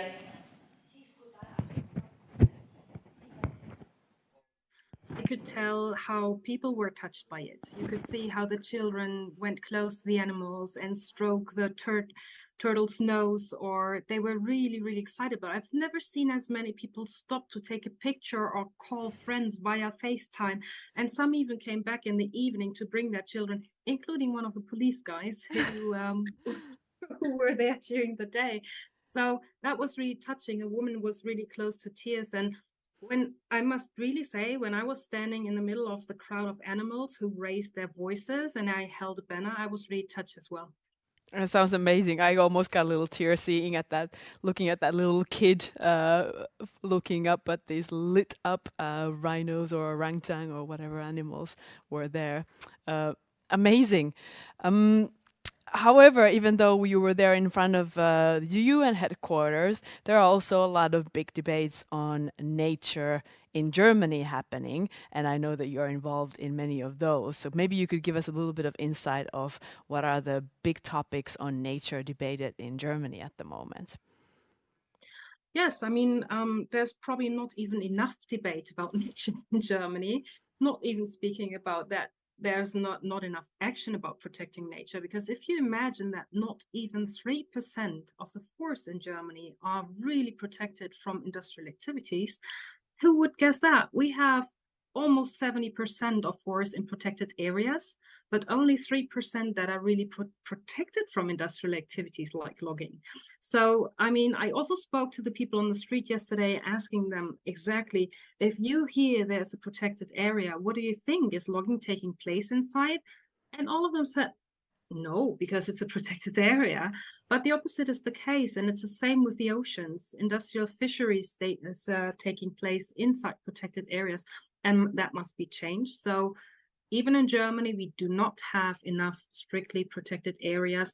It's the same as in the rest of the world. It is quite like we've kept on hearing this story from different corners of Europe that we think or imagine that something is protected, and in reality the numbers of or the percentages of land area that are protected or sea areas are actually shockingly small. It's quite like quite a striking reality that keeps on getting repeated from different stories around Europe. So in relation to all of this, what are you, Sandra, calling from the German government? Well, first of all, I really expect that the German government is calling and acting upon achieving strong targets in Montreal, right? I mean, it's not only for us, it's also for our children and our grandchildren. We need a healthy future, and that can only happen if we protect more nature. So we do not only need strong targets, but, and that's one more thing, I would expect the German government to come back with strong implementation mechanisms. Because, I mean, I can tell you one example. you all probably know that the CBD was achieved in 1992. And if you imagine that it took Germany 15 years to come up with a national biodiversity strategy, that's ridiculous, right? And that must not happen again. So they need to come back with strong measurements, how to implement it in Germany. And of course, the whole stuff needs to be financed. And in order to be able to achieve all that, I think there's one more thing that we all need to think about, and that is to end the waste of resources. And I mean, the good thing about that is that we can all do a little bit for that. We can stop wasting, for example, single-use paper products. Christmas is just around the corner, and many of us might wrap little gifts in single-use paper. So maybe it's time to come up with some new ideas for that. Maybe it's some time not to do as much online shopping with single-use packaging. So I think it needs to come from both ends, politics, but also us as consumers. And do you know who from Germany is going into the meeting in Montreal in COP15? Is it your ministers or your head of state, and are they the people that should be going as well? Well, I think all heads of states should have been going, but I hardly know of any who are going. So yes, the minister will be there, and I hope she will do a good job. But I'm a bit disappointed, though. By now, I haven't heard that our Chancellor Olaf Scholz would be there. So I'm a bit disappointed about that, because I am convinced that the protection of nature, the protection of life on Earth, should be really a heads of state thing.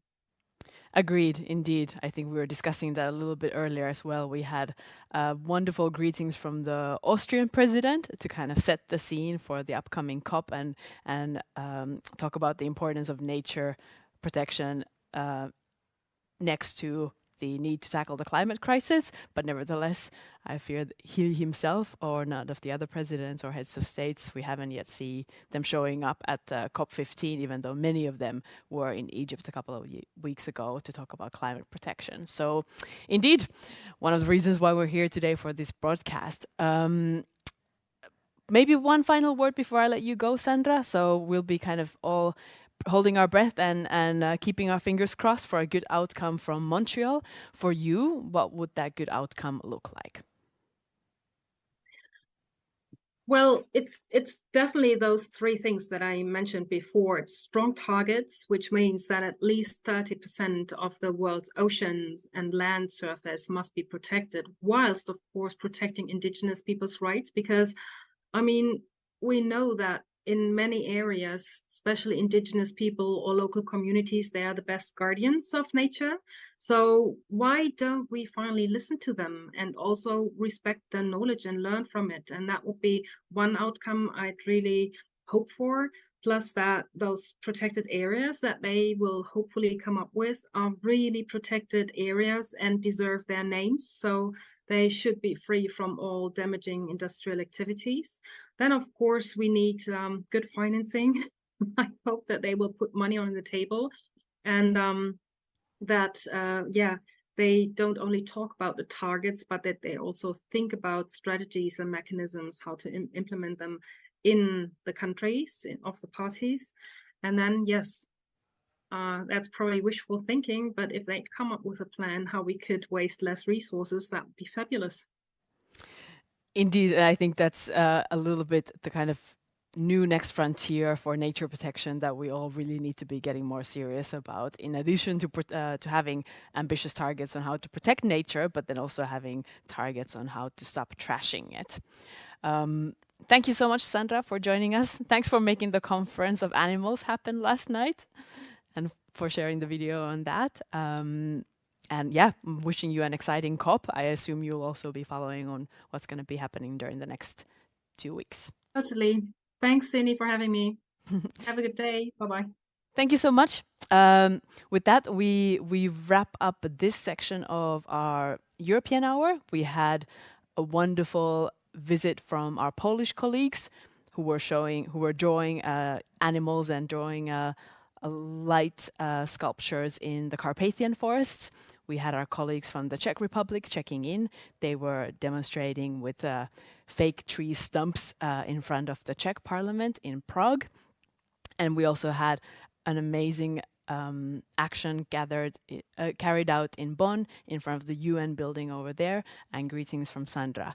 That was really, really heartwarming and great to have all of that happening yesterday and still this morning.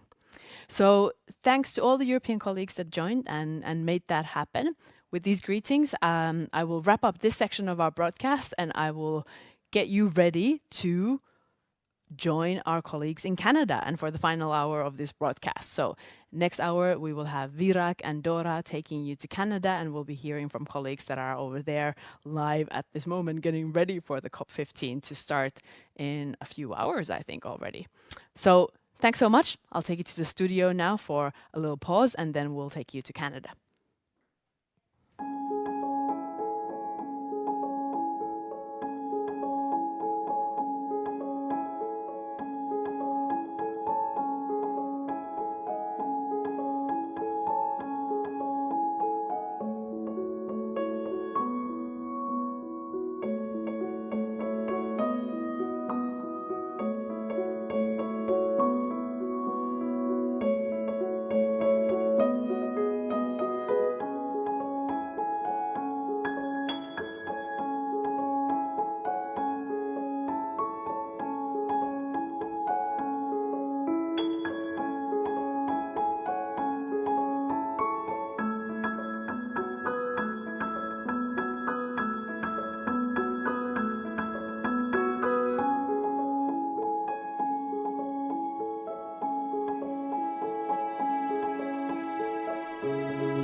amazing. We are back in the studio.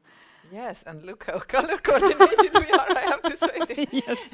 It was planned. It was all planned, I have to tell you. No, it was by accident. but it's really nice. You think, but I am really a master of illusion. Okay, so great. This is something that was like right in the script. So just so you know, people, Dora is one of the masterminds behind this broadcast. So she is really a master of illusions.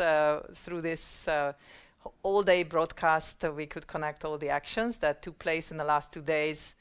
And we can also check into Montreal, where the Conference of the Parties for Biodiversity is going to start very soon. So yes, Dora. But tell me, why are you here? Why am I here? Why have you invested all this energy into bringing the broadcast together? Yeah, because it takes a lot of people to change the world, and if we really believe in change, then we have to do it together.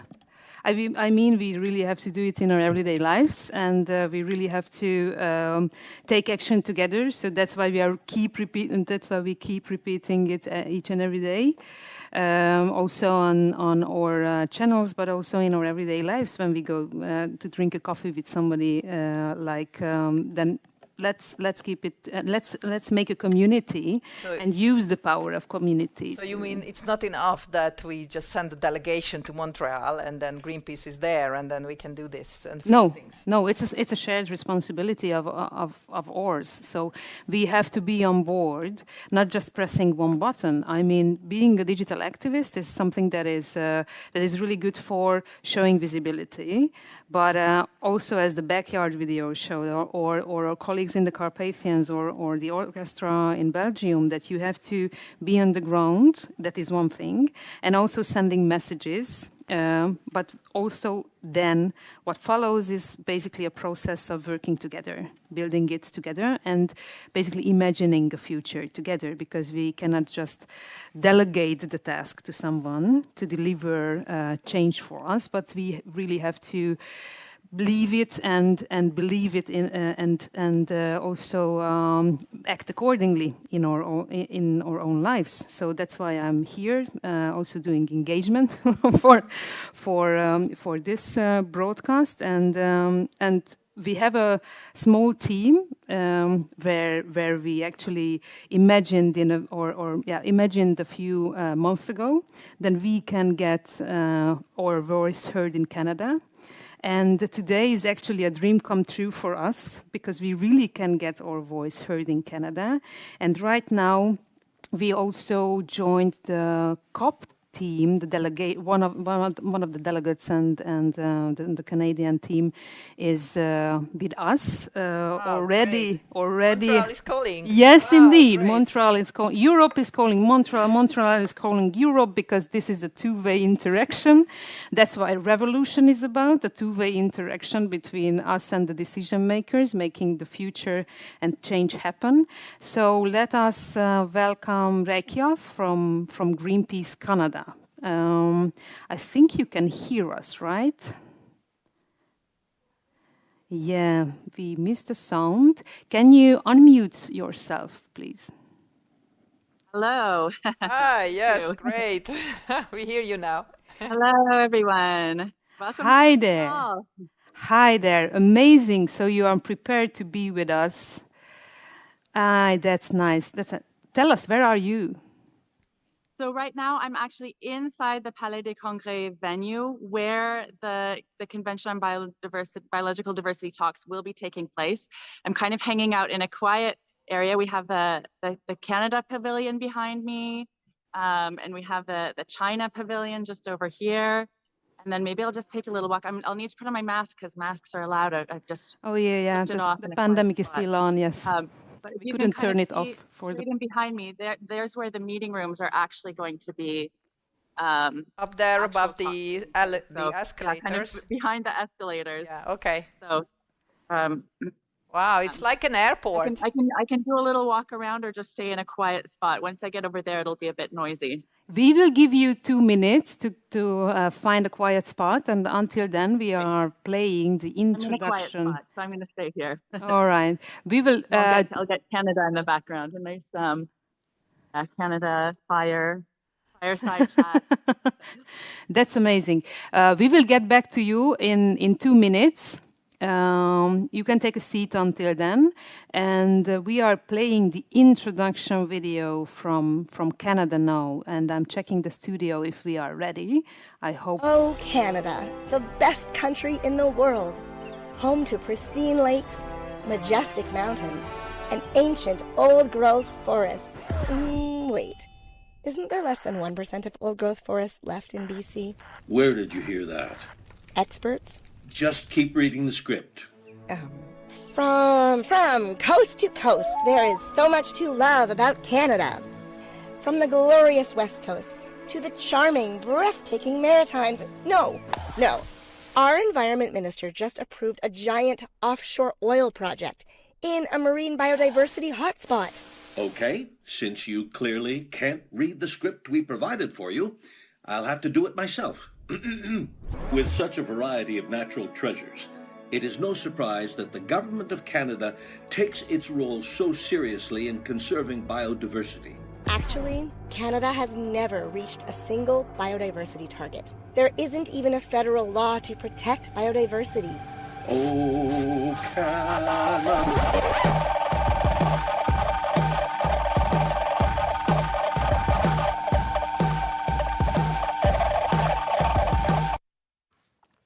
Amazing.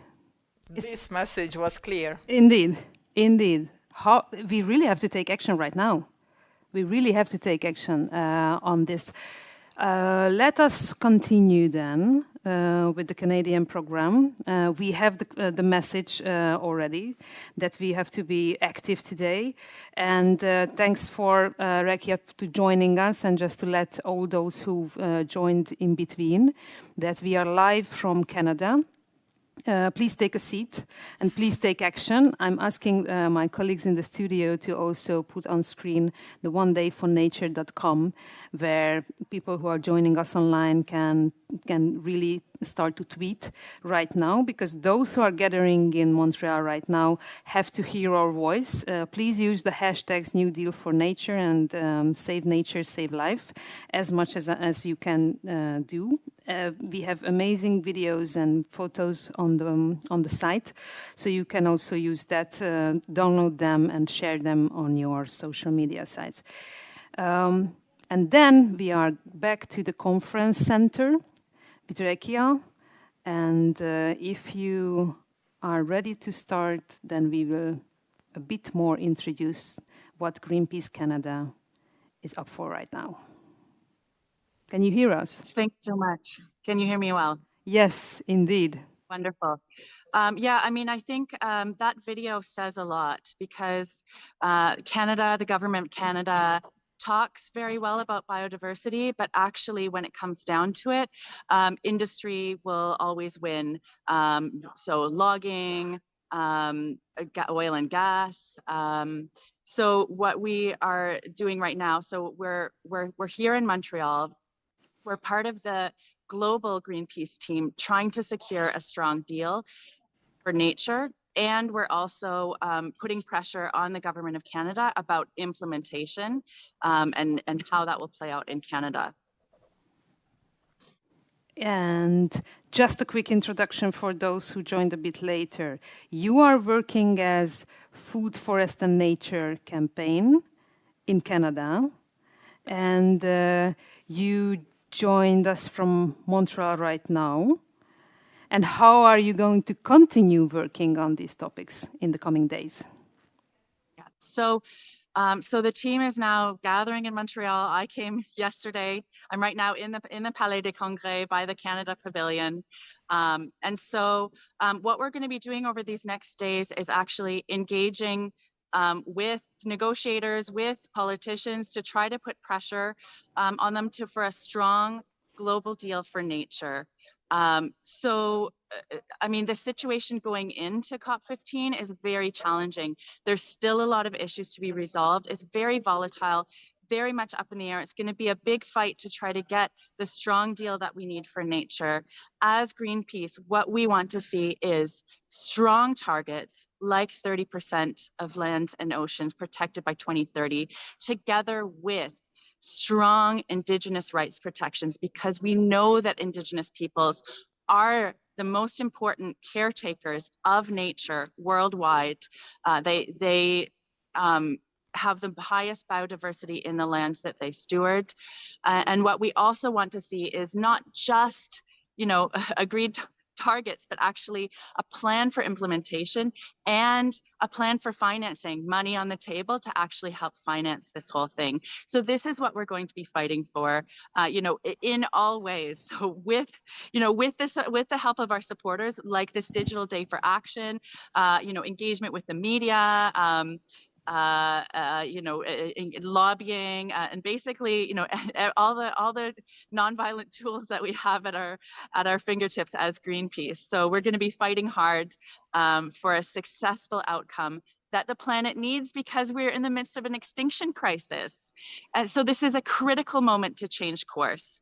And this is what we want to see, that this is the beginning of a new direction for humanity, for the world, that safeguards nature and safeguards our future.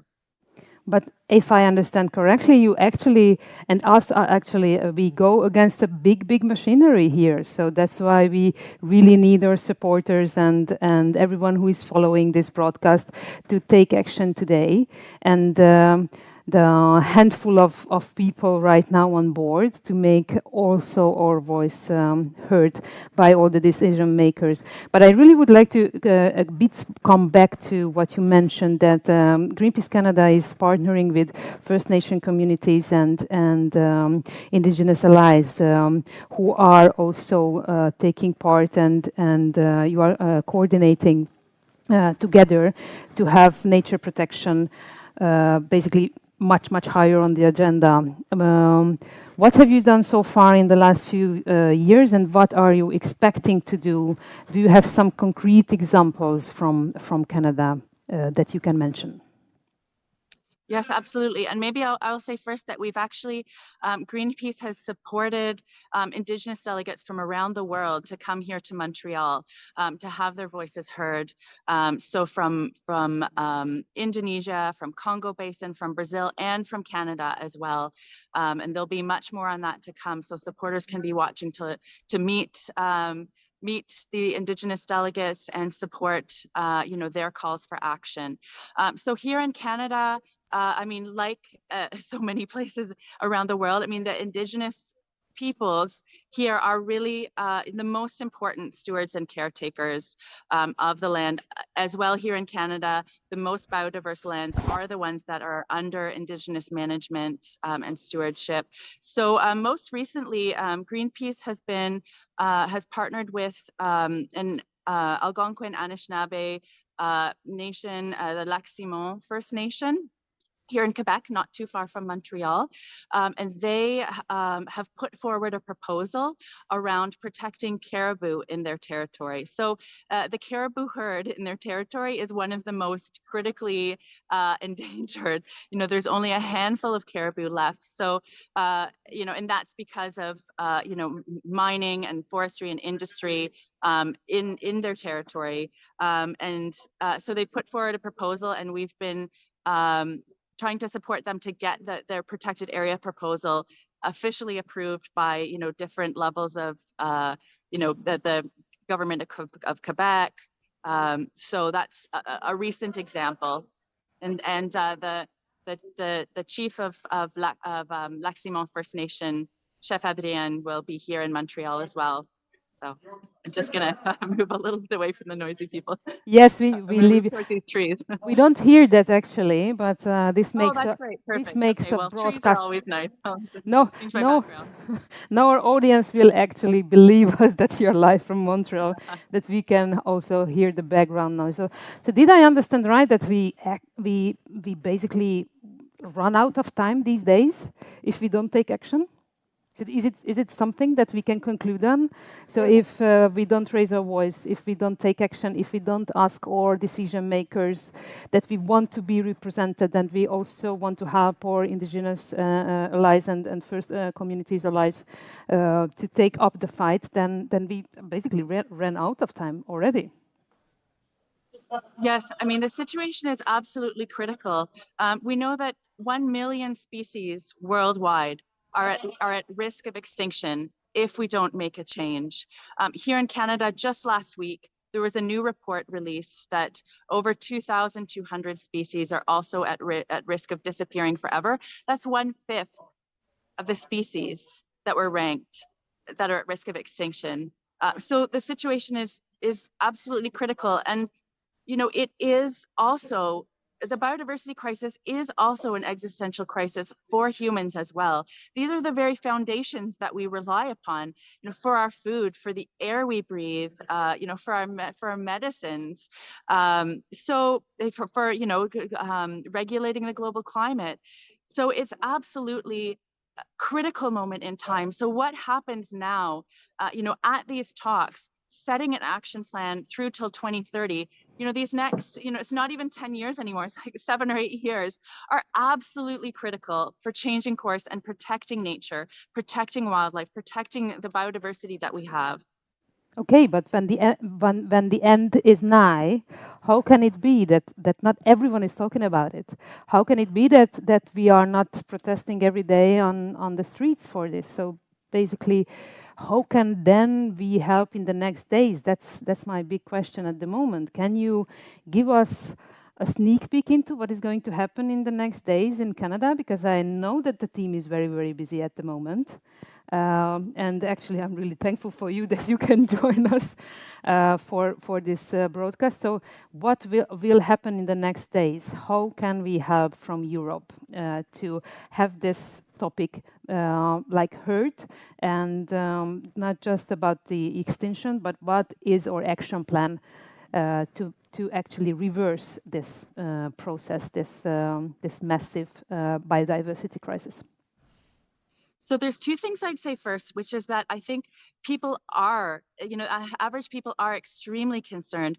We just did a survey here in Canada that we released last week that found 84% of Canadians are worried about the future of the planet due to the state of nature and wildlife. And that's 43% of Canadians are very worried about the future of the planet. So I think people are very concerned, but the problem is that there's a lot of vested interests. So here at the COP conference, we've learned that actually more than half of the delegates that are signed up are from business and industry. So, you know, we can expect, you know, the usual suspects, you know, meat industry, big agriculture, oil and gas to be showing up and putting pressure on politicians not to make the kind of change that is needed. And so this is why, you know, engagement is extremely important so that we shift the power. We need to shift the power away from corporations towards Indigenous peoples and towards ordinary citizens. So in terms of what's coming up this week, you know, there'll be planned, well, 2 weeks. There'll be, you know, there's the planned digital day of action that's happening right now. We're also going to be having some rapid response. So watch Greenpeace channels. And take action. I just try to continue with what Rekia started to say, and I hope that she will come back to us in a minute. That's the beauty of lives, isn't it, Virag? That did she say that half of those who signed up to this conference are coming from industry and business? Yes. Because it's just like we are taking action from the coach, but those who are gathered there, those are actually the ones who have to be active in this in the coming days. So we really need to support our small team who are in Montreal because they are up against a huge machinery, as you said. Yes, we are pretty much against that. What were the developments until this? And we really have to use COP15, if I understand it correctly, because it's not happening every year, right? So it's not. This is basically something where you cannot lean back on your chair and say that no, I'm gonna take action after Christmas, because it's not gonna be there. Rekia, you are back with us online. Can you hear us? Yes, I do. Yeah. So we have to I think follow I might have moved Greenpeace too Canada. far away from the Wi-Fi signal. So Yeah. But that's the beauty of lives, that broadcast can stop for a while, but we are here in the studio and can hear you well again. So let us know, how can we help your team beside following Greenpeace Canada and making or voice heard also locally for your cause, using the hashtag New Deal for Nature and Save Nature, Save Life. We can also donate, right? So that's also an option to help and support the team who is on the ground, and as you mentioned, again against those who are basically there at the venue right at the moment, and who will make decisions and who are lobbying very, very hard. So that is our task right now, to change the way how it was all right. Is there anything else that we can help you during today and the next days? yeah, so certainly taking action online, putting pressure on politicians and decision makers to try to secure a strong global deal throughout these couple of weeks. Watch as events unfold, and uplifting the voices of the Indigenous delegates that that Greenpeace is going to be supporting. We're going to be hosting them on our channels. And the second thing I would say is, this global deal, we need it, but it's a starting point. What we also need then is for countries to implement. So take action with your local Greenpeace office to take action towards your politicians and the changes that they need to be making to actually implement. I've got noise. I don't know if you can hear it. So I'm gonna We can hear you, but thank you so much. Okay. Thank you so much. Don't worry, we can hear you, and we can hear you great. clearly and loudly. And also, everyone who is following us can see that onedayfornature.com. You can take action, or you can use our hashtags and follow what is going to happen in the next few days, because changing history is actually a shared responsibility of all of us. And coming back to also the community which is present in Montreal, now we will give back, we will shift a bit to somebody else in Montreal, right? So that's in the next segment. Some representatives from Europe will be there. So Rekia, please team up, because we are also on the ground, not just digitally, but in person as well, and hope you will meet our guests who will be present here in a few minutes with us as well. So take care, reach out if you need help. We will be here in the coming days as well. Thanks so much. And I really want to thank everyone for your support. It's a critical moment in time. Thank you. Thank you. Bye. And back to the studio. Yes.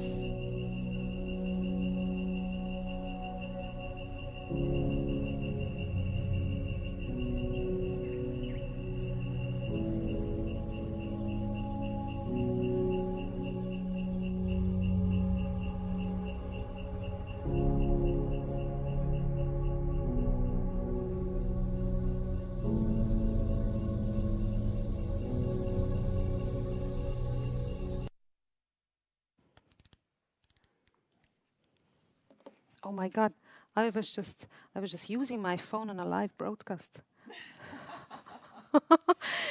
If you take action digitally, indeed, right? I just tweeted.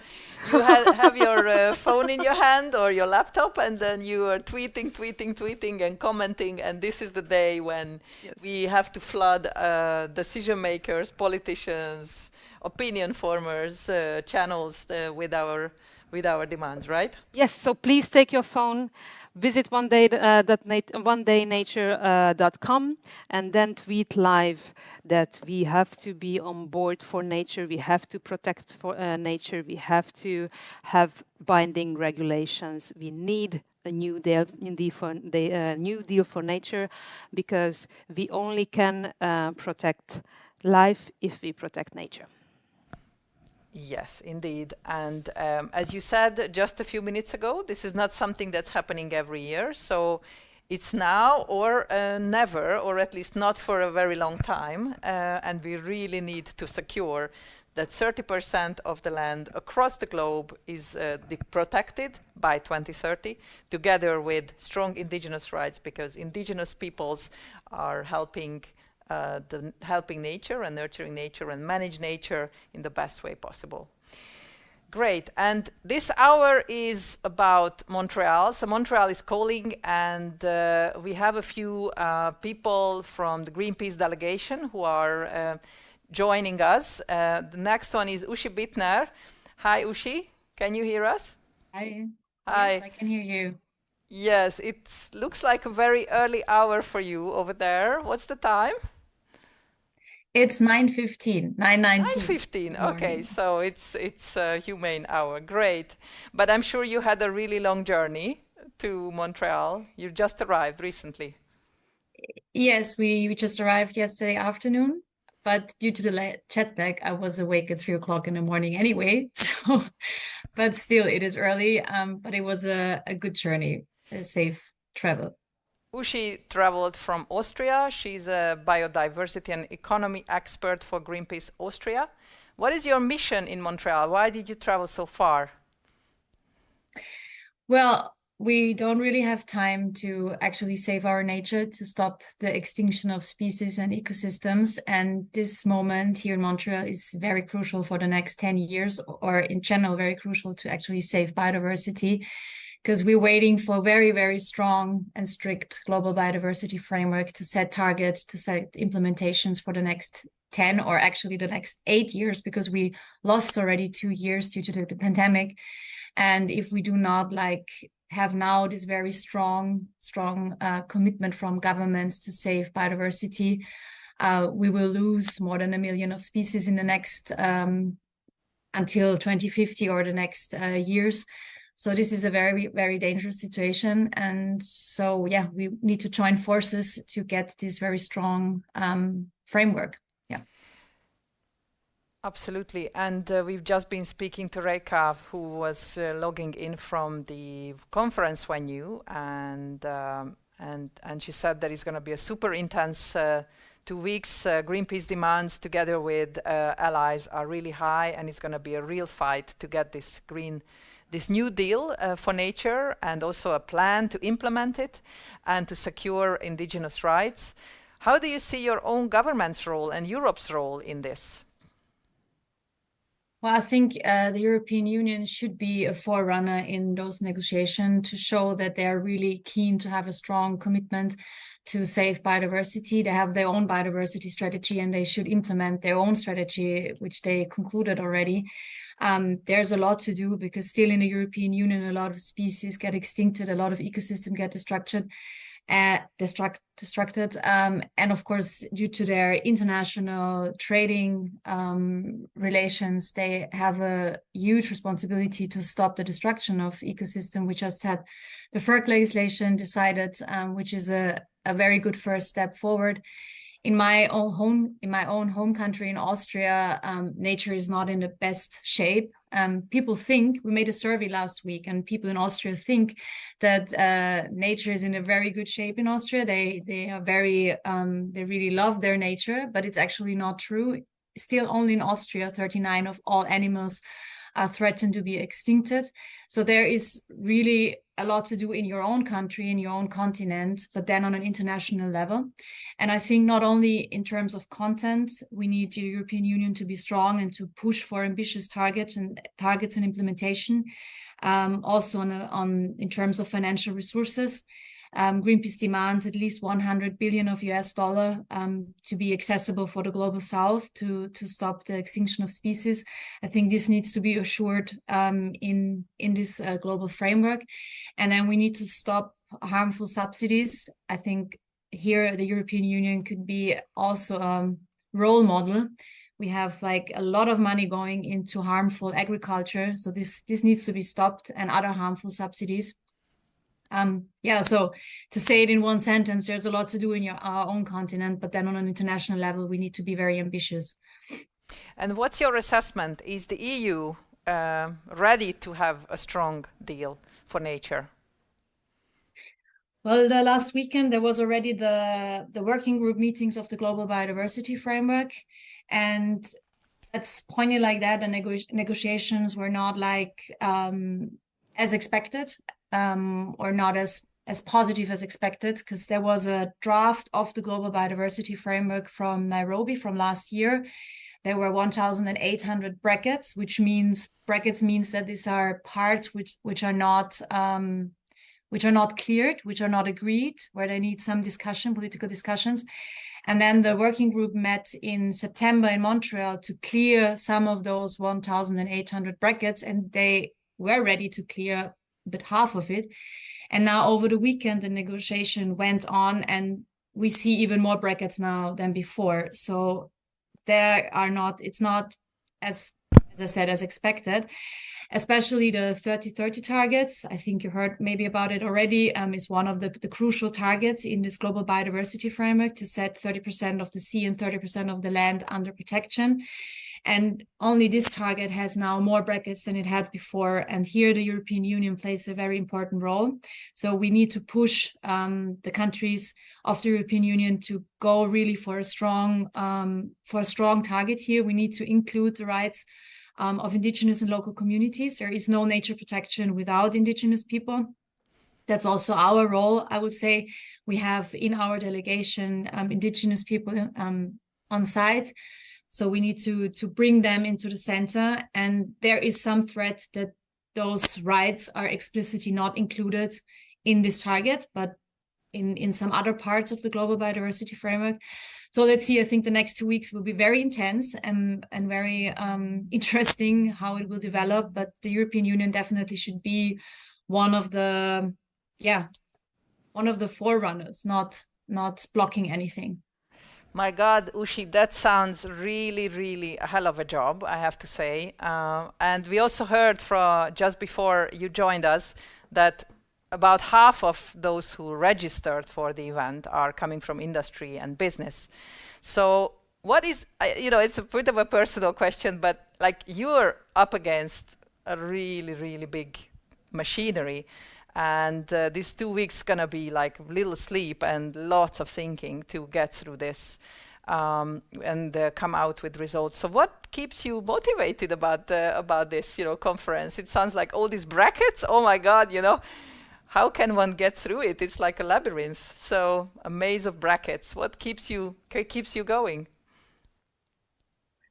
Well, I think as the climate crisis is now accepted more or less in our society as one big challenge we have to face, we need to bring nature crisis on the same level.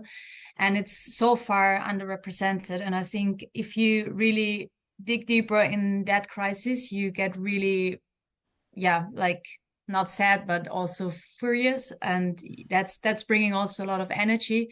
And you made a good point about the companies coming to the conference. That's definitely also a role of Greenpeace and of other civil society organizations to check if there are any loopholes, if there are any things in the contract which allows greenwashing. We know so far already there are some notions in the contract about nature positive, nature-based solutions, biodiversity offsets that are all loopholes to offer companies the possibility to just pretend to do something for nature, but actually just communicating environmental friendly things, but do not do anything. So offsetting, for example, that means like compensating your own destruction of nature while you're investing in other nature protection areas. And we definitely need to stop this as a way to protect nature. And that sounds like a lot of greenwashing to me. Yes, it is. So far there is already a lot of notions in the framework we need to get rid of and we need to clear, and we need to be sure that it's a real contract for nature and not some greenwashing tool for companies, and to have also strict rules for companies and not just making reports and evaluating their situation, but really have clear rules. That's by the way something also we found out in our survey last week in Austria, that Austrians are really keen that there are stricter rules for companies and for local the local governments when it comes to protect biodiversity. So I think people are ready to even do something for biodiversity by themselves, but they also want to have stricter rules for other actors. That's awesome. That sounds really, really positive. And my last question to you is, how can we support you during these 2 weeks, you and your team, your colleagues, the delegation and the allies in Montreal? How can we best support you? Yeah, I mean, as I said, I think we need much more awareness about the biodiversity crisis, the same level as the climate crisis and even above. So we need a lot of pressure towards our governments in each and every country. So they need to really work on a strong framework and do not water it down to any empty words, which no one then follows up after the conference. And then, of course, we also need that countries translate these targets within 1 year into national targets, and then also implement those targets immediately. So it's not stopping with this conference. That's very crucial. So afterwards, when all the parties go home, we need to check and we need to pressure them to implement those targets in national targets and see what are the governments really doing. And I think one crucial thing is that biodiversity is not something about the environmental minister or an environment ministry. It's about all the ministers. It's about all the communities, local communities on all levels. So biodiversity is everywhere, and we need to check if the governments are really doing their job. Wow, we can really feel that you're up for a fight. You're ready for this, which is great. Bring this energy in. Take care of yourselves. We will keep checking in with other members of the Greenpeace delegation. And we wish you a good health and good luck and a lot of strength to get through this. Thank you for joining us, Ushi. Thank you very much. Thank you. Bye. Bye. Really need all hands on deck, right? Sounds like it. like all the hands on deck. And also those who join the COP15 from industries and other sectors. We really need to change some minds over the next few days. Exactly, because we heard that earlier today that human activity on land, in the forest and in oceans doesn't necessarily lead to destruction. It can also be done in a way that actually nurtures the planet. So it's not that we have to completely remove ourselves from nature. We need to manage it in the right way, and that's a responsibility for industry and the business, probably. Yes. So we need a mindset shift there as well. But certainly we need a lot of hands on deck. So ask your boss what your company is doing for protecting nature. Now we are going to go back to the studio and a bit recap. Before our next guest, we will a bit recap why the COP15 is really important.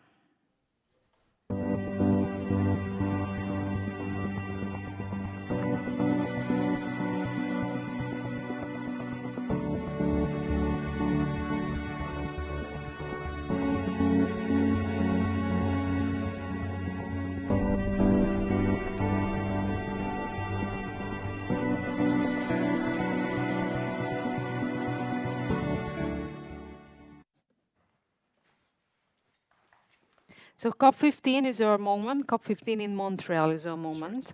And now we are... Oh, yes, in Montreal. Oh, my God. Yes, the biodiversity UN. It's starting today. It's starting, yes, it's starting today. We are just a few hours ahead. We really need a lot of people here. We really need supporters joining us and getting all friends and family on board because we just cannot spin the world on ourselves alone, which should not be a surprise. But we have a few already in Montreal who try to make this happen, and we are welcoming Janez Stoppel from Montreal at the moment. You are from Germany. You are a political advisor for biodiversity and climate issues. Can you hear us before I read your name again? Fine, yes. I managed to read your name, but then I realized that you are not on screen yet. So please welcome Janes, who is a political advisor for biodiversity and climate issues, and you work with Greenpeace Germany. You went to Montreal right now. You must have a really serious mission at the moment. What are you going to do? What are you going to do during the next days? Well, that's going to be really exciting because I mean the ambition that we have here is really to do nothing less than fight for a big good deal for nature and biodiversity. And since the last internationally agreed goals that we had, the Aichi goals, who were also quite nice, but lacked completely a good implementation. This process here in Montreal is now absolutely key to not make these same mistakes again. Can you clarify what are those goals? So for somebody who have never heard about them, just can you give us a 2-sentence explanation? Well, it's a whole range of goals that are being discussed here, from the way we using nature or natural resources for business, from our interaction with nature in that sense, but also of course big goals like how much nature should be protected by, for example, 2030, or how much nature should be restored, how much ecosystems should be restored to be in a better state and be again more healthy than they are now. So it's a whole variety of goals, but key is of course what stands in the front, and that's the discussion around these 30% that we want to protect by 2030. Is Germany a good role model for protecting nature at the moment? You mentioned 30 by 30, and also the 10% that should be a really serious taking goal. Is Germany a good example? Is the EU a good example at the moment? Yeah, it's good that you say that, because, yeah, I can hear you. Yes. The EU itself did something pretty good in the sense that as part of their Green Deal, they formulated a new biodiversity strategy. And this biodiversity strategy is not implemented yet in the EU, but it is a pretty good signal on how implementation of this international framework that we're trying to agree here in Montreal could look like. It's not good enough, but it is a start. In that sense, was this approach from the EU a good signal to other countries that we really have to do something on this front? If we end up with the dream scenario here in Montreal, that 30% of all natural lands and seas and waterways or waters are more strictly protected, then of course this would also have even more ambitious implications for the EU. The reason, don't misunderstand me, the reason why I ask you is that we are asking our followers right now to take action and ask, for example, the ministers, the national ministers, to be active and help us globally have ambitious targets. So we can also call Germany on doing this, right? So this is something that Absolutely. is really, I mean, the EU itself, there on board. The EU itself is, I think, pretty good in trying to, get, I call it fluffy now, fluffy targets that are, maybe ambitious and they sound nice and everything. But in terms of implementation, Europe is really not a front runner. And that's what we need to change. I mean, Germany is a big industrialized country, and we have hardly any nature protected, like really protected from industrial use. So, and the same applies for other countries in Europe as well. So the EU really has a huge responsibility to shine with much more ambitious and fast implementation of what we're trying to agree here as well. Because with these targets and with these ambitions that are on the table here in Montreal, if we really get a good deal, then, like I said again, it means really for the EU also to step up a big step. Beside ambitious goals, what do you anticipate as a good outcome right now in Montreal? Yeah, I think it's. I mean, our dream scenario in a way is really not to fall back behind these old Aichi goals, but to really get a framework agreement that, similarly to the Paris Agreement, really confronts the countries to do much, much better. And this plays out in various elements. For example, like I said, with these 30-30, with this 30 goal set, it's absolutely key that we have good qualifiers in there, that these areas are not translated into paper parks, which don't really protect biodiversity. So damaging activities, shouldn't just be further allowed in protected areas. For the rights, we've seen in the past that conservation of nature had also huge bad implications for Indigenous peoples and local communities, in the sense that concepts like fortress conservation actually try to protect a certain ecosystem or certain patch of nature and kick people out. That's something that we need to ban to the past, and therefore these rights need to be absolutely centrally embedded into these qualifiers of these protected areas. In terms of implementation mechanisms, we really need a ratchet up approach that brings parties to do more and to check back at home now within a year on what we agree here in Montreal, to really make a plan, to really come out nationally with a offensive on nature protection. And then my colleague from Austria already said it with the finance. Europe is a front runner in bad subsidies that actually destroy nature. So these need to be cut.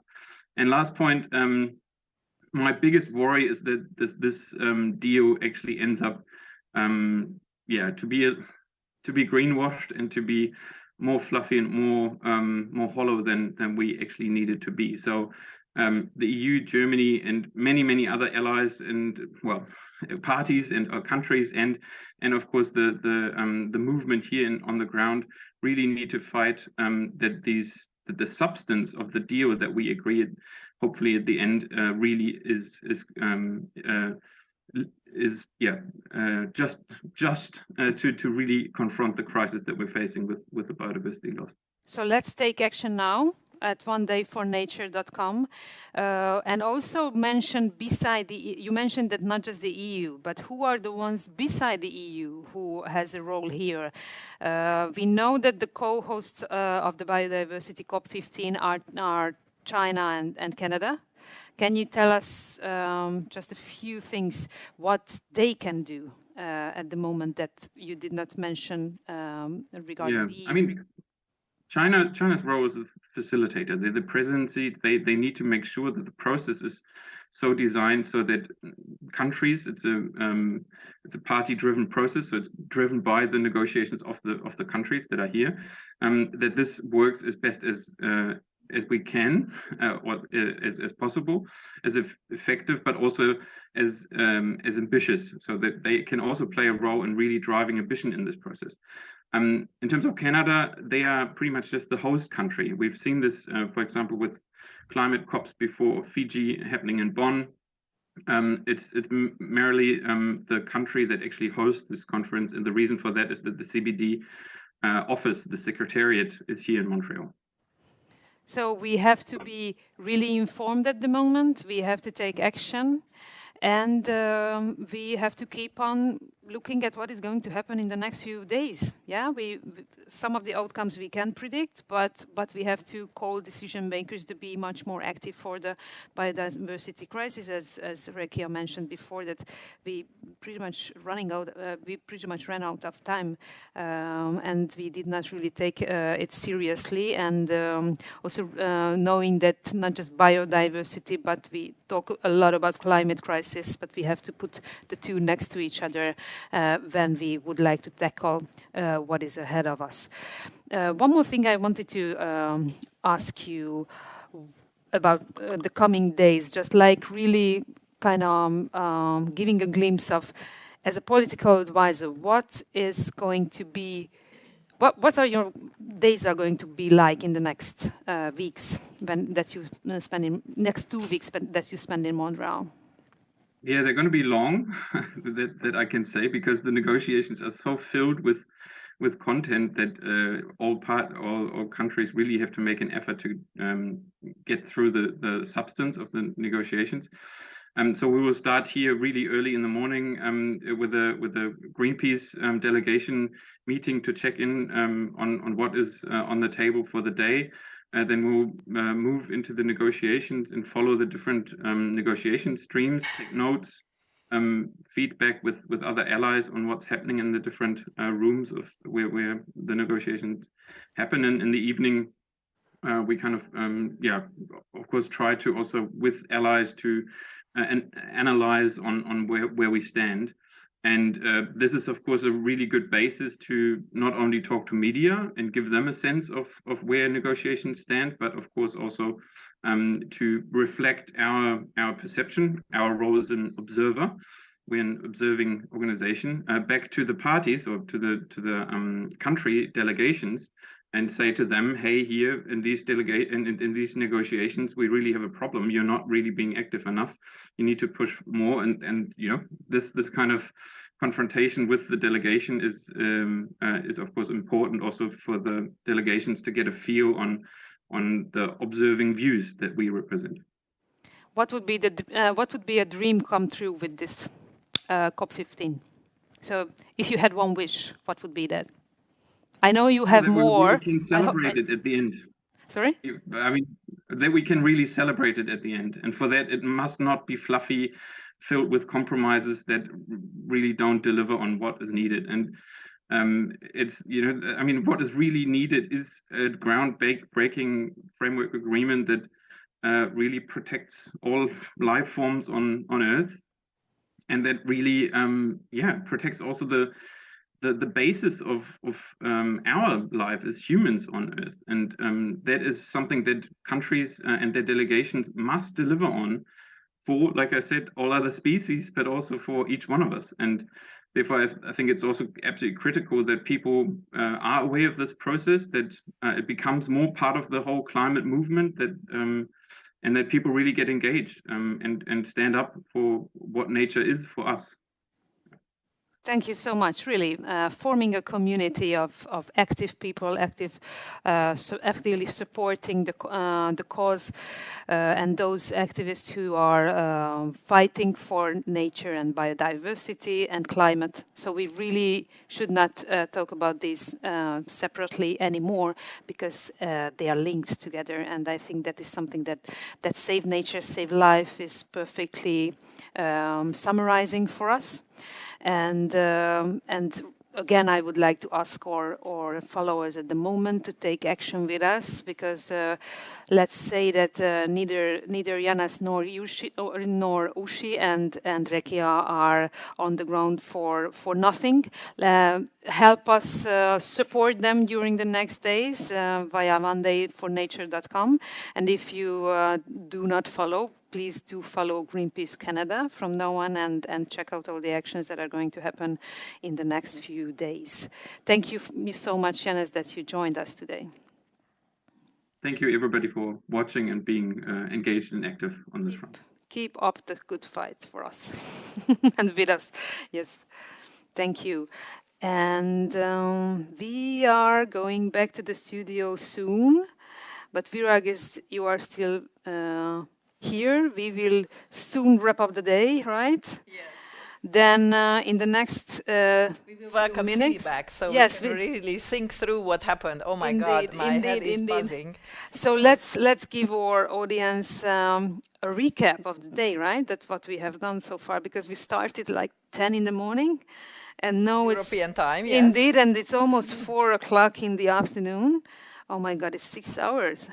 I can't believe that we are still standing, but we have to stand for nature. So we are doing it. Amazing. We had some amazing lives from nature, from the Carpathians, from Belgium, from Poland, from Canada as well. So let's see how our program basically arched over the day. I'm asking the studio to show the summary of what we have done so far. Welcome to this One Day for Nature live broadcast. We will be here with you all day long. Is it for me or is it for really celebrate nature on this really special day. It's going to be quite a big day for nature. I'm quite excited, a little bit nervous already. So let's get going. Basically, this is the story that every bear in the Carpathian is living. It's a story about destruction. It's a story about how we are influencing the biodiversity and the environment. It's a story about animals that are searching for food and they are finding plastic. It's a story about logging, illegal logging. And it's a story similar with what people are living, but also the biodiversity. And just like that, I will just ask you to please sign our petition, because for us it's super important to preserve these amazing forests and all the biodiversity around them. So you've got a call to action, safecarpathians.org. Please get in there and sign our petition, and let's make it our fight, our global fight for saving this amazing place of nature that Romania is really linked with. I will also introduce, because we prepared some amazing footage from our activities during this weekend. Ciprian will tell you more about what have been happening there and why it's also important for us. So first of all, to our viewers who are not familiar with that national park, can you tell me a little bit more about why Lobau is such a precious nature hotspot? Yes, gladly. So Lobau is actually one of the last intact floodplains that we have along the river of Danube. Thank you so much, Yehor, for that really moving message. As I said, I'm really impressed by colleagues in Ukraine still fighting also for nature and not just for human lives. That was our gateway to our Carpathian hour, and next we're going to be going directly into the middle of the Carpathian mountain forests with our colleagues from Greenpeace Romania. So I will be passing on to Laura. Hello, good morning, everyone. We are here in the heart of the Carpathian Mountains. I am Laura Bonciu, the digital of the Forest and Biodiversity campaign, and alongside with my colleague, we are transmitting this from the heart of the Carpathians. I will also leave Ciprian to present himself. Hi everybody, I'm Ciprian. I'm the forest campaigner from the Romanian side.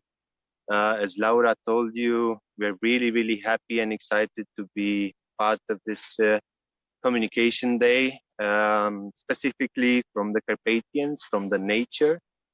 We are surrounded by forests as we speak, because the other days we spent a lot of time in the field doing some scouting, looking for some old-growth forests, even primary forests that unfortunately are very vulnerable, and they most probably will be logged, unfortunately, next year if we don't do anything to stop it. Hi Laura, Yes. Hi Ciprian, super amazing. We are back in the studio. Hi everyone, I did not introduce myself yet. I'm Dora Pop, also joining you today. And now we are ready to play the bear video, your amazing premiere on this live stream today. So I'm really asking the studio right now to play. Exactly. So we have a map here with case studies of quite, how I say, rough nature destruction still going on in different locations around Europe. We've got 13 locations over there with different kinds of cases. We put these all together in a report called Failing Nature, which is really wanting to do exactly what you were referring to, kind of show a little bit what's behind the curtain of a lot of language about Europeans being sustainable and promising green and so on. Because if we look at what's behind the kind of speeches and big words, there's still, basic practices in farming, forestry, fishing that are not at all sustainable.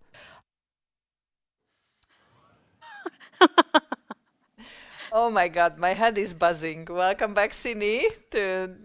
Yeah, we just had an amazing hour with our colleagues in Montreal, the team Greenpeace, who are ready to fight. So what I thought is maybe we could just sort of, with a popcorn style, talk about, what were our highlights of the day. There was so much information shared, so many pictures, stories.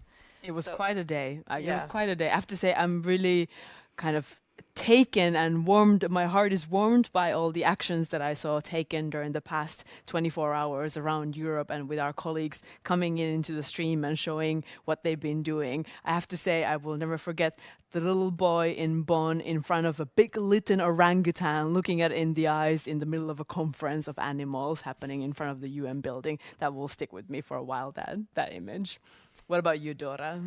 But it really put me on a difficult spot here. How can I choose? I mean, I really love the video from Belgium, like listening to the orchestra. This was like almost made me cry, and then just seeing the Carpathian teams also from Poland and Romania doing this amazing video, and also being on site for hours just for us to be live here in the broadcast, and then also giving an interview later on, I think, and also the light painting that was really beautiful. I started to dance in the studio actually. So this is something that we have to. Yes, we have to keep moving. Yeah, exactly. We have to keep moving. And what I was really impressed by is the energy of the people who are in Montreal right now. The conference is just starting. They are ahead of 2 really difficult weeks. Yeah. It's going to be a mountain to climb. And I really felt the energy coming through, of the people. If it's not now, then when, and we really need to, I love that. I was so inspired by this energy. And that energy will be needed during the next couple of weeks. So I've been so glad that we've been able to gather here today. The COP15 for a new deal on nature, hopefully, will officially kick off tomorrow. We will be watching it as Greenpeace across all our channels with a close eye to keep an eye on what are decision makers doing, and if they are really kind of standing up in the way that's needed to make sure that we get a proper new deal for nature. You can still join this push. We have our One Day for Nature action page still running, and you can use the hashtags of the day throughout the next couple of weeks to keep on putting pressure on our decision makers. New Deal for Nature, Save Life, and just COP15, so people will find your messages in the stream of messages. And Noah, we have an amazing video to finally finish the day, right? Before we go to that video, when we recap the day, we would like to say thank you for the whole crowd who were supporting us during this day, like from the studio in Sweden and also here in the studio in Vienna, and colleagues joining from all over the globe, basically, that you could see also on a spinning globe, that we were really live from Canada, from India, from Ukraine, from the Czech Republic, from Hungary, from the Congo. Yes, also most of our colleagues working day and night in the last few weeks to make these amazing actions happen, and just starting in Austria, then to Poland, then Romania, also Sweden. We really want to say special thanks to Hungary, all who participated in the World Hour Brazil. We got amazing actions and interviews from, and Germany also finishing before the Canadian Hour. Amazingly motivated colleagues on the ground in Montreal, summing up the day and basically just starting the fight. Yeah, they will do amazing work, we know, but we also need all who are watching to be active during the next days. So please tweet, use New Deal for Nature, use hashtag COP15 and hashtag Save Nature, Save Life. And let us finish the day with an amazing recap. Thank you very much, everyone, once again, for joining us for the day. Thank you all for the production team here in Vienna. And I think we are ready to wrap up the day. Thank you so much. Thank you. And thank you, both of you. Thank you. Bye.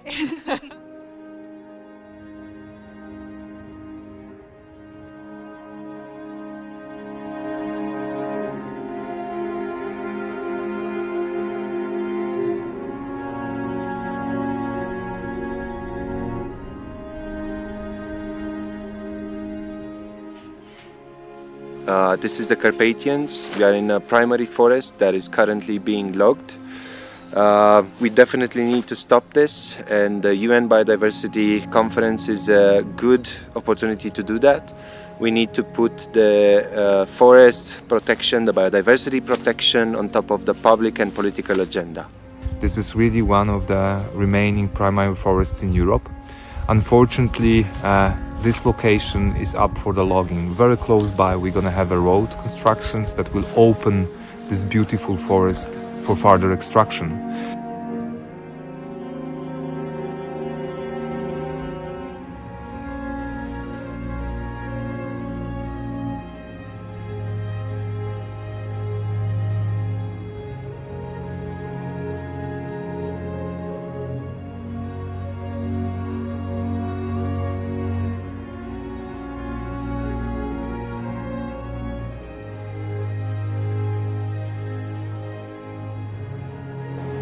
Biodiversity loss and the destruction of nature is threatening our human survival on this planet.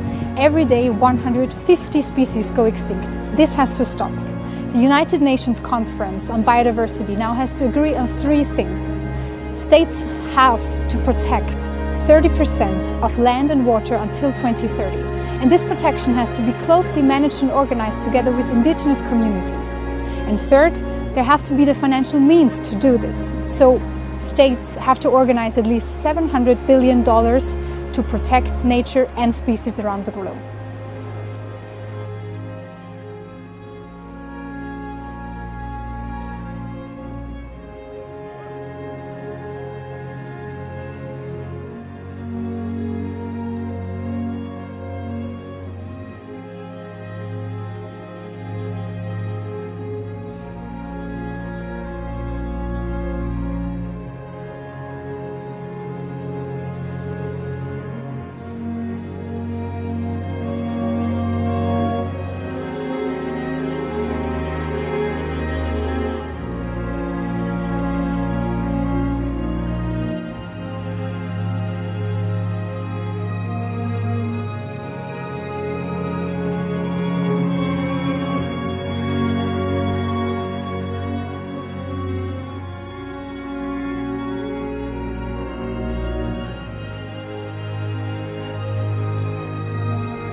COP15 is our best shot to protect biodiversity globally and to stop the crisis of biodiversity loss and mass extinctions which threatens all life on Earth. Today in the Czech Republic we support the international event by which we ask politicians to be ambitious in the deal, but we also point out cutting down the old beech forests in the Our Mountains on the borders with Germany, which are not protected by the Czech law,